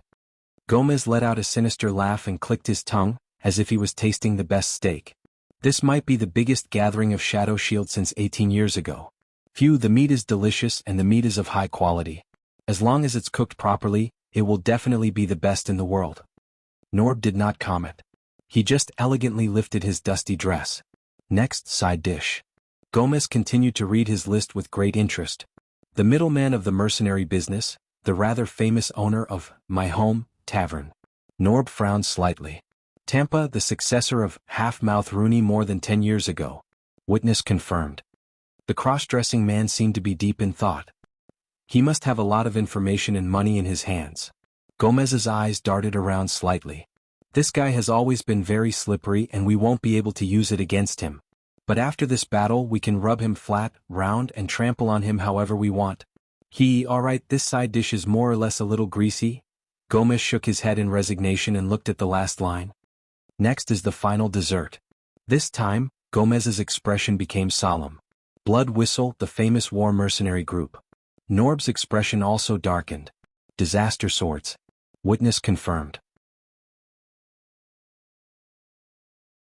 Their leader doesn't seem to appear often, I can't recognize him, but one of them stayed in the same cell with me for half a day before he went down.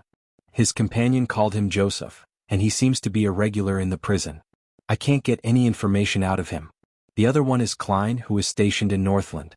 The last one is suspected to be a fugitive from our kingdom for many years. He is the former vice flag bearer of the Royal Guards, Colin Samuel. When he heard this, Gomez's lips curled up. The surprise is always at the end, isn't it?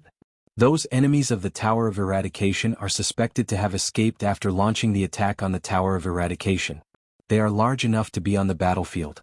The Lord is very interested in what they obtained after they broke into the Tower of Eradication, and he is also very curious about why they entered the Prison of Bones. TSK. It lingers on the tip of my tongue and the aftertaste is endless. As a dessert, it's a perfect ending. He narrowed his eyes slightly and licked his lips, as if he was really enjoying the taste of the dessert. Norb looked at him and still did not say a word. Gomez rubbed his plump hands and put away the paper with an excited expression. He looked like a man who had just returned home after a busy day. So this is the menu for today. All of them are here. That sissy's people should be almost here as well. When are we going to take action, pull in the net, and eat? He looked at Norb, who was dressed as a woman, with hope in his eyes.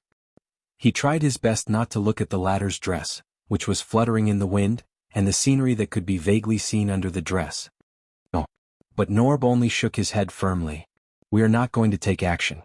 Gomez's smile froze. Say that again? The plump man seemed to be in disbelief. The prince is still inside, Norb said bluntly. We cannot take action. So what? It's just a prince. The plump man was very displeased at first, until he understood what Norb said. Gomez's expression changed. The prince? Wait, you mean the heir of the kingdom who came back from Northland? Norb did not say a word. He only nodded slightly. Gomez's lips opened and closed, and he twitched soundlessly. The decoy and fake bait for our operation this time? That troublemaker who ruined countless of our plans, your highness? Norb nodded. Gomez looked as if he had seen something unclean. He raised his chubby, stubby hands and covered his mouth in horror. I can't. That's the prison of bones. How did he get involved? Was he caught for prostitution? Or did he sell his ass like you? The plump man stared at Norb in shock. He even forgot about the latter's clothes and dignified appearance. I wish I knew. Norb shook his head. But that's what Nameless told me. The plump man looked like he wanted to argue. The words were at the tip of his tongue, but he could not say them. In the end, he could only slap his own face. I'm really king? Do you know what this looks like? It's like when the appetizers, main dishes, side dishes, and desserts are all served, and the guests are wiping their mouths and drinking wine while nodding in satisfaction. Then, the child prodigy prince suddenly jumps out with a big plate of prawns with pungent sauce and smelly sauce. He says, surprise. Hey, there's still one more dish. Pinch your nose and eat it, idiot. Fatty Gomez waved his arms and legs as he cursed in a vivid and hateful manner. What a genius. He practically ruined the entire table of dishes. And the most coincidental thing is that we are that idiot. Gomez looked like he was about to break down. But Norb was unmoved. He only shook his head and said in a low voice, the situation inside is unclear. Acting rashly will only be a meaningless risk. Nameless is the only person who can act. We must wait. Gomez finally calmed down. He gritted his teeth and said, what's going on down there? I didn't ask much, but Nameless, you know? Norb lowered his head cautiously. He doesn't talk much either. That's great. Missions related to the Nameless are always thrilling and exciting. Gomez was full of sarcasm. And we can't do anything now until that troublemaking prince is obediently rescued by the Nameless? Norb tugged at the hem of his dress and nodded quietly. Gomez spat on the ground. It's hard to imagine that our menu now depends on that arrogant Nameless who's like a lunatic. Norb furrowed his eyebrows. Be careful with your words. That Nameless, the cross-dressing man said softly, he's not from the department, but he's been able to act with us more than once. He's even able to grasp the key points of the situation so that we have to cooperate with him. Do you know what this means? Norb pointed coldly upwards. Gomez's expression froze. He ground his teeth and said, damn nepotism? Norb did not speak. With a pained expression, the fat man exhaled a patriotic sigh about the darkness of the bureaucracy and the muddle-headed royal family. All right, then we'll wait here. That cold-blooded sissy will definitely not be happy. Norb shook his head. That's not our problem anymore. Amidst the sound of the wind and sand, the two of them waited in the alley beside the prison of bones for a while. Speaking of which, Norb. Perhaps he was tired of the silence, or perhaps he could not stand the cold. Gomez picked his ears and said, never mind about Nameless. Never mind about the Nameless one. He's always been mysterious and doesn't fight for it. But, the fat man cast a cautious glance at Norb. Are you really resigned to this? Norb furrowed his eyebrows slightly. You know, in terms of ability and achievements in the Western Desert, whether it's the Bloody Year or the Desert War, you're the most suitable person to be the Lord's successor. The fat man shrunk his neck and said in a seemingly meaningful manner, but 10 years ago when that Baron Bone kid came, the Lord groomed him as his successor. Norb suddenly turned his head. This time, the cross-dressing him no longer had an enchanting expression or a deliberate weakness. Instead, a pair of fierce eyes shot out a fierce and cold warning. It made the fat man subconsciously shudder. Gomez. Norb enunciated each word clearly. Do you know who dies the fastest in the kingdom's secret intelligence department? Gomez felt a chill run down his spine. Knowing that he had said the wrong thing, he replied hesitantly, someone who talks too much? Norb smiled coldly. Oh. The cross-dressing colleague gritted his teeth like a wild beast about to kill. It's someone who thinks too much. The fat man's expression froze slightly and he shut his mouth resentfully. The atmosphere became very tense. Until Norb added the last sentence with a chuckle. And the fat man. Gomez's expression froze. He looked at his slightly plump body, then shrugged in embarrassment, waved his hand and said, "Forget it, you're the boss. As long as you're happy." The two of them returned to their previous silence. They quietly stared at the dark horizon of the desert. After a while, "I say, Norb." "That." Norb turned his head around impatiently. The fat man's face was slightly red, and his expression was bashful. He coughed faintly. "Will you always wear female clothes in the future?" No one in the last level of Black Prison knew how all of this happened, including Samuel. In that fraction of a second, the former flag-bearer of the Royal Guards only saw a flash of darkness under the light of the fire. It gradually appeared in front of Ricky. It was as if the air had instantly turned into a piece of paper stained with ink, and the painter's creation was revealed.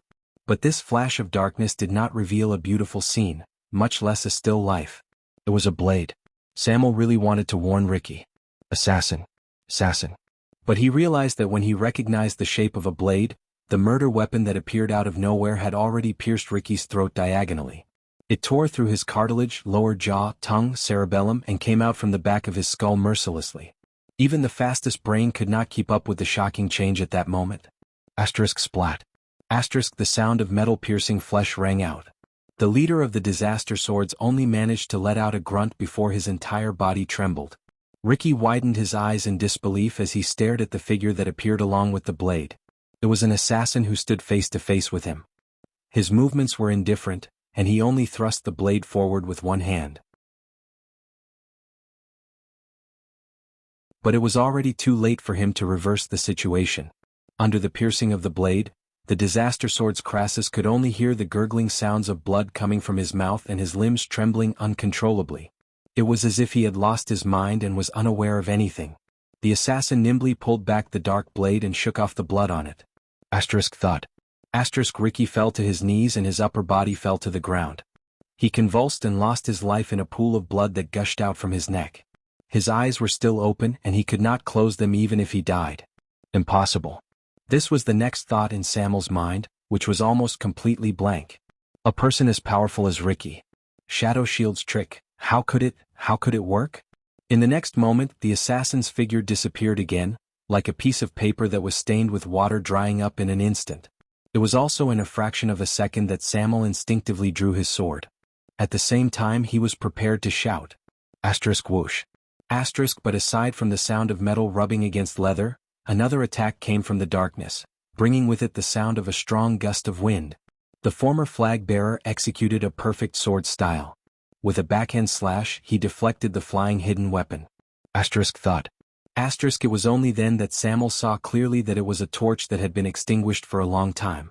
In that direction, Thales, who was still in the position of throwing the torch, stared at him coldly. But what surprised Samuel the most and made him pale with fright was that not only was the torch thrown by the prince at a tricky angle, it also had a strange spinning force that made the long sword in his hand tremble slightly. Impossible. In that fraction of a second, Samuel stared at the indifferent Thales in a daze. What? Even though he was not skilled enough, lacked strength, and his method was not very orthodox. But he's right. That method. He had met it before. 18 years ago. On that day. Samuel could not believe it. What? Why did the Prince of Constellation? He actually used the infamous assassin's flower, and the knife-throwing technique unique to the Charlton family. Assassination knife. Samuel's absent-minded state only lasted for a fraction of a second. But that was enough. In the blink of an eye, the dangerous ink that once took Ricky's life appeared behind the former flag-bearer again. His murderous aura was so strong that it made Samuel's hair stand on end. T. Before he fell to the ground and lost his senses, the flag-bearer heard the prince's slightly anxious shout. Keep him alive. Thud.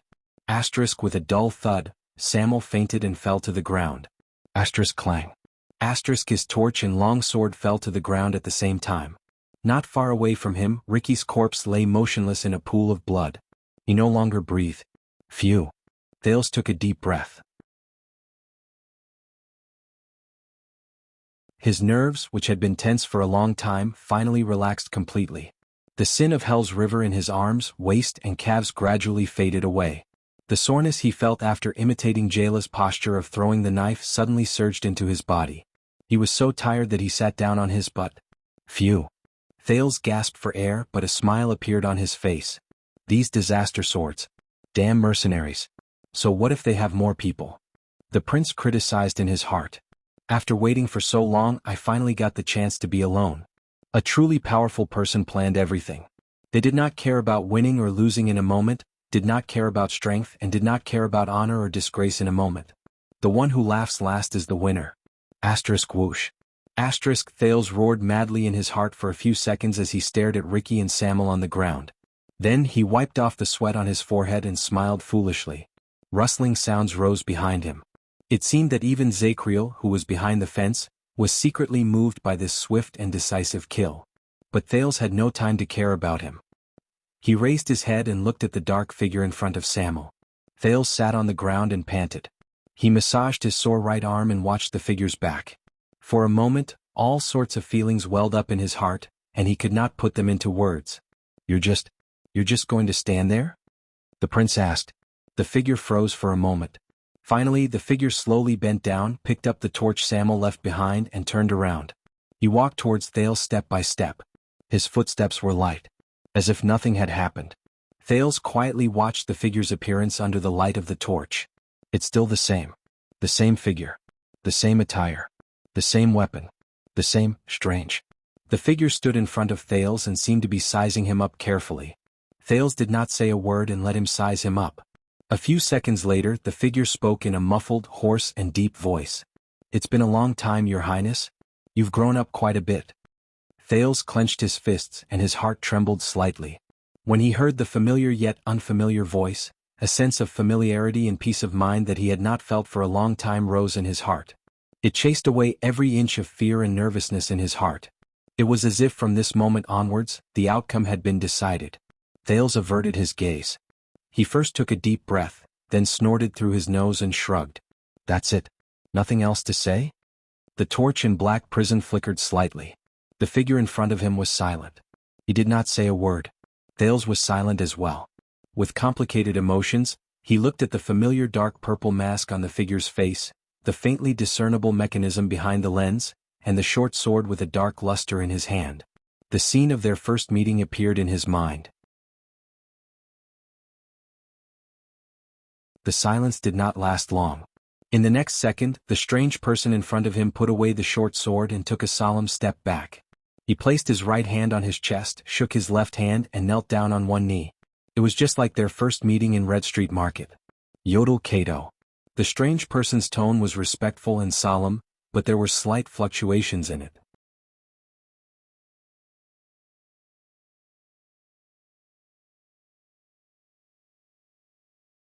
Chapter 428. Yodel quietly knelt on the spot. The pair of lenses on his strange, dark purple mask were dark and without light. Thales suppressed all his thoughts and sighed softly. So you were there.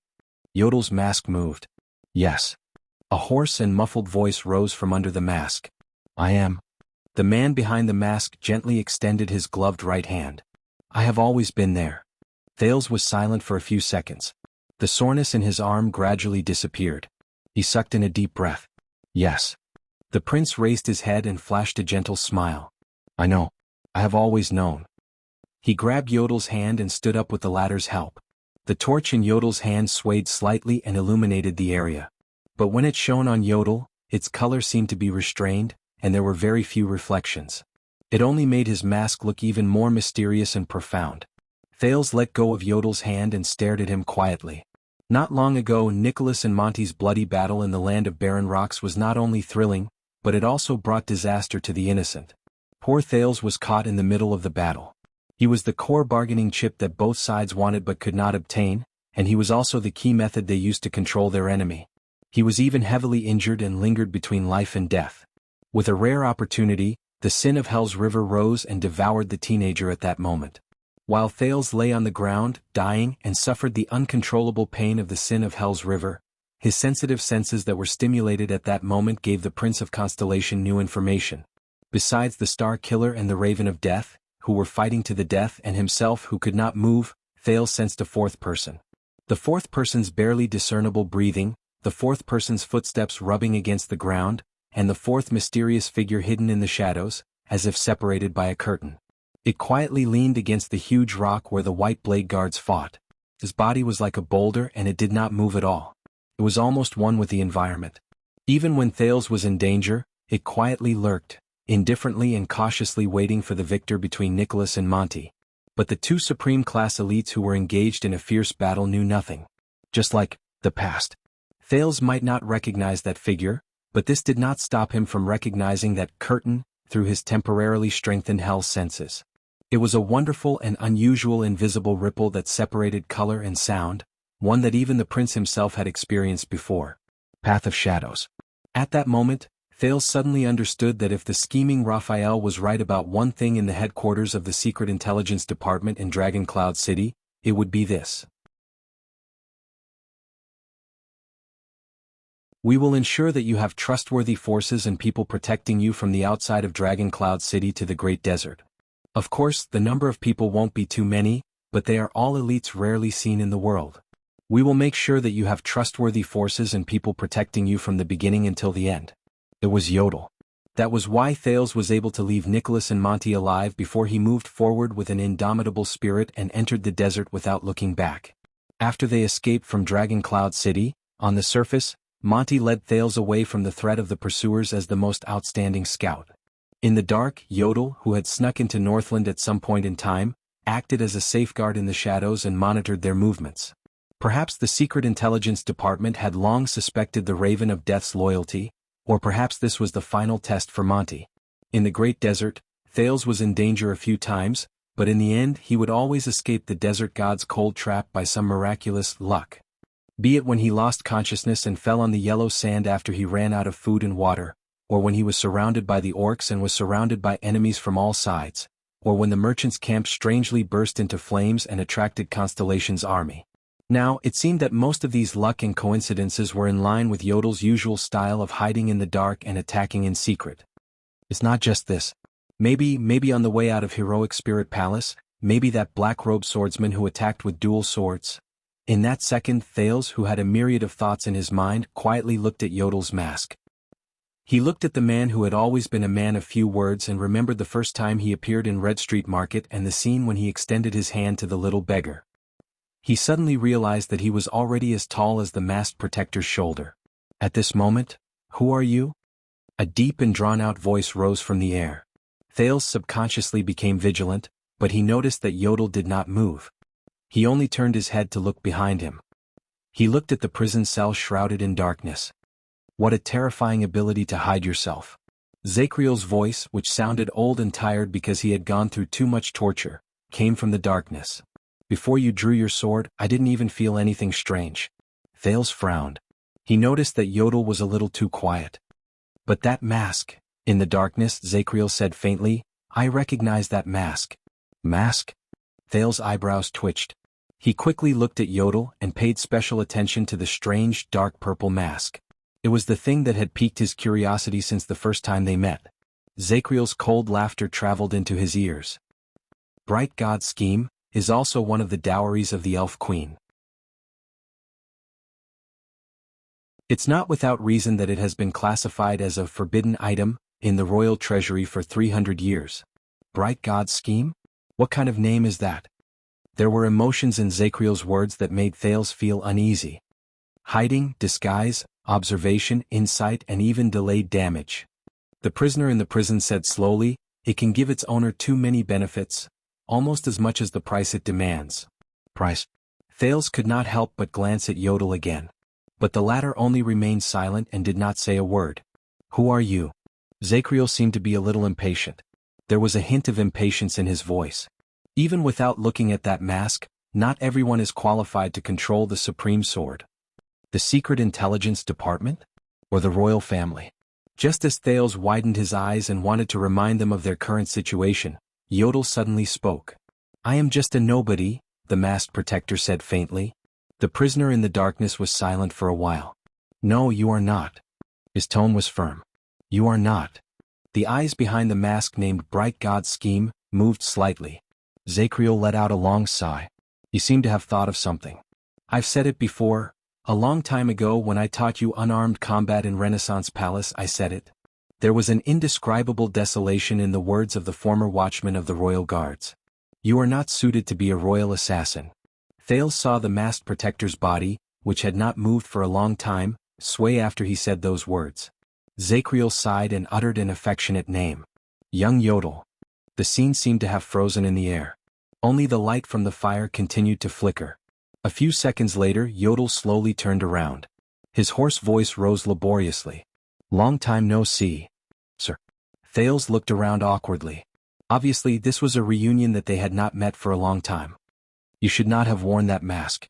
Zacriel did not listen to Yodel's words. There was a faint sadness in his voice. You should not have. These were his last words. With a rustling sound, his movements were lost in the darkness of the prison cell. Yodel did not speak. Thales, who had been affected by the atmosphere to the point that he did not even dare to breathe loudly, rolled his eyes. He carefully pointed at the path he came from, the dark tunnel. So we are now. Yodel raised his head and no longer looked in Zacriel's direction. Do not worry. The Secret Intelligence Department is on the surface. They have prepared everything. This time it was Thales' turn to frown slightly. The Secret Intelligence Department? Did they know all along? Ever since I came back about Shadow Shield, the prison of bones, about... He looked at Yodel suspiciously. Yodel nodded, then shook his head. They learned about half of it from the Tower of Eradication. I was the one who told them about the other half of Shadow Shield. Your journey back home was not smooth and many people are very interested in you. The masked protector said quietly. Thales exhaled. That's good news. A faint feeling of vexation rose in his heart. This is bad. This was the prince's thoughts. Thales tried his best to get rid of his irritation. He cleared his throat and said to Yodel, Listen Yodel, how should I say this? When I came back there was a mercenary. While Thales was troubled, Yodel suddenly spoke. Quick rope. He spoke in a simple and straightforward manner.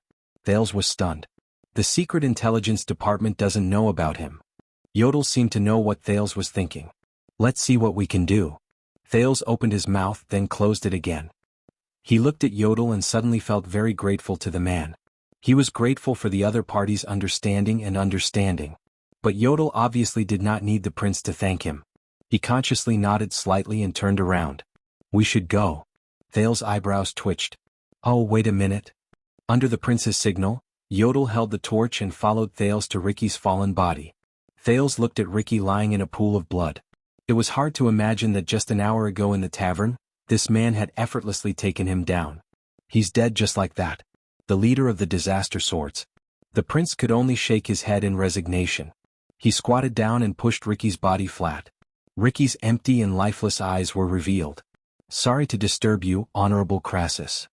Excuse me, Honorable Crassus. Thales stared at Ricky's pale face with complicated emotions. He took out the dagger that had been confiscated from Ricky's bosom, waved it at the dead man and buckled it on his waist. He did not care whether Ricky could hear him. I believe this is mine. Yodel stared quietly at the sheathed dagger and watched the prince talk to a corpse. He remained silent. Thales searched Ricky's bosom again. His movements were skillful and he went straight to the point quickly and efficiently. It was as if he had returned to his childhood, when he searched for unconscious drunkards or unclaimed corpses in the smelly gutters of Lower City District. And this? Thales sighed and took out an expensive piece of yellowed paper. He shook it open in front of him and looked at the inscription, H and Jade Star. He sighed a little. I believe it's not yours either. The prince did not have the time to read it carefully. He took a deep breath, folded the unusual letter carefully and put it away in his bosom. Yodel suddenly spoke at this moment. Weapon. Thales turned his head around. You should take his weapon. Yodel's mask moved slightly. We are not out of danger yet. You can't just rely on a dagger for self-defense. Thales raised his eyebrows. All right. The prince shrugged and looked at Ricky's waist. He stared at the long and slender saber that was wrapped tightly in a cloth and had never been unsheathed. I'm guessing that this sword is useless in his hands. Thales pried open Ricky's belt and tore off his saber belt. You are a good man, Ricky. Thank you for your protection and generosity. Thales mumbled to himself as he unwrapped the cloth and revealed the long sword in front of his eyes. This is not an ordinary sword. Thales had this feeling the first time he saw it. He saw that the guard of the sword was inlaid with a soft silver diamond, which gave the weapon an elegant, quiet, and noble feeling. Its carefully cast handguard and hilt formed a standard right angle, looking neat and strict. From the tip of the sword to the body of the sword, there was a beautiful arc, and even in the dim light of the fire, it looked smooth and glossy. When Thales grabbed the hilt and lifted it, he immediately realized that the weapon in his hands had an amazing sense of balance. It was smooth when he swung it, without any sluggishness. Good fellow. Thales swung the sword a few times and clicked his tongue in admiration. Compared to it, the weapons of the Northlanders looked like they were crudely made. Even the creations of the Constellations seemed inferior. As for the weapons of the orcs, but what attracted Thales the most was not its shape, but the inscriptions carved on both sides of the blade. The language of the ancient empire, Thales muttered as he flipped the inscriptions on the blade back and forth. But compared to the other language of the ancient empire, this time he could only recognize a few phrases on the 2 lines of inscriptions. What do you mean by endless? Thales looked at the inscriptions, which were completely different from most written words, with a headache. What do you mean by eternal? My God. I really need to cram on Constellations culture. Thales shook his head and took out the last thing from Ricky's bosom. He only glanced at it before he casually tossed it to Yodel. Hey, take this. Will be useful. As for him, Thales glanced at the unconscious Samuel lying on the side. Remembering his sensitive and complicated identity, he sighed. Let the Secret Intelligence Department handle it. At this moment, Yodel's figure suddenly flashed. Asterisk whoosh, thud. Asterisk there was a swift sound. Before Thales could react, he was pushed to the ground. Hold him down. An anxious and angry shout rose from the passageway, don't hurt our target. Thales panted heavily. Leaning on Ricky's sword, he pulled Yodel's arm and stood up. With lingering fear, he looked at his original position.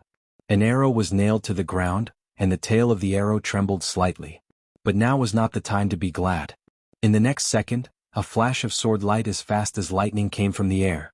It met with another dark sword in the air. Asterisk clang. Asterisk a piercing sound rang in the air. Thales felt a burst in his eardrums. He was immediately pushed back by Yodel, and he took more than 10 steps back. The masked protector's figure flickered in the air many times. He tried his best to avoid the 2 subsequent attacks that were faster and fiercer than the first one. With a backflip, he landed in front of Thales. He looked more or less disheveled. When Thales saw the attacker who appeared out of nowhere, his heart tensed. This is bad.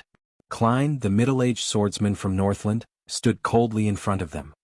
He glared at Yodel with resentment, and the twilight longsword in his hand trembled non-stop. He was not the only one. Asterisk thud. Thud. Thud. Asterisk multiple footsteps rose from the other end of the passageway, and they swiftly approached the area. As a disaster sword, Joseph appeared at the entrance of the passageway. Behind him were more than a dozen fierce mercenaries. My God. Joseph put down the crossbow in his hand and stared at the scene in a daze. He stared at his leader, who lay in a pool of blood, and the unconscious Samuel. Like his companions, he was shocked. This. Ricky? No. From shock to indignation, from anger to hate, the disaster swords looked at Yodel and Thales, who were the only ones left. Thales gritted his teeth and clenched his fists. They're here too fast. Just now, when Yodel knocked down 2 people, he was practically silent throughout the entire process. And it took a long time to pass through this passageway. How could they be so fast? Encirclement formation. When he saw the situation clearly, Klein shouted. His face was full of anger. The disaster swords spread out in a semicircle.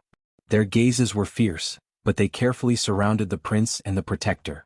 Thales subconsciously raised Ricky's sword in the face of countless hateful and murderous gazes. Yodel bent his knees slightly, and the supreme sword in his hand was switched to a reverse grip. Ricky was right. Klein stared at the leader's corpse on the ground with hatred, then at the special longsword in Thales' hand. He was right. In the end, he raised Twilight and pointed it at Yodel, the masked protector. As expected, you sneaky bastard.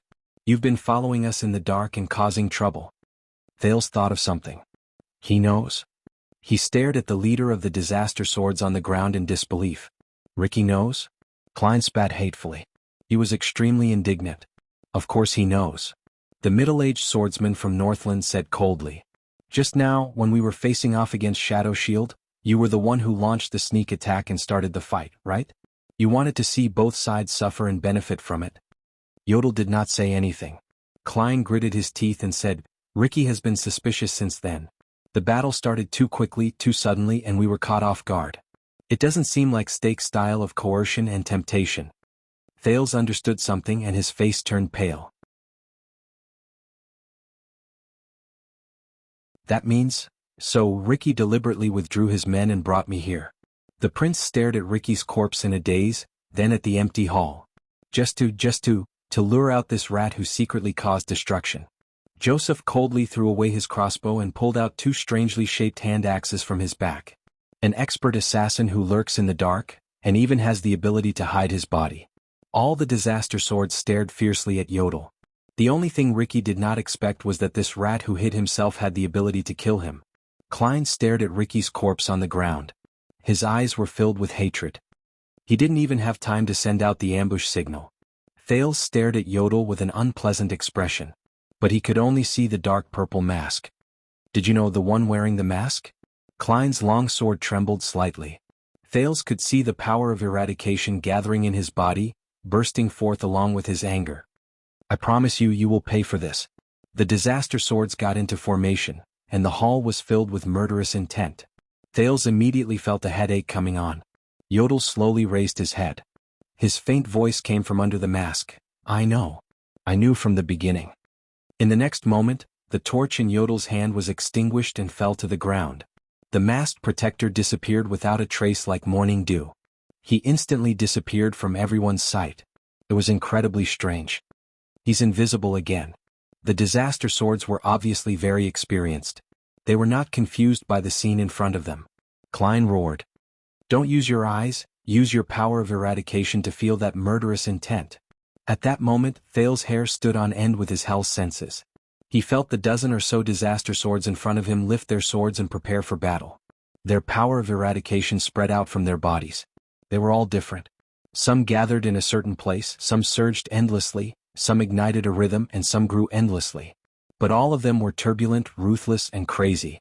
Even Thales felt an inexplicable pain when he looked at them from afar. They were very different from ordinary people. Take down the small one first. No matter what trick it is, if he wants to attack, he must first show himself and show his murderous intent. Klein calmly ordered. He had the mercenaries surround the exit and pay attention to every corner. Klein observed his surroundings and said coldly, the moment he shows himself, he will die. The moment he shows himself, he will die. Thales' eyelids twitched. He instantly felt that something was wrong. 18. Thales slowly retreated and counted the enemies in front of him. He moved his lips and whispered to the empty air, 18 of them. There are also a few elites who are not inferior to Ricky. Can you do it? A unique hoarse voice rose quietly in the air. It was the same as 6 years ago. They have numbers of formation and are prepared. They also know of my existence. If I break through them head-on, Thales' heart sank when he heard what Yodel meant. I am not the kingdom's wrath, Yodel said dejectedly. Before him, the disaster swords were wary of their surroundings. They closed in on Thales step by step. So the answer is no. Thales was very dejected. He frowned, but he could only brace himself and think of a way. All right, then I will try, but Yodel's words continued to travel into his ears and interrupted him. But someone can. Thales was stunned. Huh? Someone can? In the next second, the wind howled. Thud. One of the mercenaries holding a torch stumbled back, the torch falling from his hand and crashing into the wall along with an incoming rock. It was as if a gust of wind had blown past, and the 3 remaining torches in the disaster sword's hands were blown away. Over there. Klein shouted angrily. His sword flashed like a bolt of lightning. Thales only had time to see Yodel's figure flash in the air. Their weapons clashed against each other. Clang. The masked protector's ghostly figure forced one person back. Then he retreated pathetically under the pincer attack of 3 people. After he dodged countless enemies, he rolled, but his back was pressed against the stone pillar in the hall. He had nowhere to retreat. Surround him and kill him. Klein's murderous voice was merciless. But in the next moment, Yodel's figure disappeared from the stone pillar again. Asterisk bang. Asterisk a heavy hammer smashed against the stone pillar where the mast protector had disappeared, and stone chips flew everywhere. F***ck. Joseph cursed, having failed at the last moment. The disaster swords calmly turned their heads around, got into formation and waited for another chance. But a few seconds later, asterisk crack. Asterisk a strange sound traveled into the air not too far away. The disaster swords were stunned. Klein frowned and turned his head around. What's going on? But right after that, another disaster sword discovered the enemy's tracks and shouted a reminder to them. Over there. The mercenaries turned their heads and found Yodel's figure by the wall behind the hall. Kill him. Joseph roared and charged forward with his men. For weapons were drawn at the same time, forcing Yodel to be flustered. But Klein saw more.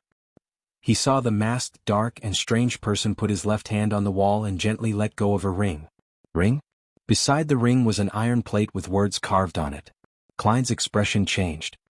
He instinctively turned his head and saw a familiar emblem on the stone pillar where Yodel had disappeared. That eye. The eye that leads to omniscience. At some point in time, the long crystal green key that originally belonged to Ricky was inserted firmly in the center of the emblem. No, that was Klein's first thought. In the next moment, rough metal scraping against metal and the clear sound of machinery rang out continuously. Asterisk crack, crack, crack. Asterisk the disaster swords were so shocked that their movements became chaotic, allowing Yodel to escape from the encirclement again. He hid in the shadows and even knocked away a torch. Asterisk crack, crack. Asterisk the noisy and piercing sound of machinery rang out for a few seconds, tormenting everyone's ears. Asterisk thud. Asterisk then with a muffled sound, it disappeared abruptly. It was as if the blade of an axe on a guillotine had gone through the friction of death and blood. With a loud bang it fell to the ground. Klein and Joseph turned their heads around in shock.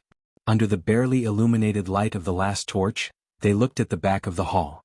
It disappeared. Klein's eyes were wide open as he stared at the infamous black prison cell. It disappeared. At some point in time, the mysterious bars that isolated and tortured the prisoners in the dark cell at the back of the hall, they were gone. Only dozens of round holes were left on the ground, telling them where they had gone. Only the quiet darkness behind them served as a foil to the eerie silence. Oh no, Klein blurted out subconsciously. He did not even have time to care about Yodel's whereabouts. As they stared at the ominous darkness that was supposed to be separated by the mysterious bars, the disaster swords instinctively retreated and gathered together. They looked at each other at a loss. Many of them felt an inexplicable uneasiness in their hearts. A second later, a long and distant sound of inhaling could be heard slowly from the deathly silent darkness that no one knew about. The sound was a little heavy and the breathing was a little hurried. It was as if a person who had not breathed for a long time had just breathed in for the first time. Even the dim light from the fire flickered slightly. At that moment, the mercenaries who were immersed in the strange power of eradication felt their skin crawl, and their hair stood on end. Their powers of eradication went berserk at the same time, like restless animals. Stay steady. Klein gritted his teeth and shouted, "Formation!" Under the surging power of eradication, the mercenaries had to restrain themselves with all their might. They suppressed their uncontrollable anger and the inexplicable panic that attacked them. Then they looked at the mysterious darkness. The sound of exhaling rose again in the darkness. Compared to before, the aura this time was much more dull and steady. Whoosh, it was also a little boring. Rustling sounds came from the darkness. Beads of sweat rolled down Klein's forehead. He gripped the hilt of his sword tightly and suppressed the touch of greed that was operating madly in his body. He was on guard against the unknown darkness in front of him. What's going on? He knew that there were not many situations that could make the disaster sword's power of eradication go berserk. And that is, at that moment, a dull and ordinary male voice traveled faintly from the darkness. I really should shave. His accent was pure and there was sadness in his voice. Puzzled and terrified, the disaster swords looked at each other at a loss. Their breathing quickened. Klein's eyelids twitched a little. The moment he heard the voice, he suddenly had an illusion. It was as if a terrifying beast had just woken up from its hibernation in the darkness in front of him. It exhaled its first languid and unhappy breath. Klein gripped the sword in his hand even tighter. He swallowed hard. So, the dull male voice rose again. This time there was a little more life in it, and there was even a hint of a smile in it. "Do you have a razor?" Asterisk thought. Asterisk with a muffled sound, the only torch in the hall was extinguished. The light disappeared before their eyes. The entire hall, including the 18 disaster swords, sank into dead silence and deep darkness.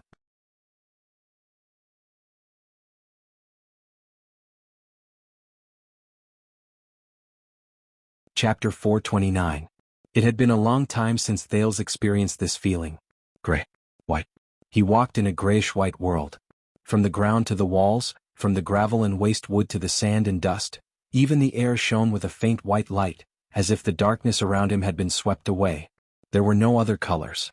His surroundings were very quiet. Faint shouts traveled into his ears, as if the people in the water had heard the shouts from the shore. Just like another grayish-white world. The teenager was a little dazed. That's not right. His vision was a little shaky and unstable. Occasionally he saw double images. The dazed Thales shook his head desperately. He propped his long sword against the gray ground to dispel the faint dizziness.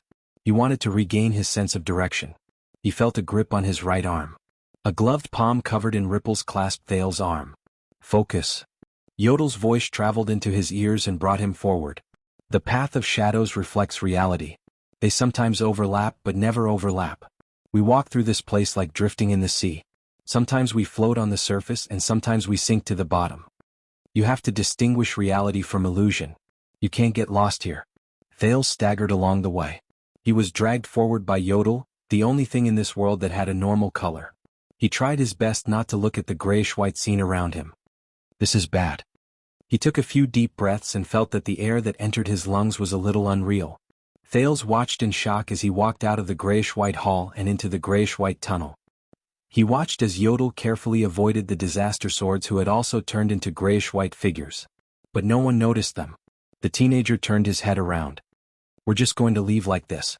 You're not going to help him, but Zakriel?" Thales panted. He felt as if his words were echoing faintly, as if he was in a dream.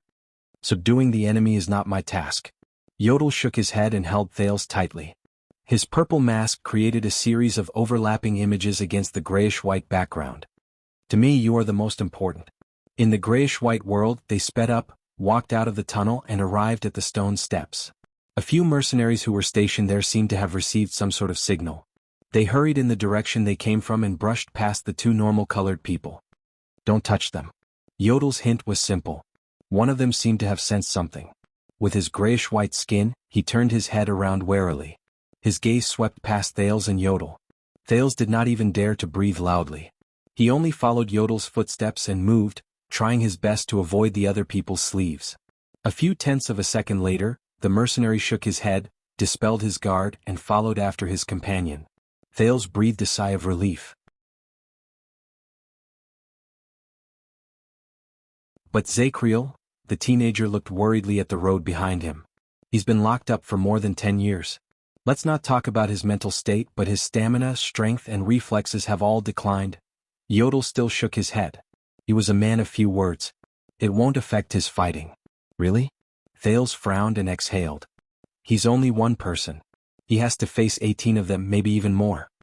Yodel did not seem to care about this question at all. He just kept moving forward. "He will find a way." Suppressing the faint dizziness, Thales fell silent.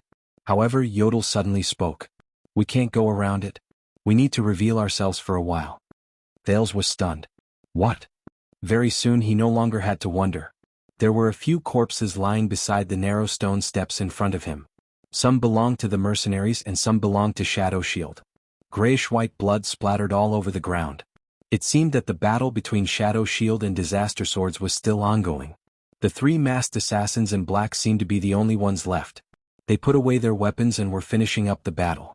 But the moment one of them raised his head, he shuddered. Asterisk shing. Asterisk, a short sword pierced through his chest, and it was pulled back with a swish. What followed was a purple mask that appeared out of thin air behind his shoulder. His companion beside him was unusually vigilant. He immediately drew his weapon, but the masked ambusher was faster than him. The ambusher closed in on him and swung the short sword in his hand gently. Asterisk whoosh. Asterisk, the unlucky assassin's last move was to cover his throat, which gurgled like flowing water, and fall limply to the ground. The last assassin, who was further away, turned pale with fright. He instinctively retreated. But another long sword, which shone with silver light and had a beautiful arc, had already cut through the air with great force. It went straight for his head. Asterisk whoosh. Asterisk the assassin raised two strangely shaped weapons with handguards and crossed them above his head. He slid and prepared to roll to the side with the force of his block. But something unexpected happened. The trajectory of the long sword, which had a beautiful arc, suddenly changed. It changed from a slash to a thrust, and it thrust forward gently. Asterisk shik. Asterisk the assassin could not believe it. He could only watch as the blade swept past his perfect block and pierced his throat. Thales pulled out the long sword steadily and looked at the blood on it with disgust. On the other side, Yodel, who had just rushed over after finishing off the two assassins, stared at the prince quietly. The gears behind his spectacles turned slightly. A beautiful strike. Yodel put away his short sword and said meaningfully, "So, you awaken to the power of eradication." Thales did not answer. He only nodded. Northland military sword style. Two moves from two different offensive styles. Thunderbolt cross style and ambush style. They were connected by the twist of fate. But, the teenager stared at the assassin with blood dripping from his throat with a complicated gaze. He watched as the assassin trembled and crawled on the ground, grunting as he waited for his life to end. He could not kill him in one strike. Thales stared at the assassin's despairing gaze and sighed.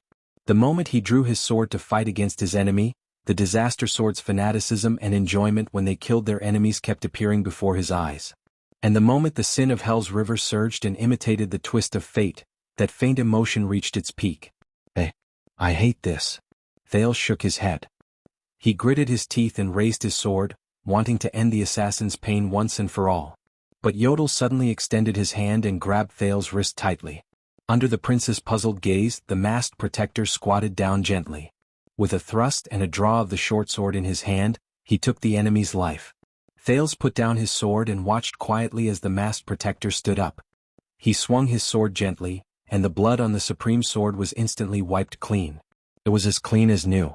Yodel patted him on the shoulder. "You shouldn't like it," the masked protector said faintly. Thales suppressed the discomfort in his heart and smiled at Yodel. The prince raised his head, picked up the torch and looked at the path that led to the ground. "I don't know if you heard it, but the disaster swords might know another path that leads to the outside." Yodel shook his head. He took out the long dark green stone from his bosom and handed it to Thales. There was a hint of certainty in the masked protector's hoarse voice. "As long as the key is in your hands, we can capture all of them in one fell swoop. Now we only need to reach the surface safely. But what about after that?" Thales stared at the black prison key in his hand. More questions rose in his heart. What about Quick Rope? What about Dean? What about the Secret Intelligence Department? Thales, whose thoughts were in a mess, knew that this was not the time to think about these things. He tried his best to get rid of all distracting thoughts, threw away the torch, held Yodel's outstretched hand, and followed him into the path of shadows again. But luck did not always favor them. When they went up another floor and arrived at a corridor, Yodel suddenly trembled slightly. "Be careful. There's something strange ahead." Before the prince could react, the masked protector quickly let go of Thales' arm. Thales, who was still enduring the discomfort in the path of shadows, only felt his surroundings tremble.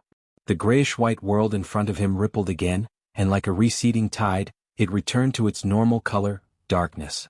Thales grunted in pain. He supported himself with his sword while the dizziness brought about by the change in the world. He trembled and retched. "What's wrong?"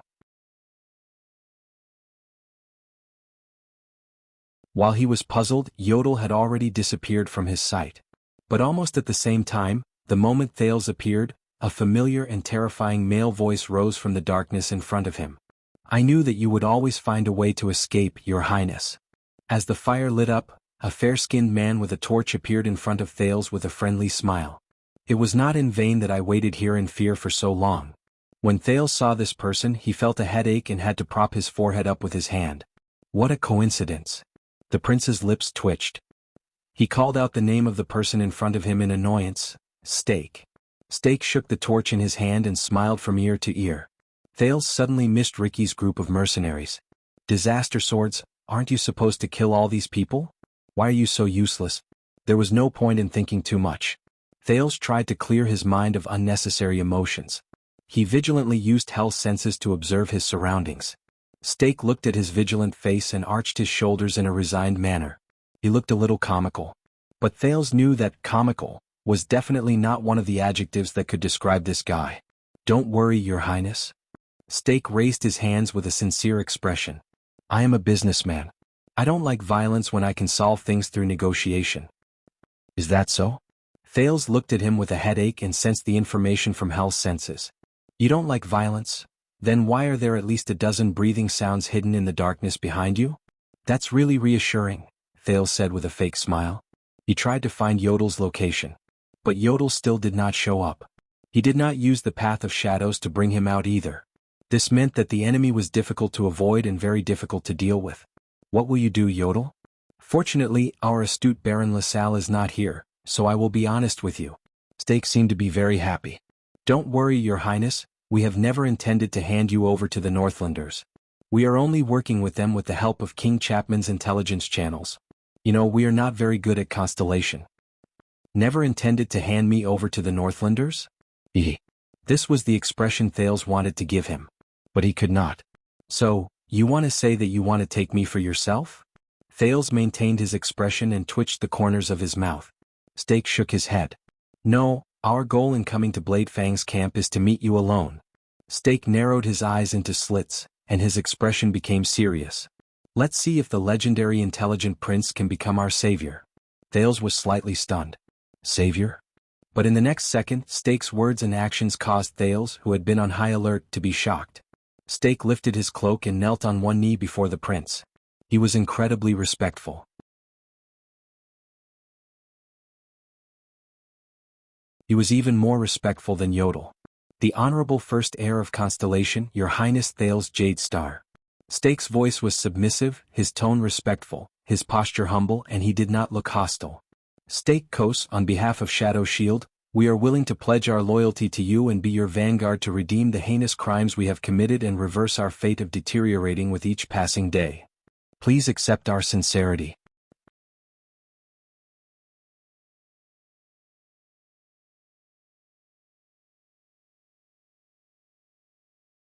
Chapter 430.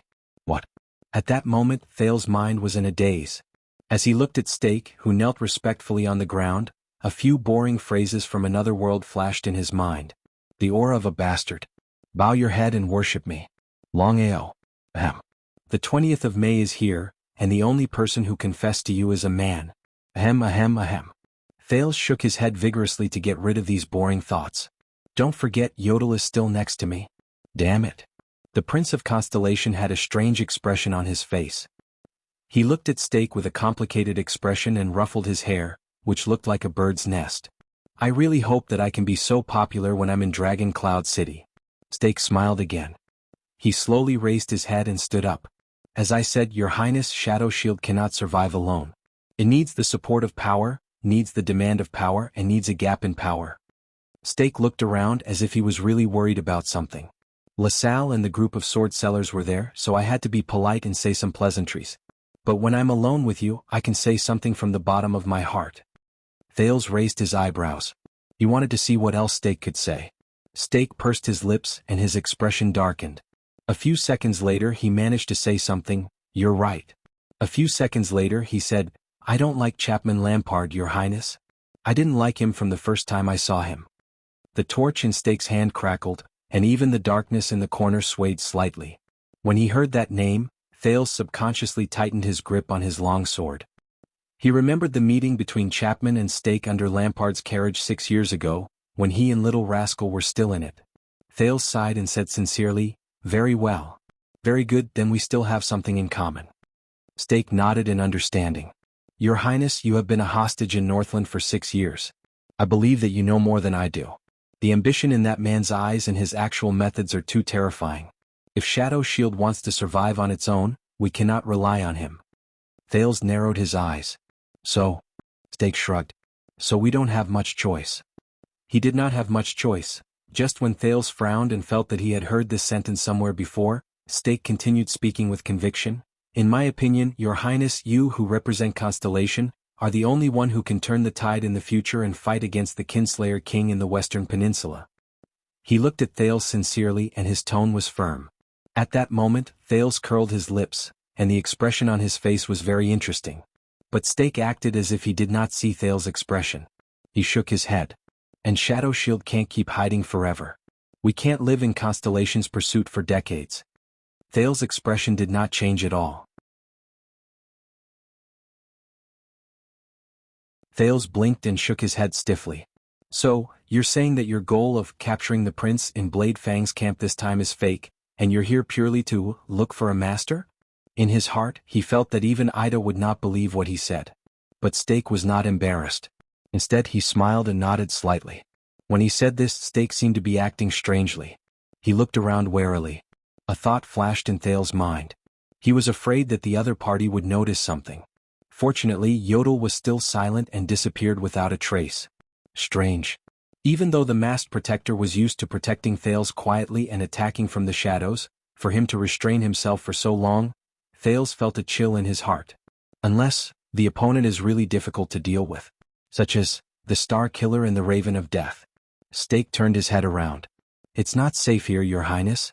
Whether it's the Disaster Swords or LaSalle's Northlanders, they all want to harm you. Why don't you allow us to leave and find a safe place?" "I knew it." Thales blinked. He wanted to know when Yodel would attack, but he had to continue speaking. "So, you're saying that it's actually very safe to go with you and that I don't have to worry at all? Because you came to capture me to become my vassal? Because you won't deal with me like how you dealt with Herman Jadestar 18 years ago?" Thales' lips twitched and he said sarcastically. Stake was silent for a while as if he was deep in thought. "I won't deny that I killed your uncle, Your Highness." This time Stake looked like an old man who had experienced many things. He looked at the prince solemnly. "But it's as I said." Stake frowned hard, and he mentioned the strange name with only one syllable again. "The blood debt from 18 years ago is all in Ting's hands. That is also the dark history that Shadow Shield does not want to bring up the most." He stared at Thales. "I was only acting under orders and I had no choice. You are destined to become a king, and you must have the magnanimity to match it.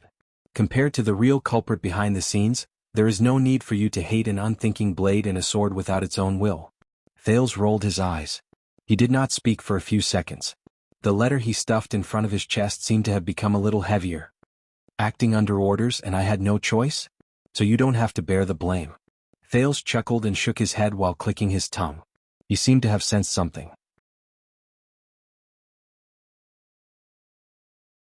"You are a soldier who obeyed orders from the country, so you had no choice but to slaughter unarmed civilians, and you don't have to bear the blame. You are an official who represents the ruler, so you had no choice but to carry out evil policies that bring harm to the people, and you don't have to bear the blame. You are a petty official who was hired by someone, so you had no choice but to follow orders and exploit your subordinates, and you don't have to bear the blame either. It's as if you can always find the main body at the top, be it the country, the king, the employer, or even the tradition of the system. You seem to be able to throw all the blame on it, as if everything can be solved as long as you can find the source of everything." Thales spat in disdain. "This is one of the excuses I despise the most." Stake was slightly speechless. Unfortunately, there has never been an unthinking blade in human society, and there has never been a masterless sword. Thales said coldly, "Regardless of whether they are aware of it or not, whether they admit it or not, whether they accept it or not, everyone has to pay the price for what they have done. There is no escape. There is no Jesus in the world who has suffered for others." Stake frowned slightly. He was slightly puzzled. But he still let go of his doubts and sighed. "Of course I am guilty and I do not intend to run away from it. On the contrary, I am now trying my best to make up for it, whether it is by pledging loyalty to you or changing the fate of Shadow Shield." His voice became a little low. Thales sneered. "Make up for it? Loyalty? Oh." Stake bowed respectfully. "Come with me, Your Highness. We can talk about many things and share a lot of information." There was a sharp glint in his eyes. "Including the secret from that year, the secret that Ting hid from everyone for 18 years, the secret that caused the Jadestar royal family to suffer misfortune." Thales frowned. "Similarly, we will show you our value." Stake raised his head, and a rare hint of steel appeared on his cold face. Since 18 years ago, the conflict between the royal family of Constellation and the great nobles has become increasingly intense. The Iron Hand King's ruthless and violent methods have exacerbated this situation. I believe that your path to being crowned king will not be smooth. Because of this, as the heir, you need a sharp blade that no one knows about. If there is no such thing as a masterless sword in this world, then let us become a sword that is willing and has a master. Let us become that blade in the darkness. Stake slowly pressed his hand against his chest. His words seemed to burn with boundless flames. To protect your crown. The future supreme king of Constellation, your Majesty Thales the First. He said in a loud and clear voice. Thales felt his eyelids twitch. A few seconds later, the teenager exhaled and shook his head with the ghost of a smile. I can't believe it. Only 6 years ago you tried to assassinate me under the fortress. Thales rubbed the hilt of his sword and could not help but laugh. But Stake shook his head. First of all, that was what Archduke Pofford hired us to do. Stake was still indifferent, as if he was unmoved. He raised his right hand. Second, as a king, how can we not be tempered? Our hatred is indeed as deep as the sea. We are enemies, your highness. Stake pointed at himself, then gestured respectfully at Thales. But the most brilliant ruler not only destroys his enemies, but also turns them into friends and uses them for his own use. Thales stared at him in a daze. It's hard to imagine. This guy is giving me a political lesson?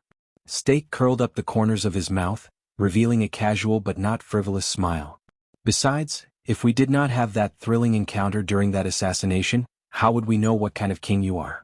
How would we know that you are worthy of us entrusting our lives to you and serving our swords loyally after we got rid of Teng's nightmare? The next moment, Stake put away his smile and bowed solemnly and cautiously. The fate of Shadow Shield is in your hands, your highness. Hold it in your hands to prevent us from becoming an unstable factor again, or let go of it and let the assassin organization, which has been in disunity for a long time, continue to fall into depravity and bring harm to the world. It is all up to you. Please show me the magnanimity of a king, the bearing of a ruler, be wise and decisive, and think thrice before you act. The magnanimity of a king? Thales stared at Stake dumbfounded. His jaw almost dropped to the floor. Fortunately, he did not say King of Glory. But Thales still stared at him in a daze. He felt that his impression of Stake had been refreshed. My God, Quick Rope should have hired you to bring in business for him. Thales shook his head and clicked his tongue. Why would a person like you be an assassin? It's such a waste. Isn't it better to be a president? Stake only smiled humbly. So, what do you mean? Are you willing to come with us? We have too many things to report to you regarding your future and Shadow Shield's future. Thales exhaled and wiped the sweat off his forehead. Very well. Thank you for your kindness. You may leave now. Stake narrowed his eyes slightly. Thales waved his hand awkwardly. When I return to Eternal Star City, you can send me a message. I'll be happy to talk to you about the future of Shadow Shield. Stake smiled and shook his head. Of course we're willing to do that, but unfortunately, I don't think your father will be happy. Thales snorted softly and said, I'll convince him. But Stake denied this. I'm afraid that won't work. I'm sure that hatred and anger have blinded King Kessel's eyes. After Ting left, it's not that I didn't send a message to the Secret Intelligence Department, but every time, it was like a stone thrown into the sea. Thales frowned slightly. That's why we had no choice but to come to you. We could not get close to you when you were in Extet, and when you arrived in Constellation, you were locked in the palace and surrounded by layers of iron curtains. It was only at this time that we had the chance to meet you without being disturbed. Stake was extremely respectful. Please do not worry. You will be safe and you will return to Constellation. We will be your quietest and most powerful ally. We will only appear when you need us. Thales stared at him for a long time. He clenched and unclenched his fists. But the prince smiled at the last second. A prince with the surname Jadestar is in cahoots with Shadow Shield. Are you sure you're helping me, not threatening me or kidnapping me? Thales sneered. Stake's expression froze. You know, a long time ago, a damn old witch taught me this. The image of a pouting girl with missing teeth flashed before his eyes. It was replaced by an ugly face with a bloody mouth. It made Thales feel disgusted. The Prince of Constellation raised his head and said happily, Betrayal is the true meaning of an alliance. The black prison was silent. Faint sounds of fighting could be heard in the distance. He did not know whether it was an assassin, a swordsman, or someone else. Stake was silent. If that's what you're worried about, you don't have to. The leader of the assassins took a deep breath. There were too many people in the tavern just now, so it was not convenient for me to say much. But you must know that I have followed Teng for a long time, and I have also learned some secrets behind his impenetrable and mysterious veil. Thales thought about Yodel, and at the same time he paid attention to the other party's actions vigilantly. But Stake's next words made him frown. Your Highness, you are not the only one. As far as I know, during the Bloody Year, one of Shadow Shield's employers. Stake sighed. The smile on his face was one of resignation and pity. He spoke slowly and his tone was a little deep. Also has the surname Jadestar.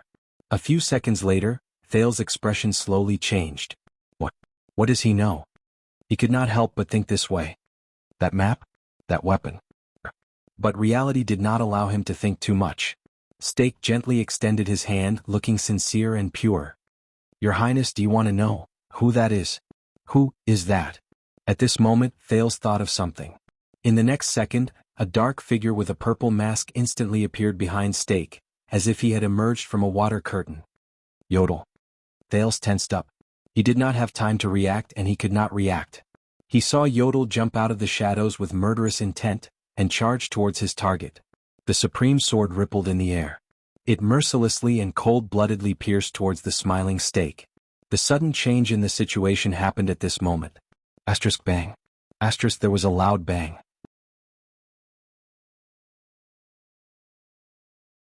The sudden strong light and loud noise caused Thales, who was in the state of hell's senses and was paying full attention to the situation, to suffer greatly.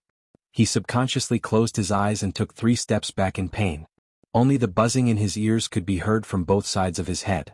The sin of hell's river surged into his body and alleviated Thales' embarrassment. Thales could only use the most basic sense of touch to feel the ground.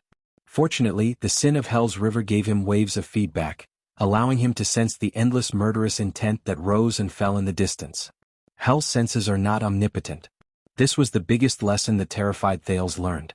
When one is strong there is a weakness, and when one is strong there is a weakness. The strengthened senses did not just bring him convenience. The teenager did not dare to put down the sword in his hand for even a moment. His nerves were tense and he was ready to swing his sword to counterattack at any moment. But he did not know whether it was because the enemy did not pay enough attention to him, or because he had no time to be distracted.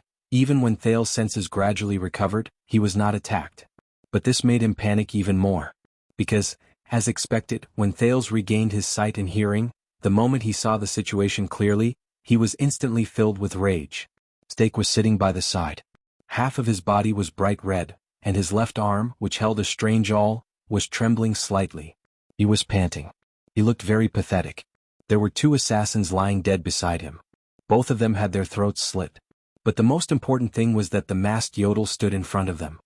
He held the supreme sword tightly in his hand, but he no longer had the strength to move forward. His limbs were stretched taut, and each of them was entangled inch by a strange metal chain with barbs on it. From his joints to his tendons, the barbs pierced into his flesh and bound the masked protector tightly. The other end of the chain was held tightly by 4 different Shadow Shield assassins. Their gazes were cold and they had great teamwork. They did not loosen their grip at all. Thales felt a chill in his heart. Yodel's limbs trembled slightly. He tried his best to fight back and held the supreme sword in a reverse grip, but because of the angle he could not cause any damage to the chain. Shit. This is... Thales' heart clenched. His grip on the sword hilt became stiffer. You know, those in our line of work are inexplicably sensitive to our peers, where to hide, when to attack, who to target, what route to take. Stake's voice rose faintly. The leader of the assassins struggled to get up from the ground. He wiped off his cold sweat as if he still had lingering fear from the dangerous situation just now. But I really did not think that one day I would be able to use this experience to save my life.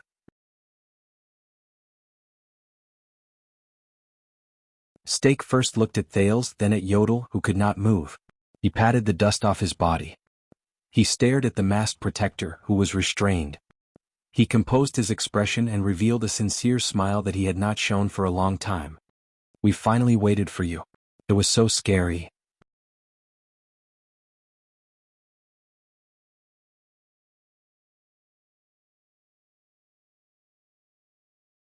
Chapter 431. Thales could not believe his eyes. Yodel, who always hid in the dark and always killed, captured? The shadow shields behind Stake lit up 2 torches and illuminated the small corridor. Even though his expression could not be seen through the mask, Yodel's struggles became weaker. His body faded a few times as he withstood the pulling force from all four directions. He tried to enter the path of shadows, but under the strength of the chains, his attempts failed repeatedly, and he was forced to show himself. Lurking, provoking, and profiting. You really had a good time down there, my dear colleague? Stake seemed to breathe a sigh of relief. He put on a slightly ferocious smile and looked at the masked guest, who was invited by the chain. Perhaps you feel that it's a pity that we didn't fulfill your wish of fighting to the death against the disaster swords because of the strange provocation? Yodel did not answer in the dark and dreary black prison. His dark purple mask was facing Stake, who was at least 5 steps away. His silence made Stake frown slightly. This is bad. Thales forced himself to calm down. He gritted his teeth, bent his knees slightly, and raised the silver diamond longsword in his hand so that it was at eye level. There were not many two-handed sword styles in the Northland military sword style. Most of them were used to launch desperate counterattacks after their shields were broken. But now, he held the sword with both hands and looked at the chain-controlled messenger closest to him. I just need to force one of them to retreat. Thales called out to the sin of Hell's river that filled his feet. He was ready to exert his strength. No. The sharp-eyed Stake did not miss this scene. He raised his eyebrows, raised his index finger at Thales in an amiable manner, and shook it slightly. If it were me, I wouldn't have done that. Stake shook his head. His smile was still polite. Your Highness. As he spoke, he pushed the awl in his hand forward gently and pointed at Yodel's throat. This action made the anxious Thales stop in his tracks. After all, you have a precious body. Stake shook the weapon in his hand, and the smile on his lips grew wider. There was a hidden meaning in his words. If you are injured, I cannot afford it. Damn it. As he watched Stake's smug and confident smile, Thales took a deep breath and put down the longsword in the air.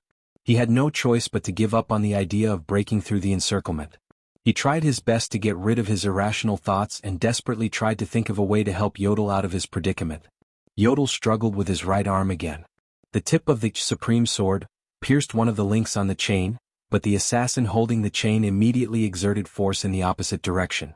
The angle was tricky and it crushed the masked protector's intentions. You've said so much nonsense.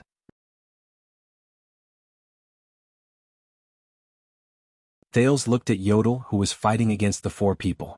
You felt troubled? Just to lure him out? Stake clicked his tongue and shook his head. It's not all nonsense, Your Highness. The leader of the assassins bowed as politely as before, but Thales could no longer sense the respect in his words just now. Please believe in my sincerity. It was as if he had grasped the last move on the chessboard. Calm down, Thales. Calm down. The prince took a deep breath and listened to Stake's direction with hell's senses. The 4 people who were wrestling with Yodel were breathing unsteadily as they continued to consume their energy. The 2 assassins behind Stake rested quietly and were recovering their strength. Stake's left arm was still trembling slightly. It seemed that he was not completely unscathed after he fought against Yodel. But Thales looked worriedly at the darkness behind Stake. He could still hear multiple breaths coming from there. His greatest support was suddenly gone, and he could not fight against many people alone to save the hostages. What should I do? How can I? He looked at Yodel, who was trapped in great difficulty. He caressed Ricky's silver diamond longsword and felt its almost perfect balance, but he knew that he was in the most unbalanced situation he had ever been in. Stake seemed to have completely recovered from the sudden attack.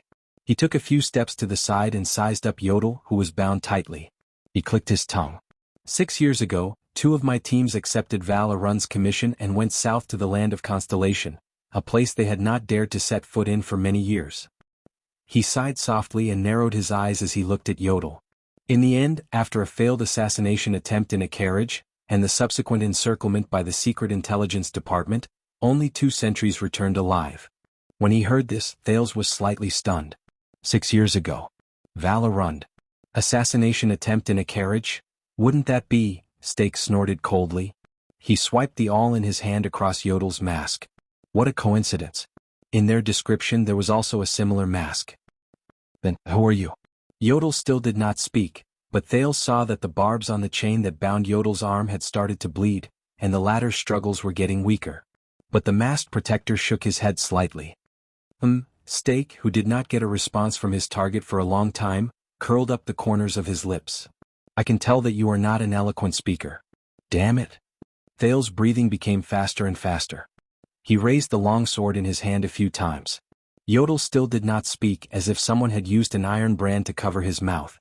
Under the dim firelight, the familiar yet unfamiliar dark purple mask looked simple and monotonous. The assassin leader finally gave up on trying to communicate with the strange masked protector. Maybe he's a mute. Now, the uncertain factors that affect our communication have been resolved. Stake slowly turned his head and suddenly looked at Thales. Can you come with us, Your Highness? He still had that amiable smile on his face. He stood among the group of assassins with their faces covered, stood in the impenetrable darkness, and extended his hand to Thales from afar. But the prince only felt a chill run down his spine. We can get along and we will work well together. As he stared at Stake's palm, Thales furrowed his eyebrows so tightly that his teeth were about to shatter. He swung his hands and the long sword drew an arc in the air. He was getting used to the characteristics of this weapon. Ambushing my protector is not a good sign for cooperation. Stake lowered his palm and said with a smile, I think so. After all, he did not hesitate when he swung his sword at me. Thales was speechless for a moment. He changed his attitude and said coldly, Listen, Stake, if you still want to get out of here alive. When the prince said this, he stiffly stopped himself from saying that the kingdom's secret intelligence department has already surrounded this place. No. Confirming this news in front of Stake would only make him more desperate, and he would care more about the hostages and bargaining chips in his hands. What should I do? Thales looked at Yodel, but he could only see a reflection in Yodel's lens. We can discuss what you said, Thales braced himself and said, but as the first step of the negotiation, I am more willing to see my protector healthy and safe. Stake stared at him carefully for a long time, then he smiled. He smiled very happily. As he smiled, the chain-wielding assassins bound Yodel even tighter. The masked protector shuddered and shook his head at Thales again. There is only one way to ensure his safety, Your Highness. Perhaps he was tired of Thales' words. Stake's smile was a little cold. Stake narrowed his eyes into slits and tilted his head slightly. And you already know. Thales tightened his grip on the hilt of his sword. Damn it. He's so stubborn and slippery. Cooperation, negotiation, and benefits, nothing can attract his attention. He only wants me. Stake stared at Thales for a long time. He did not seem anxious at all. In fact, I heard a lot about you from Baron LaSalle, and he heard a lot about you from King Chapman, including your personality. When he heard that name again, Thales suddenly had a bad feeling. Stake smiled and took a step forward. He looked at Yodel, then at Thales. For example, you are kind, resolute, and brave. Stake's expression changed slightly. He raised the awl gently. But I've always been curious. How can these two characteristics appear on the same person? Then we have a chance to verify it today. Before Thales' unpleasant expression, Stake gently pressed the tip of the awl against the masked protector's neck and grinned. Yodel still did not move. His arms were bloody. The assassins who tightened their grip on his limbs tightened their grip. What do you mean? Thales' face was pale and he spoke faster. As I said, I am a businessman. Stake spread his left hand in a seemingly resigned manner, but the awl in his right hand suddenly tightened around Yodel's throat. Thales could not help but clench his fists. Transactions are always consensual. So, I hope to see you come with us quietly and willingly. Do not cause trouble, do not make mistakes, and do not play any tricks. You must know that we are deeply aware of how difficult you are to deal with. Stake twitched the corners of his mouth in a profound manner and gestured at the silent Yodel. Make your choice, Your Highness. Stake smiled, but a cold glare shone in his eyes. Do you want the generosity of a king, or the decisiveness of a king? Generosity? Thales looked at Yodel, who could not move, with a pale face. Or decisiveness? He glanced at the awl Stake had pressed against the masked protector's throat. Damn it. In the dim firelight, Yodel shook his head in a barely noticeable manner again. Thales looked at him in anguish. Damn it. No. Thales sucked in a light breath and suppressed the resentment in his heart. Calm down. Calm down, Thales. Calm down. He took a few deep breaths, and his gaze swept past each shadow shield assassin. They want me. Thales subconsciously repeated this in his heart. They want me. A few minutes later, the Prince of Constellation curled his lips and smiled. He smiled with great confidence. Stake looked at the prince and wondered whether he should use the awl in his hand to urge him to act. It's not a problem for me to go with you, but I have a question. Stake raised his eyebrows to show that he was willing to listen. Thales said in a low voice, "You don't care about me, do you?" "What?" Stake was slightly stunned. "No matter what you want from me, be it wealth, secrets, bargaining chips, power, hostages, or amulets. Do not forget that I am first and foremost the heir of Constellation." Thales looked away and spoke in the most indifferent and alienating manner he could think of. "Shadow Shield, why don't you consider the king's attitude and perception? Let's assume that you are still in that position after today and give orders to your subordinates. Take a guess.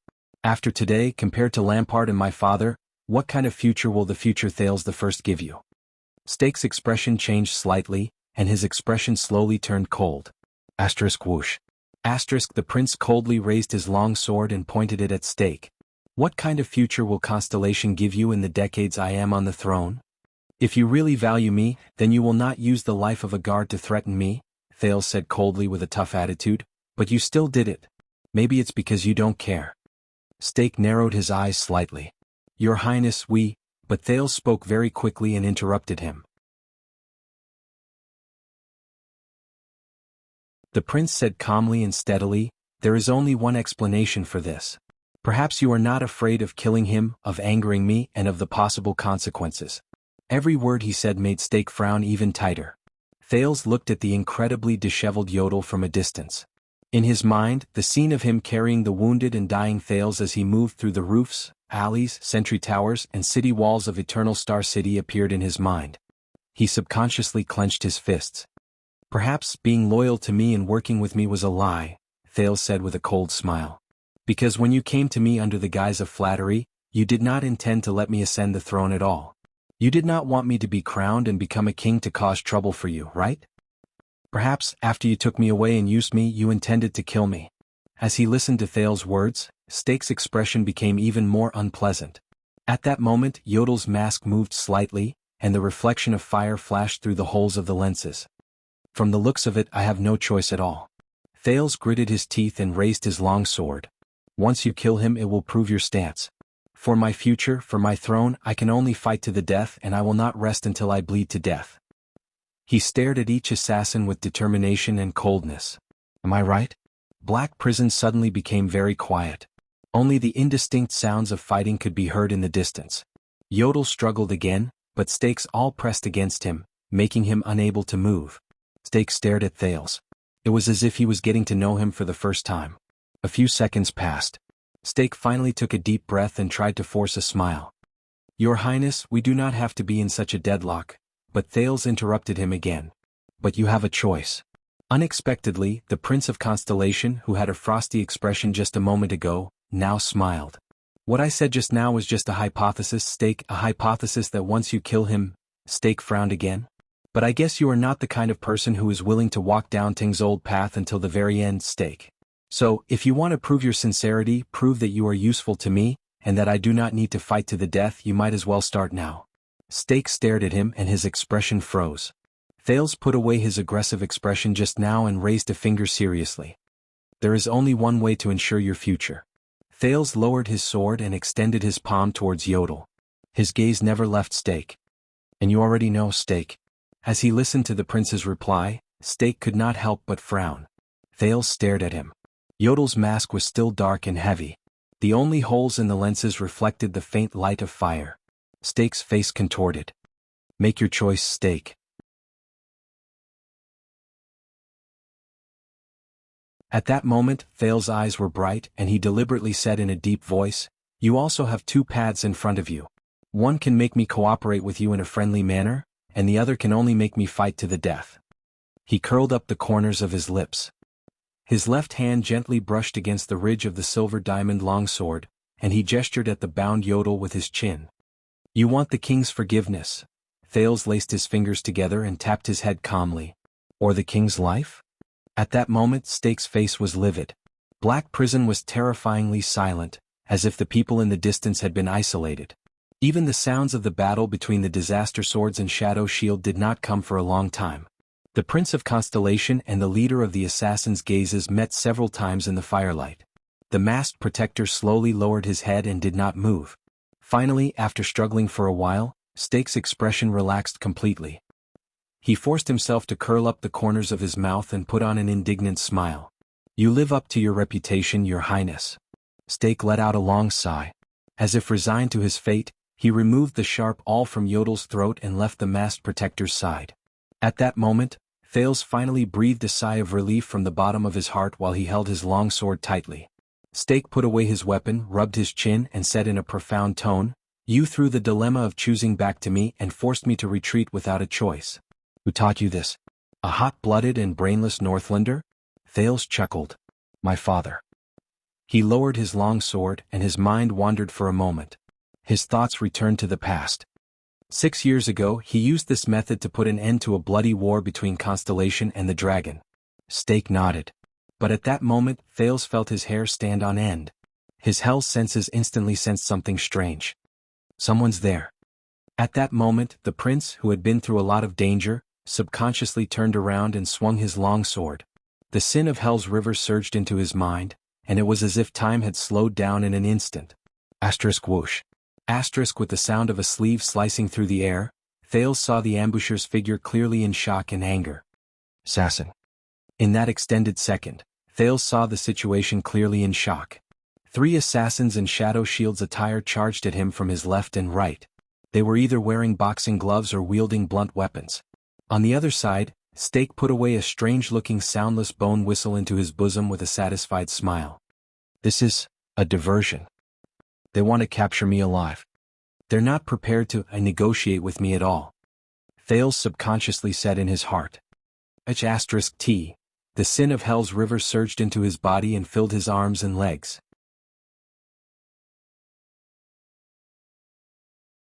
It brought his long sword faster than usual, and he swung it at the ambusher to his left. But this was already his limit. Thales could not take care of the other 2.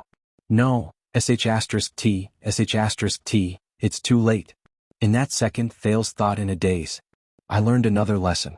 Don't be like assassins, be reasonable." His sin of Hell's river reached its limit. It retreated from his mind and time seemed to have returned to normal. But the fainting that Thales expected did not happen. Instead there was *shik. The monotonous and crisp sound of metal piercing flesh rose abruptly. Thales was shocked. A weapon sliced through the air and flew towards the 2 assassins he did not manage to defend against. The 2 assassins looked as if they were hit head-on by a galloping warhorse.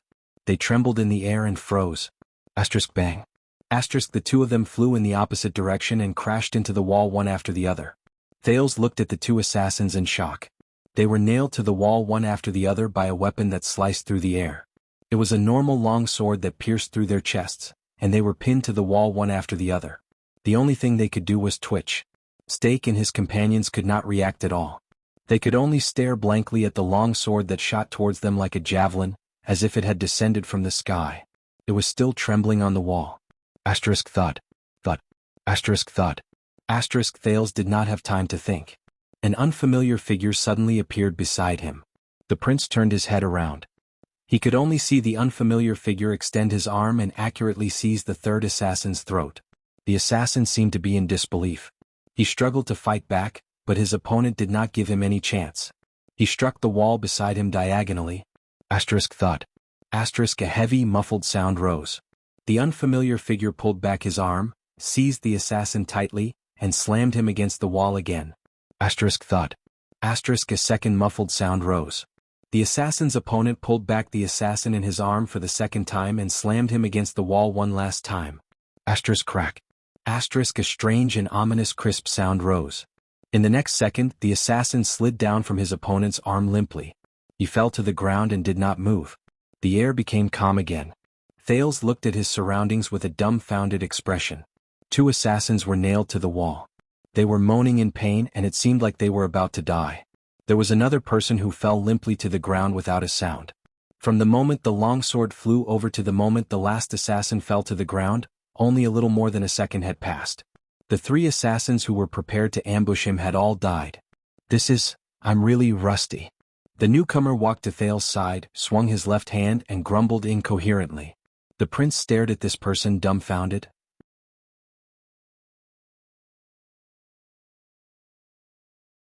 Stake and the Shadow Shield assassins also stared at him, unable to hide their shock and anger.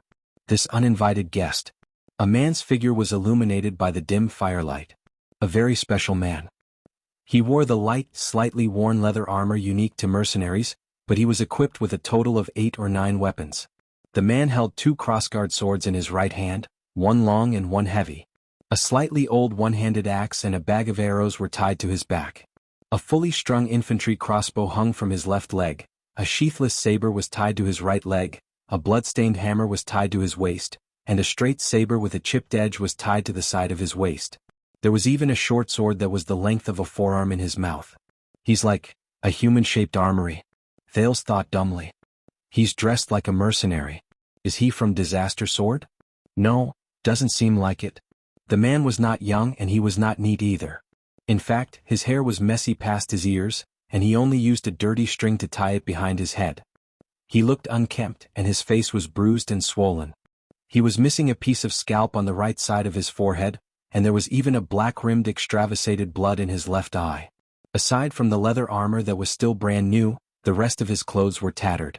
There were clear blood stains and wounds on some parts of his body, ranging from scratches to bruises. At first glance, there was not a single part of him that was unharmed.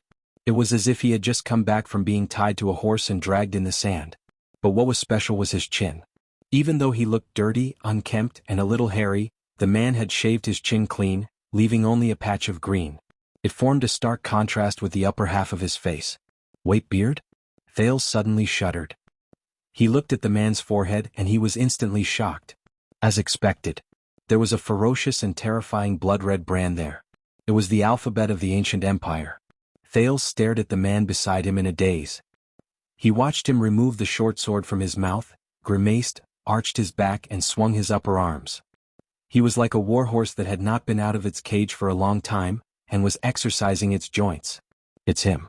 Thales thought dumbly. Even though he could not recognize him because he had shaved his beard, but it's him. Beautiful movements. The Knight of Judgment, Zacriel, stood beside Thales with a calm expression. He narrowed his left eye, which had a black rim, and swept his gaze over the shadow shield assassins in front of him. He spoke coldly to the prince in his unique, dry voice. It's very stupid to be absent-minded. The area around them fell silent for a while. At that moment, Thales stared at Zacriel, who had changed his appearance and equipment, dumbfounded. On the other side, Stake also stared incredulously at his dead subordinate.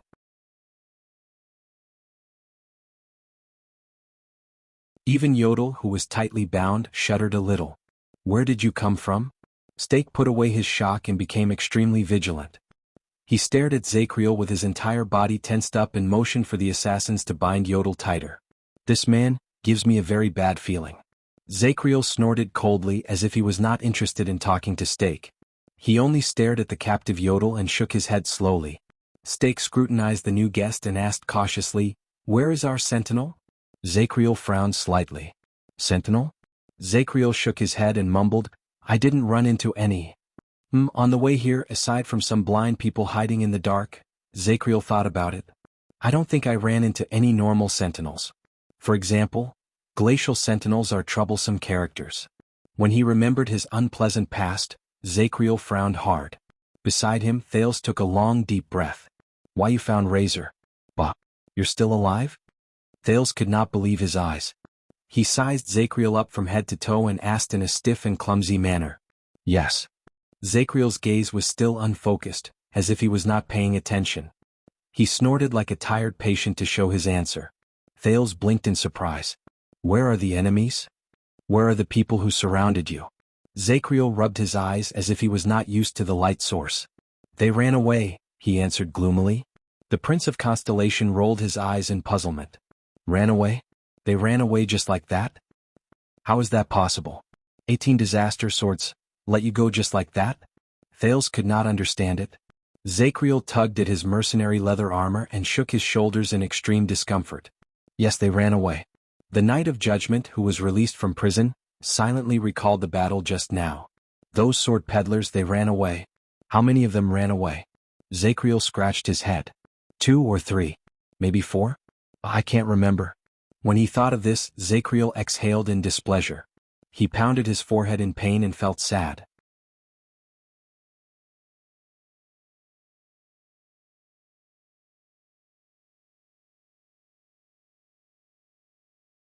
Chapter 432. Zacriel's sudden appearance disrupted the situation and caught everyone off guard. Stake furrowed his eyebrows tightly. The assassin's gazes flickered, and Yodel remained silent. But for Thales, this was the biggest surprise he encountered that day. Zacriel, sir. Thales endured the stench of blood coming from Zacriel's body. He could not be bothered with the man's current state. Do you understand the situation we are facing now? There. Zacriel snorted softly and shook his head. He shifted his attention from his left hand, which was hurting from the impact, to the person in front of him. Shadow Shield, the Knight of Judgment enunciated each word clearly. His tone was dark. How unforgettable. At the moment Zacriel shook his head, his hair spread to both sides of his forehead. Stake finally saw the brand on the man's forehead clearly. At that moment, Stake's expression became incredibly unpleasant. He suddenly realized who this person was. This is bad, the leader of the assassins mumbled. He gestured for his subordinates to move back slowly. Even Yodel, who was bound by their chains, moved back. When he remembered the man's former identity and reputation, Stake became even more nervous and vigilant. How unlucky. He secretly glanced at Thales. In contrast, Thales was in high spirits. He was glad that he was lucky at this moment. But Zacriel immediately shuddered violently. As if he was being tortured, he lowered his head and covered his face with a pained expression. His entire body trembled. Enough. Zacriel looked at an empty corner beside him with a savage expression. His tone was unpleasant. I know what to do. Thales was startled. The Knight of Judgment panted rapidly and looked at the corner with an air of seriousnness. It was as if there was really someone there. He was talking to him. I will try to be more careful and cherish the limited time I have left prison. I'm so King hungry. The veins on the back of Zacriel's hand bulged as he covered his forehead. He gritted his teeth and communicated with someone who did not exist. Thales' heart sank when he saw Zacriel suddenly acting abnormally. He subconsciously took a small step back, but he forced himself to stand still. No, he could not step back. Yodel was still in danger. Thales looked at Yodel in the distance. He still held the supreme sword in his hand. His limbs struggled, but he did not surrender. Strangely, he shook his head at Thales in a barely noticeable manner.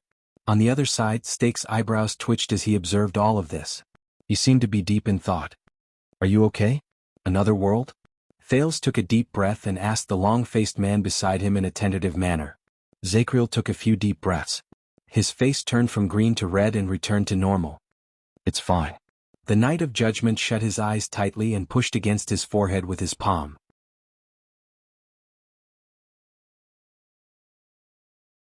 Every time he spoke, his body would twitch violently. Just like in the past when you were trying your best to defend against Tony's attacks, the detestable instructor was still shouting in your ear as if you weren't flustered enough. Not a problem? Thales cast him a worried glance and suppressed the words in his heart. His current state, would it work? But he glanced at Yodel again and tried hard to shake off his hesitation and fear. He had no choice. All right, can you? Thales activated Hell's senses again and tried to find a flaw in his opponent's formation. The prince fixed his gaze on Yodel. Save him. Zacriel's breathing gradually calmed down. He opened his eyes and looked forward with exhaustion and wounds all over his body. His gaze swept past the assassins and the captured Yodel. Killing is easy. But saving him? That's another matter. The Knight of Judgment seemed to have just recovered from his unconscious state. His words came with intermittent gasps. Thales' eyes darkened. Stake drew out the awl and dagger in his hands again. His eyes shone brilliantly, but his thoughts were unknown. And they have a lot of people, brat. Zacriel frowned. He lowered his head to look at Thales and said coldly, Once we fight, I can't protect you. Yodel shuddered violently in the chains and shook his head firmly. Thales was slightly startled before he smiled. You don't have to worry about me, Sir Zacriel. Thales' gaze was firm. He raised his weapon at the assassins. You just need to save him. I can protect myself. At that moment, he suddenly felt that the sword in his hand was no longer as heavy as before.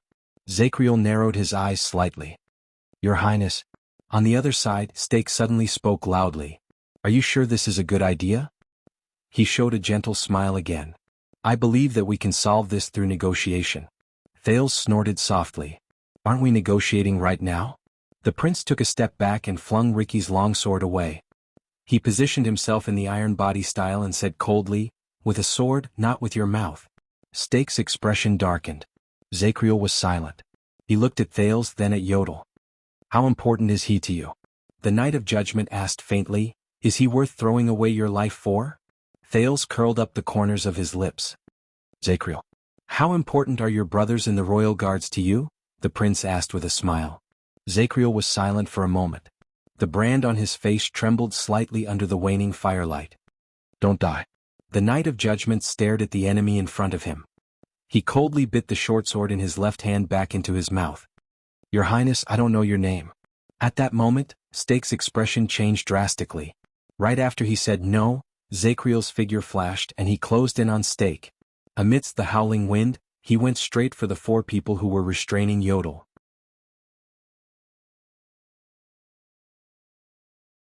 Zacriel, who was covered in weapons, was not fast, but his momentum and agility at that moment were not to be underestimated.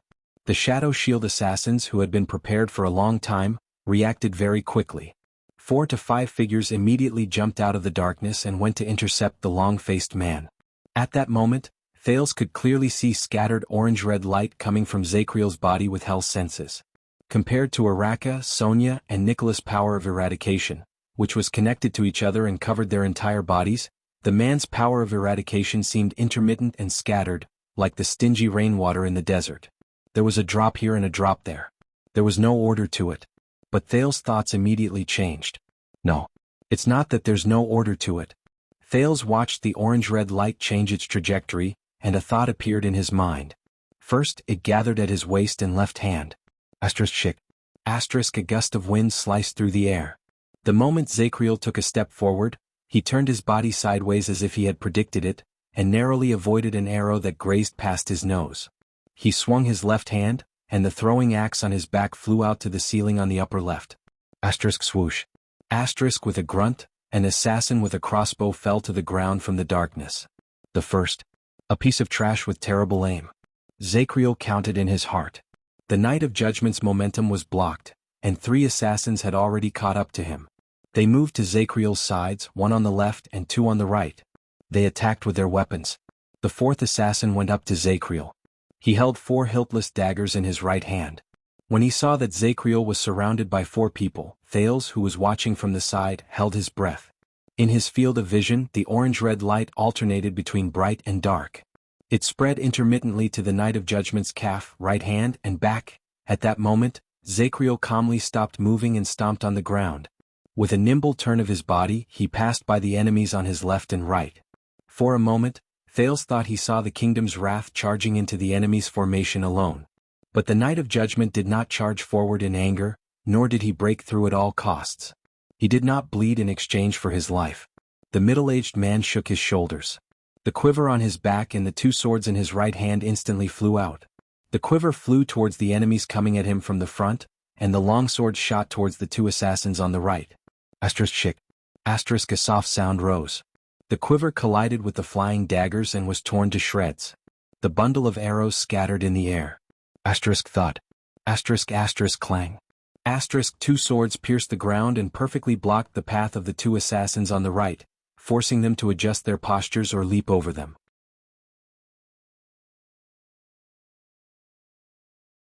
The moment the 3 assassins paused for a moment, Zacriel attacked the remaining assassin. The Knight of Judgment spun around in a strange manner and moved into the arms of the assassin on the left at a tricky angle. He accurately seized the assassin's dagger-wielding arm. Zacriel leaned his head against the assassin's neck as if he was hugging a lover. The short sword in his mouth trembled slightly. Thud. The assassin moaned in pain and watched in disbelief as the short sword in Zacriel's mouth slit his throat. The second one. What a slow idiot. Zacriel thought faintly. He let go of the short sword in his mouth, licked the cut on the corner of his mouth, grabbed the assassin's dagger-wielding hand, and turned around to deliver it. On the right, an assassin was forced to jump up by the longsword on the ground. He could not avoid it, and he watched in disbelief as his companion's dagger pierced his chest. The third one. Blind fool. Zacriel did not have time to rest. He silently evaluated his enemy.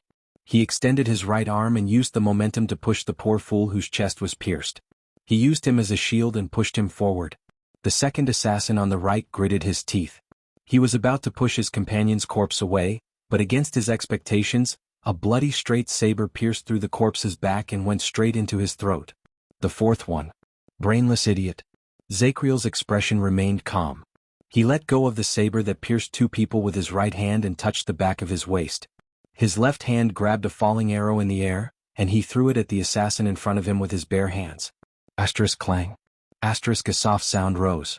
The assassin blocked the flying arrow, but he was shocked to find that in the span of a breath, a sledgehammer had already arrived in front of his eyes. Asterisk crack. Asterisk the clear sound was like an egg being smashed. Even Thales could not help but tremble. The fifth one. A coward who hesitates. Under the terrified gazes of the remaining assassins, Zakriel put away his sledgehammer, pulled out a dagger from his arm, his only injury in this battle, and silently completed his evaluation. Asterisk drip. Asterisk the last arrow in the quiver fell to the ground. It bore witness to the lightning-fast exchange of blows. Thales subconsciously held his breath as he watched. This man. The throwing axe struck the enemy, the long sword intercepted him, the short sword pierced his throat, the dagger pierced his heart, the saber bullied his enemy, and finally the sledgehammer smashed his opponent's head. All of this happened almost at the same time. Thales suddenly had a feeling that when he faced 5 assassins, the power of eradication in his body surged like loose sand. Zakriel did not fight against many alone, nor did he fight against many alone. Instead, he split himself into 5 people and faced 5 opponents. No matter which side he fought against, he could fight with ease.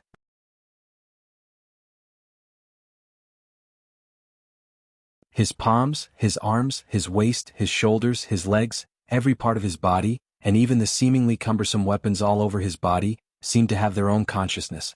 At the moment his power of eradication erupted, they woke up and danced without anyone teaching them how to do so. They faced the enemies in different directions. Some blocked the enemy's path, some lured the enemy deeper into their ranks, some blocked the damage, some counterattacked at the right moment, and some secured victory. When Thales saw the assassins' daggers pierced into their companions' chests, the sabers pierced through corpses, and the arrows scattered all over the ground, he felt that everything that happened at every moment on the battlefield, be it an accident or a coincidence, could immediately become Zakriel's weapon and bargaining chip, and become the chess pieces that would help him secure victory. This man. Thales stared at Zakriel in a daze. He's not just one person. He's practically a mighty and awe-inspiring military camp, a well-coordinated battle formation, and a well-trained army all by himself. No matter how many people he faced, he always had victory in his hands. He was fearless and he faced his enemies calmly. Zakriel did not stop. He strode forward and charged at Yodel. No, the center of Stake's eyebrows trembled. He simply could not believe that there was such a person in the world who could kill 5 people in one move. That's Shadow Shield, who has been trained strictly since he was an orphan, and his attacks are ruthless and precise. How could this be? Stake, who was also shocked by the scene before him, gritted his teeth and shouted into the distance. Hurry! That boy! Following his command, 2 assassins who had bypassed the battle took advantage of the moment when Zakriel was too busy to deal with his enemies to charge at the prince. They're here. Thales felt his skin crawl. He looked at the enemies on his left and right and attacked with his longsword. The sin of Hell's river surged towards him like a tidal wave. Time slowed down again. Asterisk clang. Asterisk Thales barely managed to block the extremely aggressive blade of the first enemy. He was just about to avoid the attack when the second enemy swung the chain in his hand, and the sound of the wind whistled through the air. It arrived next to his ear. Damn it. Thales was in a difficult situation. He first avoided the blade, then painfully blocked the chain. He could not even organize a proper counterattack, and the long sword in his hand almost slipped out of his grasp. It was just like when he faced the orcs in the desert. Attacks came from all directions. He could block one, but he could not defend against 2. Damn it. When I saw Zakriel fight against many alone, he was so relaxed and at ease. He even used the enemy's attacks as his advantage. But when I truly faced this moment, Thales sucked in a deep breath. Suddenly, a thought appeared in his mind. Wait.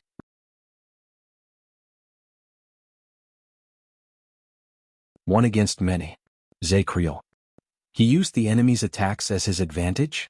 The slowing down of time gave Thales time to think. The enemy on his left held a short blade. It was clear that he wanted to engage in close-quarters combat. He wanted to force Thales, who held a long sword, to be at a loss as to how to advance or retreat. He had no choice but to widen the distance between them. The enemy on his right held a chain in his hand. He should be waiting for the moment. Thales panicked and retreated to capture the prince alive. One was long and the other was short. Then, on the other side, the chained yodel changed his previous silence. He anxiously shouted at the Knight of Judgment, who was getting closer. Zachriel? But they were too far away. No matter what they did, it was too late. But Thales moved at that moment. The sin of Hell's river surged into the prince's arms and waist, causing him to lower his body in a flash of inspiration. He executed a side slash from the cold attack style and faced the enemy's blade. Asterisk clang. Asterisk the eyes of the enemy with the short blade moved, and he took the opportunity to attack. But he was shocked to find that Thales' sword was soft. He did not use any strength at all. Before he could react, Thales took the opportunity to retreat in the next second. He brought his opponent with him to face the other fierce chain. When he saw that his companion and target had entered his range at the same time, the chain-wielding assassin immediately stopped attacking. The whistling by Thales' ears was no longer fierce. Now, without the threat of the chain, Thales gritted his teeth. The sin of Hell's river disappeared without a trace in an instant, and the twist of fate, which he had imitated the most over the past 6 years, rose from his bones. Asterisk. The prince's retreating long sword inconceivably went against the flow and avoided the blade in front of him. Under the assassin's shocked gaze, it pierced straight into his chest. Damn it! Thales gritted his teeth. He felt the enemy's short blade stab into his shoulder, and it was incredibly painful. The assassin's eyes trembled as he met Thales' gaze. In the end, he fell limp and powerless. Stake's eyebrows twitched as he watched from the side. That's not right. The strange power of eradication and this kind of decisiveness in battle. This prince's fighting strength. This is seriously inconsistent with the information the Northlanders gave me about the thin and weak boy who is a little smart. Stake gritted his teeth. Damn brainless Northlanders. The sound of the chain swishing in the wind rose again. Thales did not have time to rest. He supported the enemy's corpse with his blood-stained hands, and with all his might, he turned and pushed. Asterisk slap. Asterisk the second enemy's chain struck the shield Thales pushed out. It wrapped around the shield a few times, but it did nothing.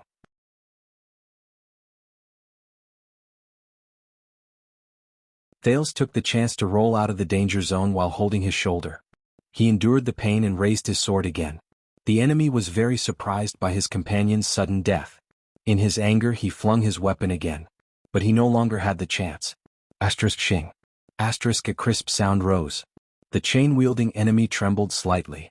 An arrow had pierced through his neck. Thales, whose face was covered in blood, turned around in surprise. On the other side, Zachriel, who had knocked down another person, released his grip and threw down a crossbow that had finished firing. By his feet, the last bolt that had fallen to the ground had already disappeared. The Knight of Judgment said coldly to the prince, "Not bad." Thales was instantly stunned. The seventh. Zachriel cast a glance at the chain-wielding assassin and said quietly, "Stupid idiot. Useless idiot, blind, stupid, coward, idiot." Zachriel continued to charge at the enemy, but he could not help but think disdainfully. Under that Far Easterner's command, the assassin from Shadow Shield was clearly so terrifying. But during the years I was in prison, have they become so weak? As his thoughts raced, Zachriel moved forward unhindered. Only the 4 people who bound Yodel were left in front of him. When he saw that success was at hand and that he was safe, Thales could not help but breathe a sigh of relief.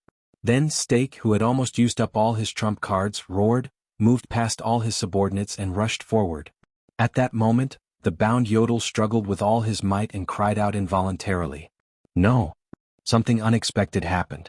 The previously unstoppable Zachriel and the seemingly fearless Stake stopped at the same time when they were 1 foot away from each other. The situation became calm again. Zachriel and Stake stared at each other in silence. One of them had a solemn expression, while the other had a fierce look. Zachriel? Thales leaned on his sword and wiped off the blood on his face. He endured the pain and walked forward. How? But in the next second, Thales was also stunned. Zachriel stood in front of Stake. His body was tense and his eyebrows were tightly furrowed. Stake, on the other hand, was in a rather disheveled state. His face was ferocious and he raised his right hand high. That is, Thales saw the thing in Stake's hand clearly, a metal sphere with complicated patterns carved on it. The prince understood something. He looked at the small space around him and instantly shuddered. Alchemy ball. Zachriel slowly put down the saber in his left hand and said in disgust, "This is why I hate wizards the most, and their restless legacies. In front of him, Stake smiled. Yes. The leader of the assassins shrugged. 6 years ago when Ting saw it. You're tuning in to the Han Li's Wuxia Adventures YouTube channel. We're so grateful for your support, and don't forget to subscribe to join us on this incredible journey through captivating stories. Your generosity through donations truly makes a world of difference, as it's the primary source of revenue that allows me to expand and enhance this channel for you. Thank you from the bottom of my heart for being a part of this adventure.